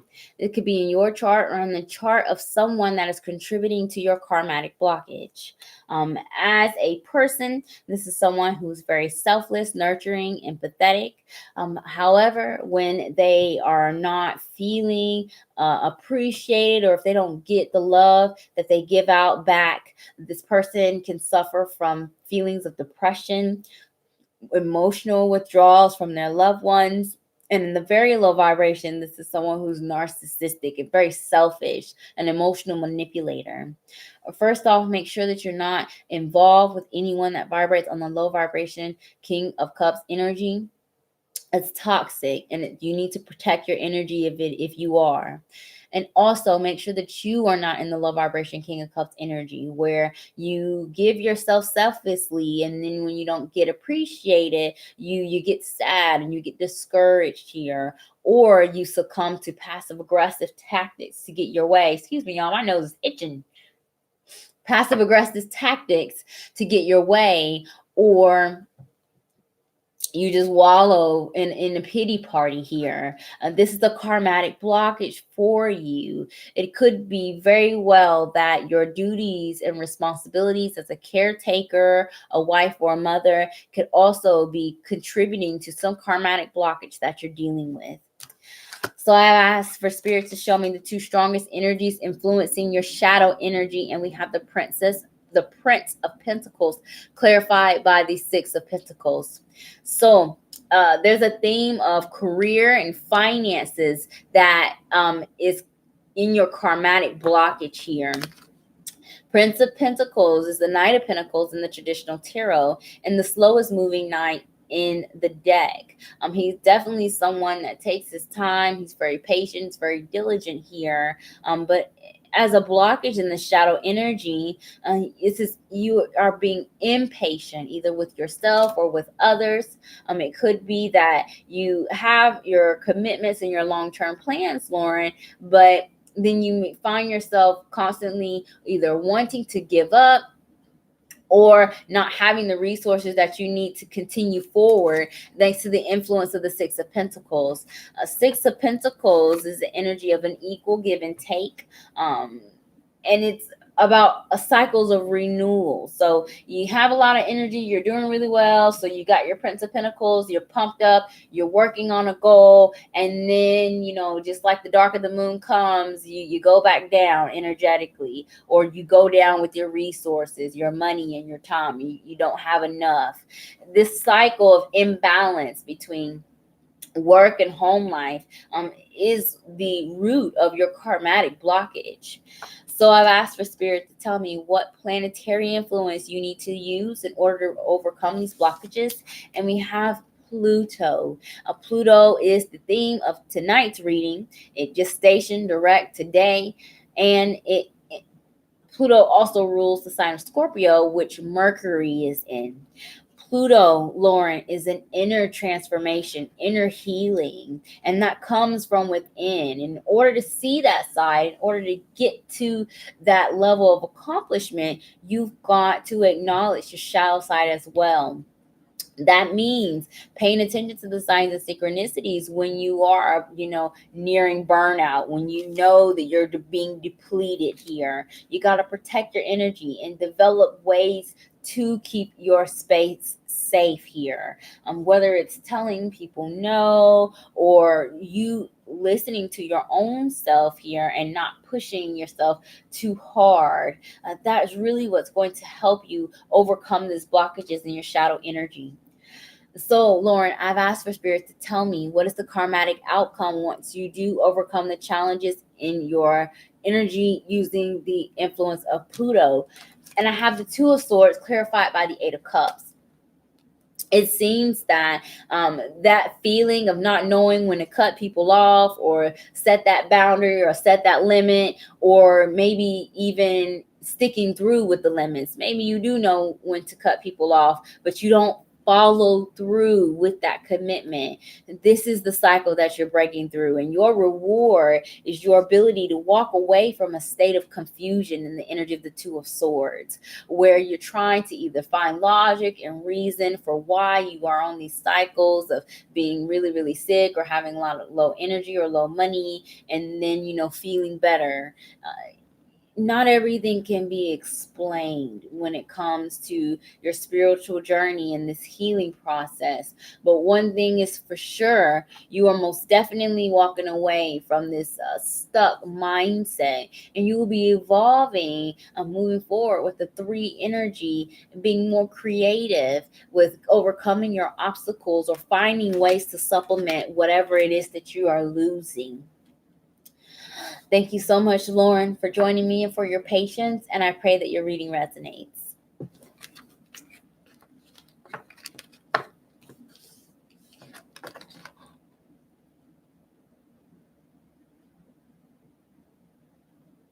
Hey, Emma. Yes, Emma, I did do your second reading with Tim. It was at least when I'll post this. Let me write a note.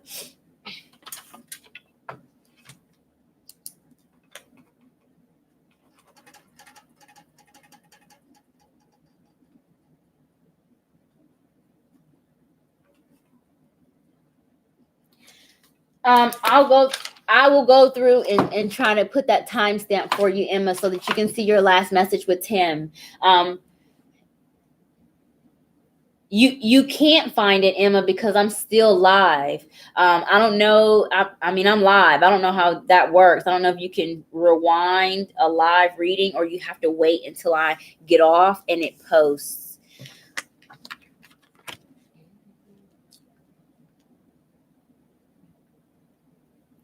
Hey, Esther. Esther,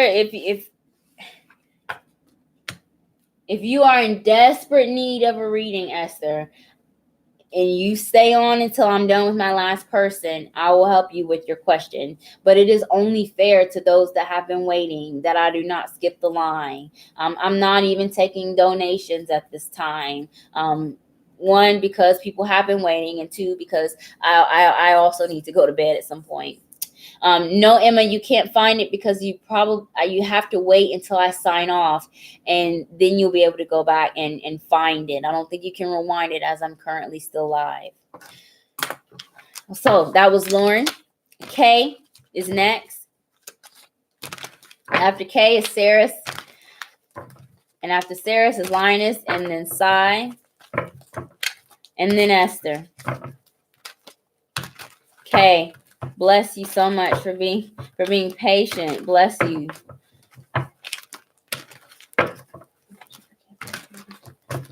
I have 28 people on my free reading list and 13 people who've donated, 14 people that have donated.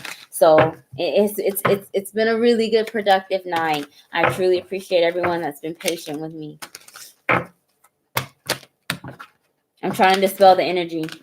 Wow, look, I'm getting attacked, and the Prince of Pentacles is coming back out.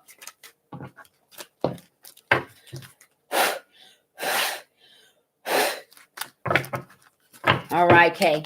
Let's go ahead and get started with your reading.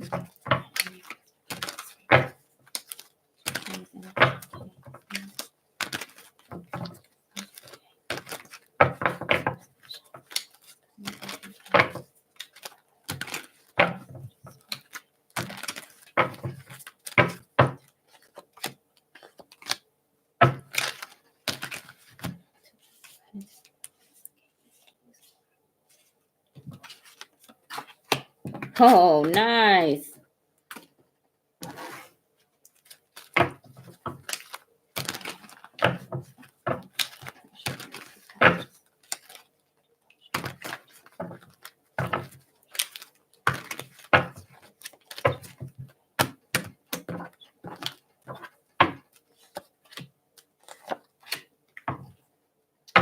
All right, Kay. The Lovers is at the bottom of your deck. It seems that there is definitely an influence of karmatic partnerships, whether this be romantic partnerships, friends, or family, but your soulmates in your life is where your blockage is.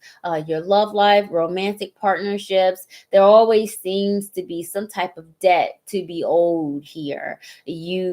Things are never really equal. You always find yourself having to make sacrifices instead of compromises here with the energy of the Lovers. And it holds you back, and it contributes to your karmatic blockages. The Lovers also is the energy of using logic over your heart and feelings. It could be that you are an empath, and for that reason your emotional boundaries may be very weak, and you're very susceptible to being emotionally manipulated here. And then things seem to, I heard poof, like things seem to blow up in your face, and I see like big like puffs of colorful smoke, like a surprise, not an explosion, not like a bomb, like big puffs of colorful smoke. So these surprises that happen to you, they're not horribly traumatic like a bomb. However, they do catch you off guard. And maybe it is that your heart gets the best of you, and then you realize over time that people and things are just not worth your time. And by that time, you've already given so much. This is the karmatic cycle you're trying to break here, Kay. I've asked for Spirit to show me the two strongest energies representing your shadow side. And we have the Queen of Pentacles clarified by the Prince of Wands.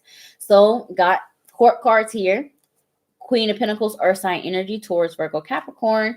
Prince of Wands, fire sign energy, Aries, Sagittarius, Leo. There could be a hierarchy here. Maybe even family, could be like a mother, son, or someone in a position of authority, of a leader, and someone being the student here with the queen energy and then the prince energy. There's a hierarchy. Emotional maturity, dealing with people that are either that lure you into codependent situations, that use you for your money, use you for your energy, and then when you're all dried up, they're like, pew. Maybe that's what that smoke that I was seeing. People running away and leaving, this cloud of dust behind, and you're like, wow, I didn't see that coming. These things continue to happen to you here, as a second energy that I'm hearing is that when it comes to your long-term commitments, Kay, possibly even finance related or career, that you have a hard time being established in work, and that you get work and it may be good for a while and then something happens and you got to change again. A Prince of Wands is the energy of instability. You start a lot of projects but are unable to finish them even when your intent is good. And the Queen of Pentacles is, that boss woman, that boss lady, and she likes to be independent and financially stable to support herself. And you seem to be having a karmatic challenge with maintaining this in your life. The planetary influence that's going to assist you with overcoming the shadow energy in your karmatic healing reading is Uranus. And this is the first time that Uranus has come out tonight. Uranus is transiting in the sign of Taurus, and it's retrograde right now. I don't know if you're interested in astrology, but this may give you some answers as to how you need to apply this energy. Either check to see where Taurus rules in your chart. Okay, check to see where Taurus rules in your chart, what house it rules. And based off of the theme of that house, that's where you will know how to do your healing. If you need help doing any of that, just send me a message and I'll work with you. But you have to have your accurate birth time in order to apply the house method in astrology. If you don't have it, that's completely fine, because the overall influence of Uranus is doing things different, the unconventional, stepping way outside of your comfort zone here, especially as it concerns your career. You may need to take some risk here with Uranus here, and maybe take a leap of faith to maintaining prosperity and abundance in your life, and avoiding this Prince of Wands energy of instability. Uranus is also asking you to maybe even do things differently. You got to revamp something here, thinking outside of the box to solve your issues. You could maybe be stuck in a very limited mindset, or your support system is very limited, and so you continue to repeat these patterns because you're not getting any new fresh ideas which Uranus can bring to you. So, okay, once you do overcome the challenging energy and your shadow energy, applying the planetary influence of Uranus, your karmatic outcome is represented by the Hierophant, clarified by the Nine of Swords. You seem to manifest your worst case scenarios here.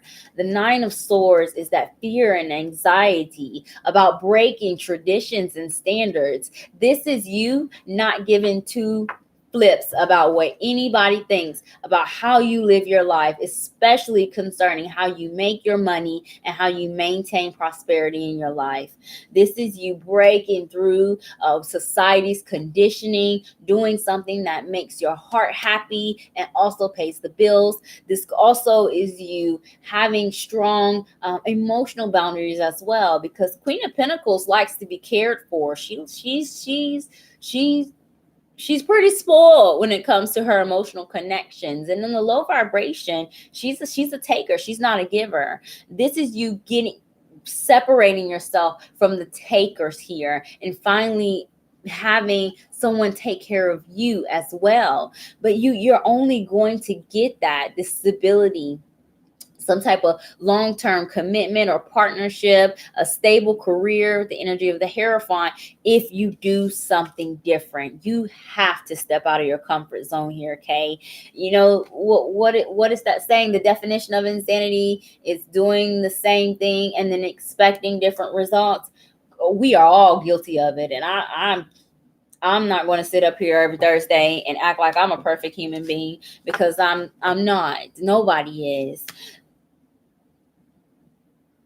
So take a chance, okay, and do this different thing. And it may be what is different, what is unusual to you, that helps establish stability where things are currently unstable. Break that cycle, especially concerning career and finances, with the influence of the Queen of Pentacles for you, okay? Thank you so much for your patience and for joining me. And I pray that your reading resonates. Don't forget to send me a message if you really want to look at your astro placements in your natal chart and see how these transits are affecting you and how it applies to your reading. Okay? Kay says, thank you so much. Hey, Emma. No, Emma, I'm not taking any more donations. I'm not sure where you are, and I know that it's late for everyone else, but it's almost 1 o'clock in the morning, and I've been on for 4 hours, so I'm not taking any more donations. My list is closed in general. All right, Saris. Saris is here. I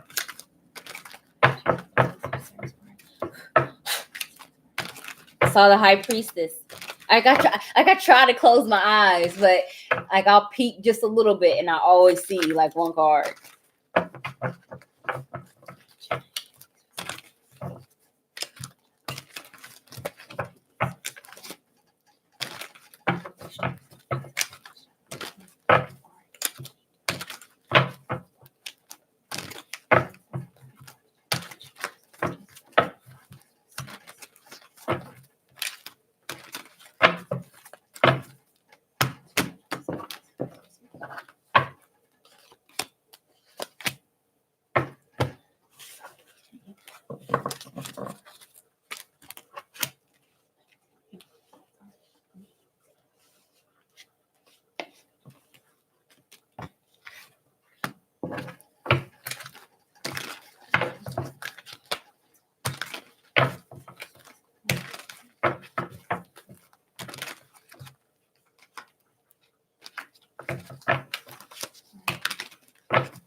Yes.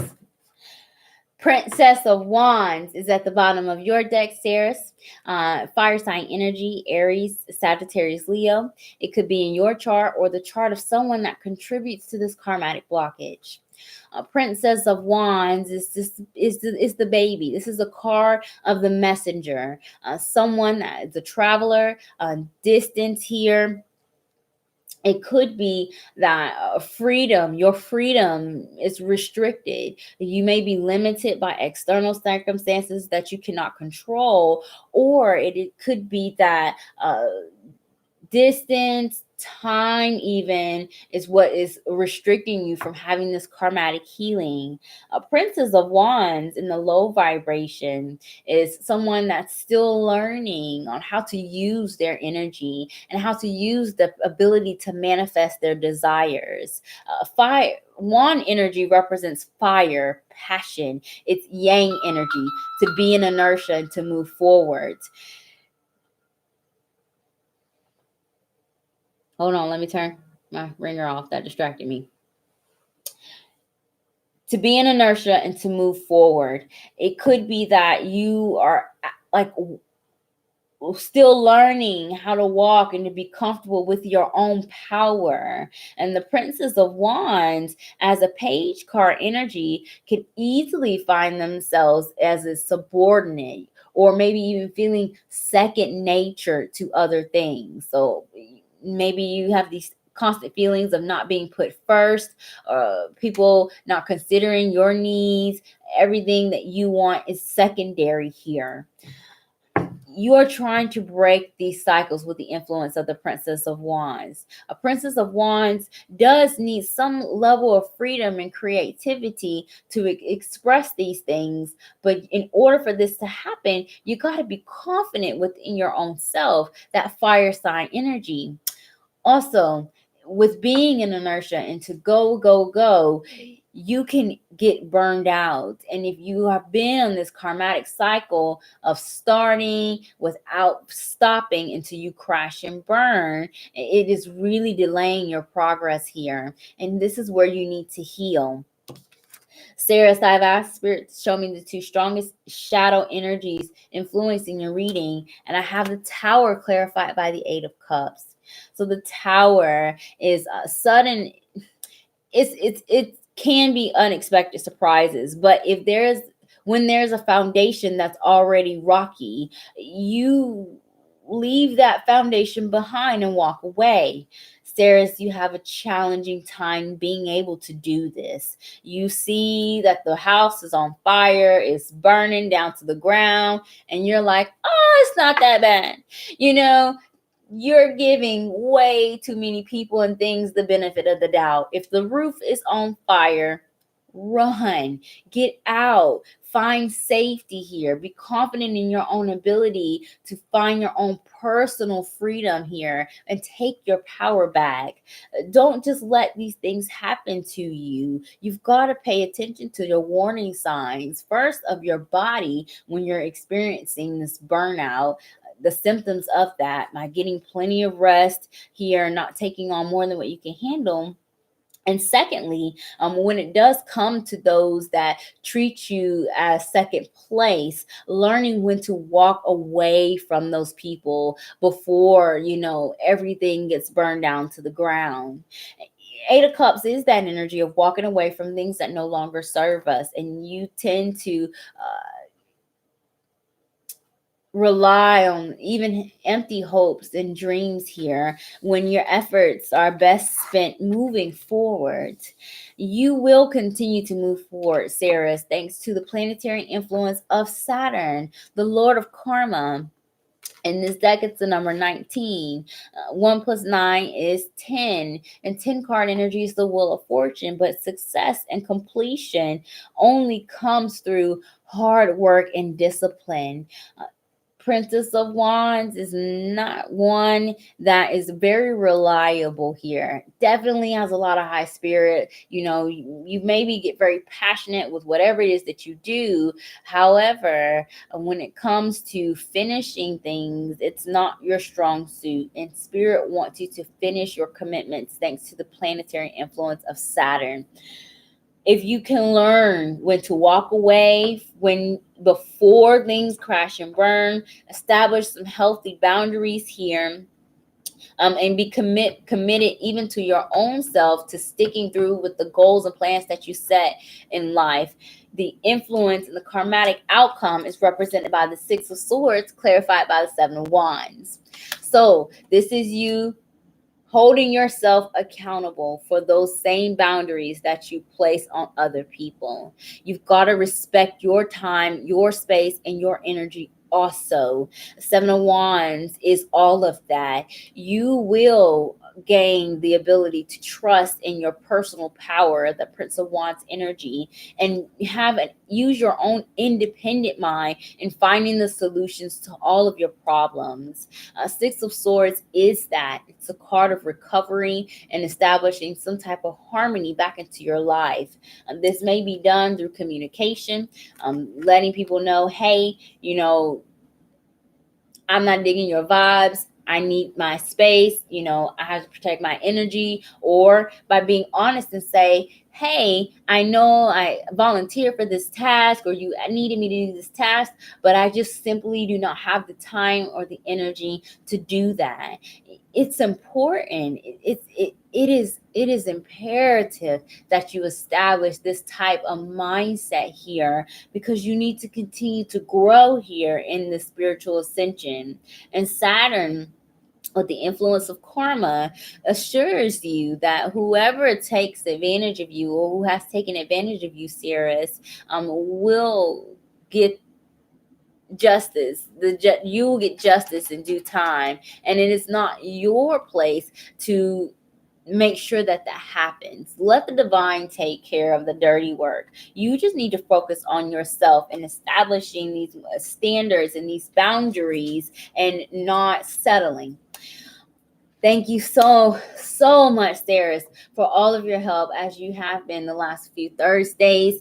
You do have a reading that is on, that it's coming, so please do watch out for that. Thank you again for your patience and for joining me, and I pray that your reading resonates. Sarah says, yes, I've been taking more than I can handle and thinking I have to heal everyone. Yes, it's not your responsibility. Absolutely not. You need to make yourself a priority. You need to cut things off, get out of the house before the roof caves in on you. It's not your job, Sarah. You got to take care of yourself. Okay? All right. So after Saris is Linus. Linus, are you here? Thank you so much for being patient with me, Saris. I truly do appreciate that. It means so much to me. Linus, are you still here? Sai, are you still here? These are my last two.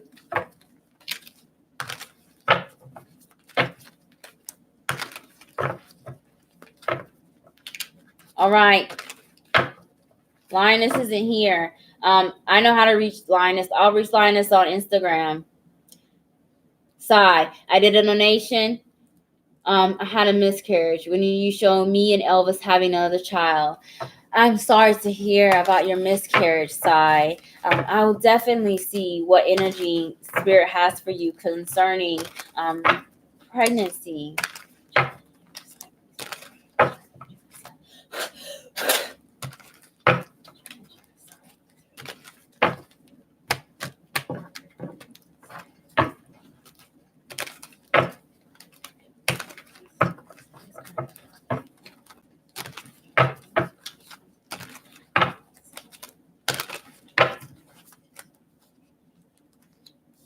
Wow.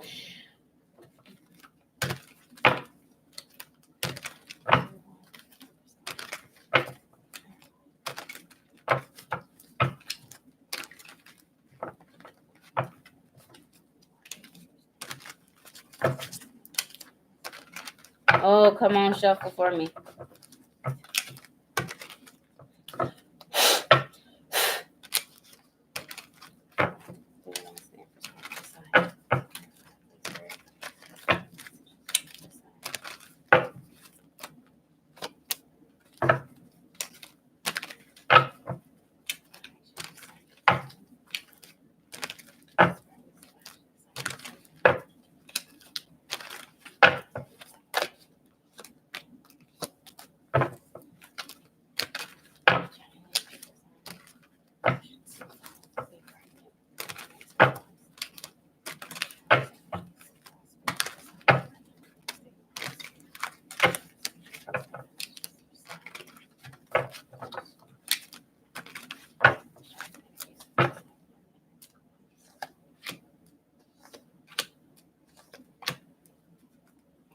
All right, Sai. The Three of Pentacles is at the bottom of your deck. This is an energy of cooperation and teamwork here and communication. You and Elvis have some planning to do. Make sure you are on the same page as you recover after your miscarriage and while planning for the future child. I feel like that Spirit wants you to focus on the practical things in life, your career, your finances. Maybe it is that you may need more room, maybe a bigger vehicle here. Consider tidying up those loose ends as you wait for this pregnancy to happen here. In the meantime, also with communication with your partner, the first message that I heard was grief. You all need to talk to each other. Maybe someone is pretending to be more okay than what they are, and it's time to have this conversation, to let this go, let the grief go. But the Three of Pentacles is the card of planning and creativity. With creativity, you might need to either use more different methods to establish pregnancy, such as in vitro or surrogate. But I'm looking more so as tracking like ovulation cycles. I'll get personal here. I planned, predicted, planned, and had all three of my kids. I knew I was going to have my son first, and I knew I'd have my daughters second and third. I knew when I was going to get pregnant, and I knew when I was going to get pregnant. I knew the gender, and they all three of them came true. And I did this based off of the lunar cycles, the moon. It helps. A full moon, new moon energy, especially full moon energy, is very conducive for pregnancy. Where are we? We just had the new moon in Libra, and we are going to have a full moon in, oh my gosh, I'm not even going to give you any wrong information. The full moon is next week. Gosh, dog, what is it? What is it in Libra? Pisces. I'm not going to give you any wrong information. The full moon is what's going to help you. You're going to have to get creative in that aspect when it comes to getting pregnant. So I've asked for Spirit to show me what is currently blocking you from this pregnancy. And I have the Empress card, the Three of Wands, and the Prince of Wands. The Empress, I saw it when I was shuffling. This is the card of pregnancy. This is the card of the mother and pregnancy. So as far as you conceiving again, absolutely. Probably even before the end of the year with the Three of Wands. Influence here, earliest is in the next 3 weeks. So plan your calendars, find out when the new moon is, and make sure you're making some time for planning, is what Spirit is saying. That's as PG as I can get. Three of Wands and the Prince of Wands. Prince of Wands is fire sign energy: Aries, Sagittarius, Leo. October, November, December, January, February, March, April, May, June, July. July is Leo. If you do conceive in the month of October, end of October, around the full moon energy, I see you having a male child in the month of July, the end of July, maybe even August. Leo sun sign is what Spirit is telling me here, with the numbers and energy. You're definitely getting that. As far as a blockage, time is the blockage for you. I'm not really seeing anything in your energy that you are doing that's preventing this from happening. This is a divine timing thing here, that's playing a part. You are taking care of yourself. Empress card takes care of herself. You're planning for the future, and thinking realistic. Three of Wands energy. Prince of Wands can be unstable. So maybe if you don't take your medication regularly, get lots of sleep here. If you're not doing these things to take care of your body on a regular, that could hold you back. But I do feel like time is the biggest obstacle for you concerning pregnancy side. So I asked for Spirit to tell me what action do you need to take in order to remove these blockages. And you gotta have faith, is what this is saying. I have the Hermit card energy and the High Priestess. Hermit is Virgo card energy, the 9th card in tarot. High Priestess is Cancer sign energy, the 2nd card in tarot. 9 + 2 is 11. 11, spiritual ascension and awakening. 1 + 1 is 2. February. I definitely see some progress before February. And I've predicted a couple of conceptions in the month of February, a couple of conceptions in the month of February. What's happening in February? Uranus may be stationing direct at the end of January, February. And in Uranus, the Uranus influence your reading? No, that was Kay's reading. February, before February, I see this. The actions that you have to take is to have faith here. Spiritual ascension is the card of the Hermit, and the card of the High Priestess is intuition here, but it's also the card of prayers, and you have to have faith. A Hermit also requires some self-reflection and withdrawal, and again, you got to take care of your physical vessel here in order for this pregnancy to be healthy and last and make it full term. So I've asked Sai to, if you will be pregnant before the end of the year, what influences that you have. I have the Queen of Swords, the Nine of Wands, and the Devil. So first off, Queen of Swords, Nine of Wands, Devil. Do not obsessively worry about this. Do not blame yourself or feel guilty. Do not stay stuck in your head with worry and doubt.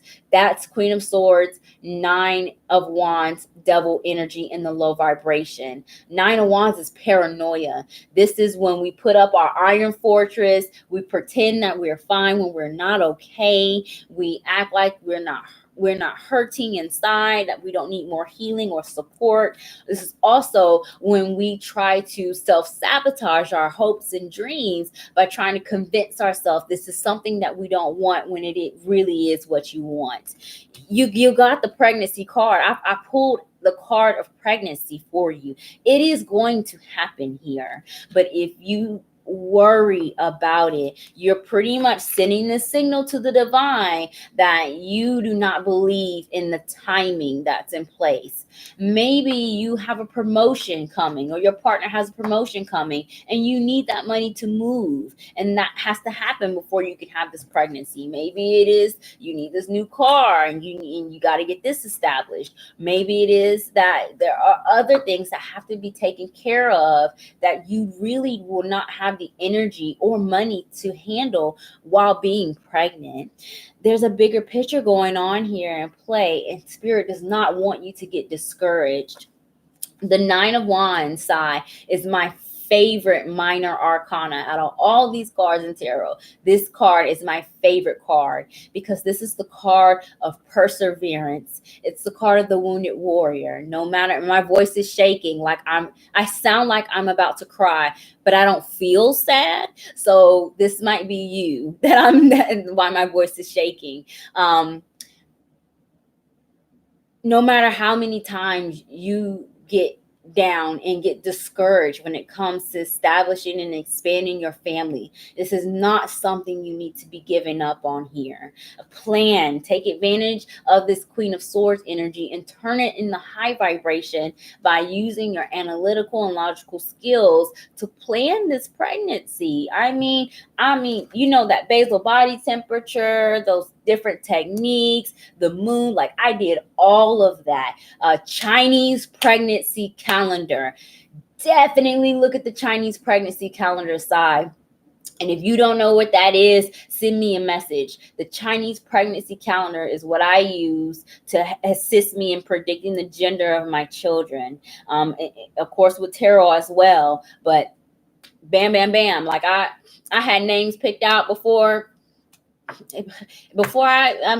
met my first husband. I had my names picked out. So you can manifest this. I'm proof that you can manifest what you want, and it is there for you. The pregnancy is available for you, but you cannot give up. The devil energy in the high vibration is passion, and you gotta keep that love alive between you and your partner and not let this discourage you all both, because the Three of Pentacles influences you overall, where you need teamwork. Teamwork makes the dream work. And the pregnancy is out there. You don't give up, Sai. Do not give up on this. Okasan means mother in Japanese. And anytime I get a client coming to me with pregnancy or fertility issues, I mean, I make it my personal mission. You know, I'm it, being a mother is the only thing that I was 100% sure of in my life, even at a young age. So if this is something that you want, I want to be a part of that journey to help you. Please send me a message. If you do not know your birth time and can find it out, let me know. I can look at, this is what I can do for you. I can look at your natal chart and find out where your fifth house placement is. That rules children. If you have challenging aspects in the fifth house, that can affect children, that can contribute to the miscarriage, especially if you have transits to that. I will also check your cardology report to see if you have some cardology influences in the year that may be more conducive for pregnancy as well. Girl, I mean, message me. I've got tools after tools after tools. Last year I predicted three conceptions. I predicted the gender before the conceptions, and the last baby was born. Logan was born. How old is Logan? Logan's like 4 months old now. All three of them I predicted. I got you. Don't give up. Okay.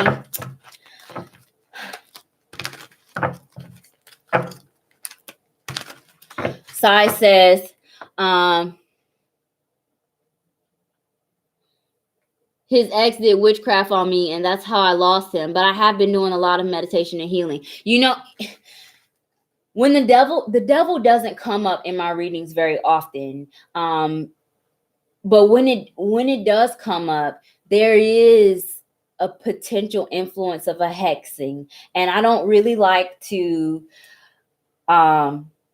talk about it too much, because then people start freaking out, because the possibility of you being hexed by an outsider is low. A lot of the hexing and the blockages come from our own selves. It's things that we manifest. But if you already know that is a possibility, that devil influence is there. I definitely can see some foul play concerning your miscarriage with the devil energy. You can uncross yourself as well. Girl, I do everything. Just send me a message. I'll help you with this pregnancy. I'll give you some uncrossing energy to do, some healing work. We're going to make sure that you carry the next pregnancy to full term. As much as I can help, I will do that for you. Thank you so much, Sai, for your donations and for joining me. And I truly do pray your reading resonates.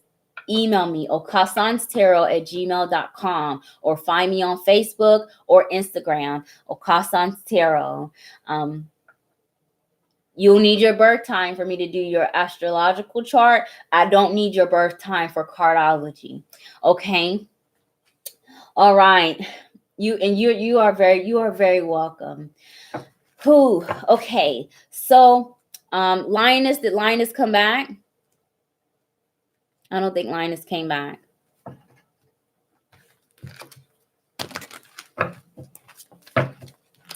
All right. So I did have one person submit a donation, but they were not able to attend the live reading. So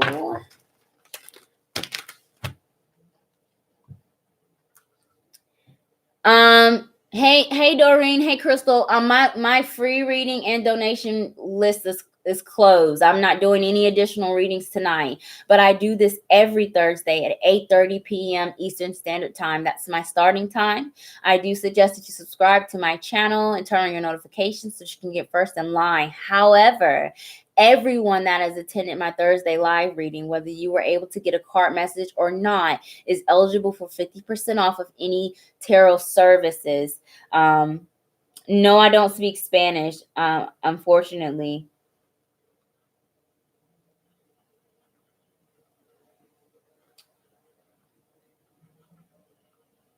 Let me.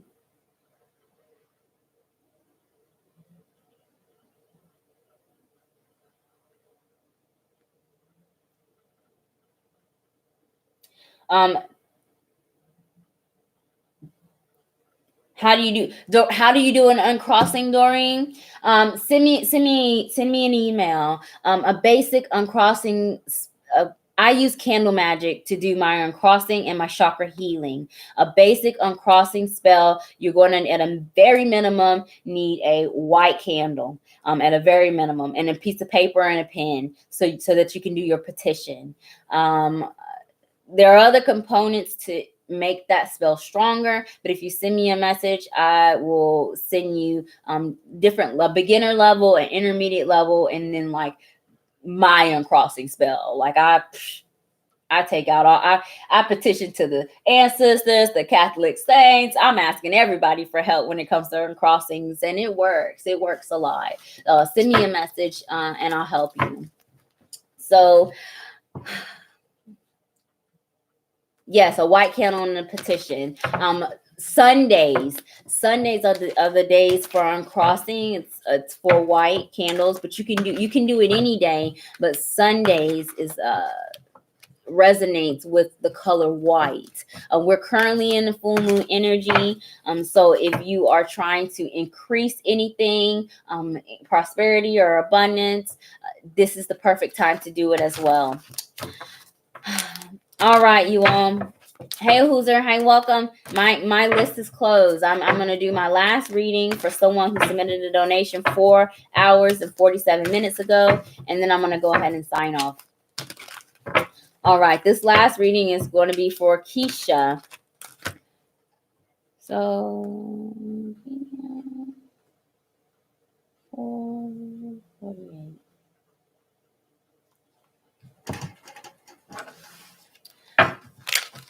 All right, Keisha.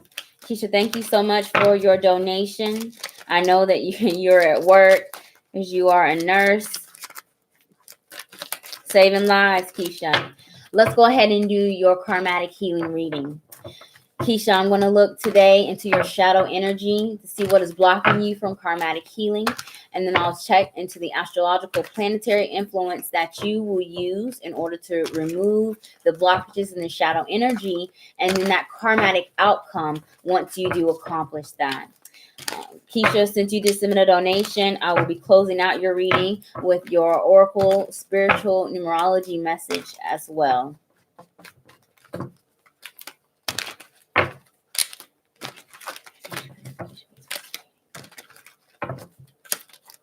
Thank you, Saris.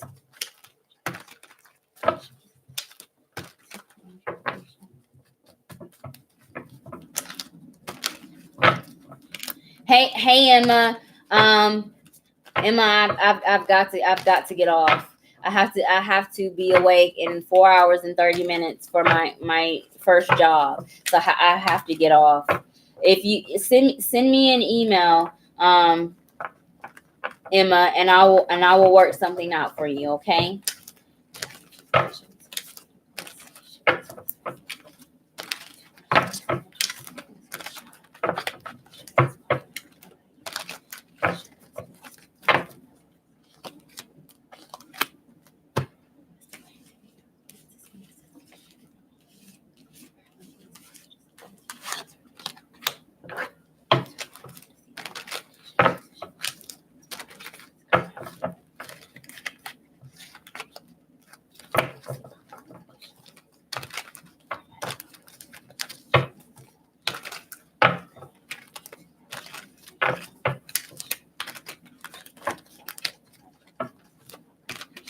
Oh my gosh, I've done way too many readings.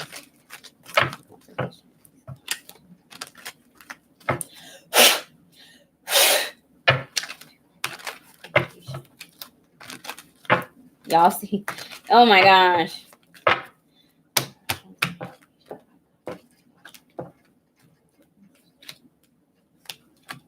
Oh yes. Wow.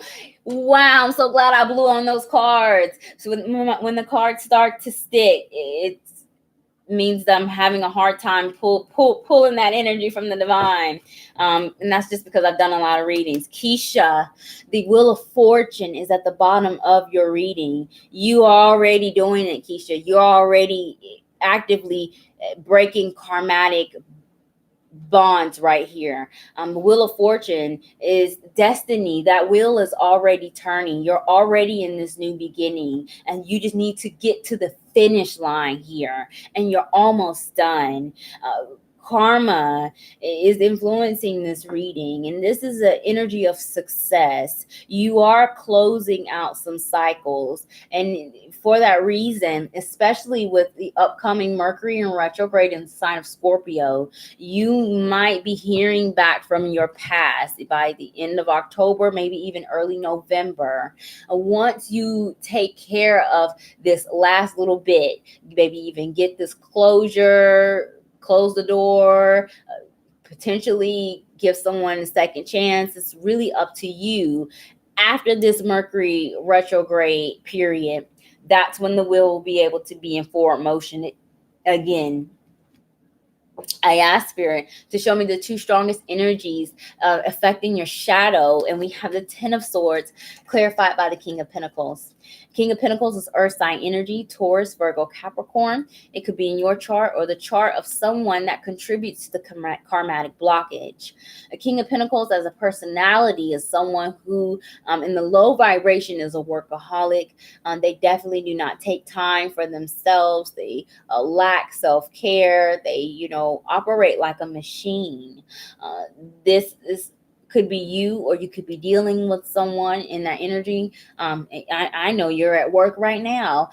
So this definitely could be you as a workaholic, which I know you're limited as a nurse, but you, even when you have to work, you have to make time for yourself, Keisha, because it's a karmatic blockage for you that you don't fill your cup first.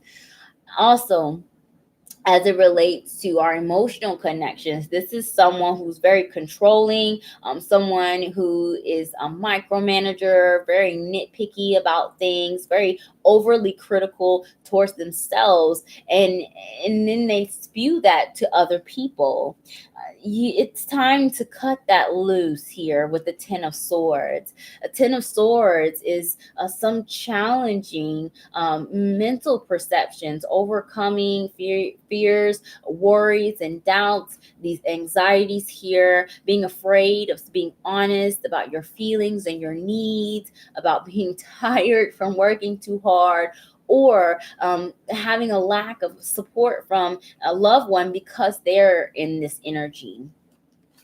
You're going to overcome these obstacles here using the energy of the moon, Keisha, your planetary influence. A moon card deals with our instincts and our intuition, but ultimately the moon represents the feminine energy, and it is with loving care and kindness and an empathetic approach to work and to also yourself, in addition to your loved ones, that's going to help you break through these karmatic bonds.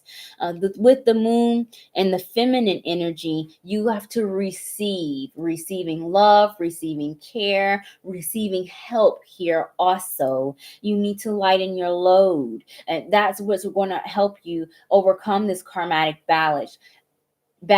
Lighten your emotional load with the moon card energy. Once you accomplish these things, and I told you that there was an influence of Mercury retrograde, some unfinished business in Mercury retrograde. Once you get through that, your result, your karmatic outcome, we have Eight of Swords clarified by the Death card. I mean, it just really doesn't get any better than this. Honestly, Keisha, Eight of Swords is an energy of self-imposed restriction. This is either that doubt and worry that's in the energy of the Ten of Swords, or these are some external circumstances where we've allowed ourselves to be in a state of victimhood. You are breaking through that, and this is an internal personal transformation that you're going through here. And I know that it's not easy because you're transforming yourself. You really have to learn how to love and act in a healthy environment and in healthy spaces here with the death card energy.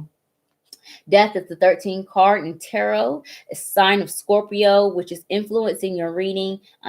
You will be expecting some things at the end of October with the Pluto retrograde, but it's not going to hold you back. It's going to give you an opportunity to make peace with the things that have happened in the past so that you can have that transformation and break through this karmatic cycle.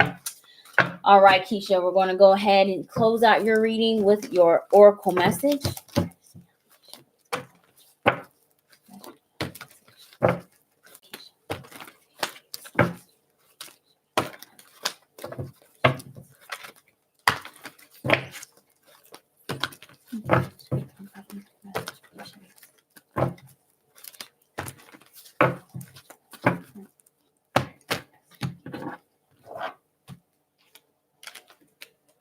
Tick tock. The Wheel of Fortune was at the bottom of your deck, and I told you, Keisha, that it is turning. However, it's going to go backwards with this Mercury retrograde because divine timing is playing a factor in your karmatic healing.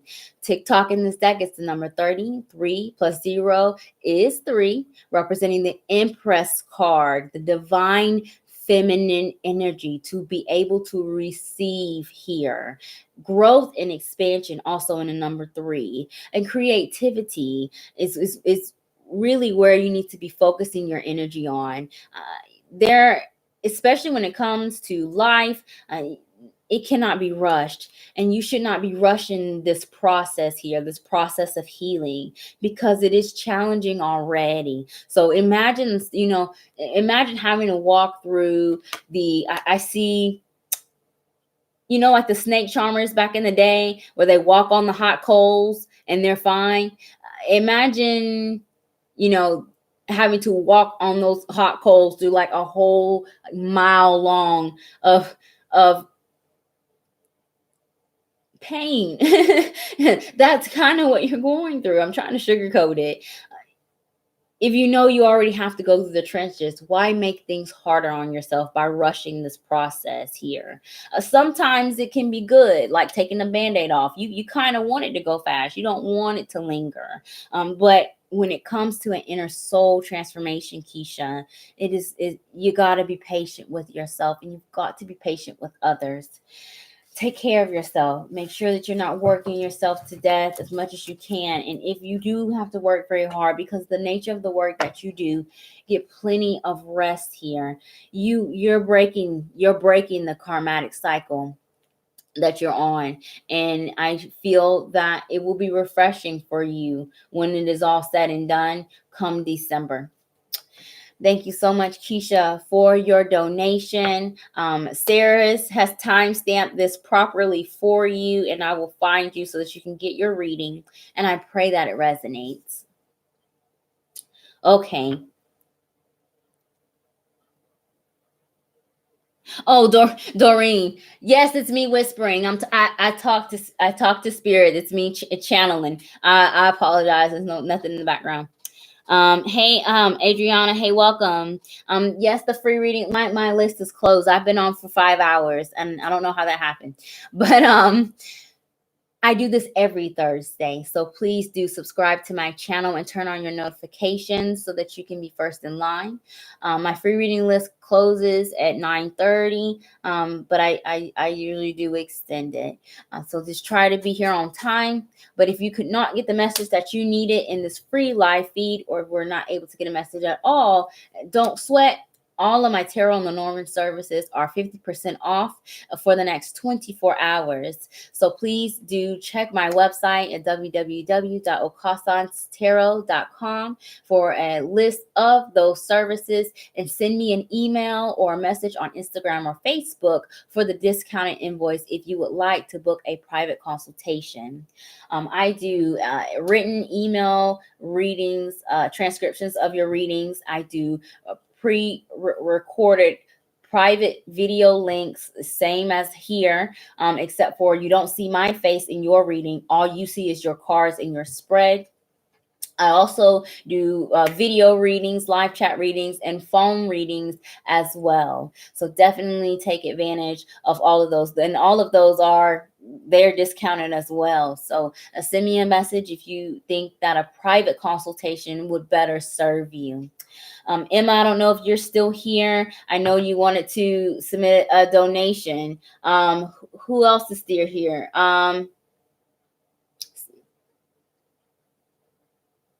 Elaine.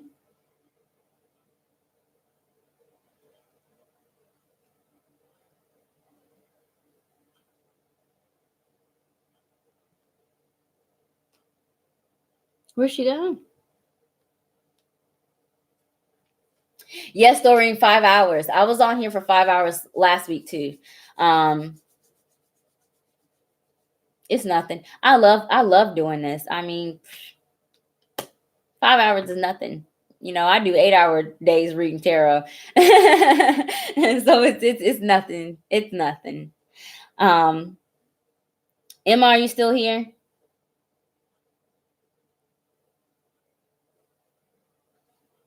Did Linus ever come back?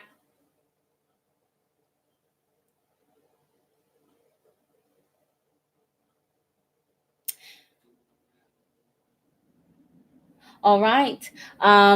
For my announcements, I'll just do on a separate video because I'm tired. And yeah, I'll do it later. Thank you guys so much for joining me on my weekly live reading, Words with 𝙆𝙖𝙧𝙢𝙘 𝙍𝙬. Again, please do like and subscribe to my channel. Turn on your notification bells because I'm here every week on Thursdays, 8:30 p.m. Eastern Standard Time. Until then, I'm going to go and shut it down. Thank you guys so much for joining me, and I will see you next week. Bye, you all.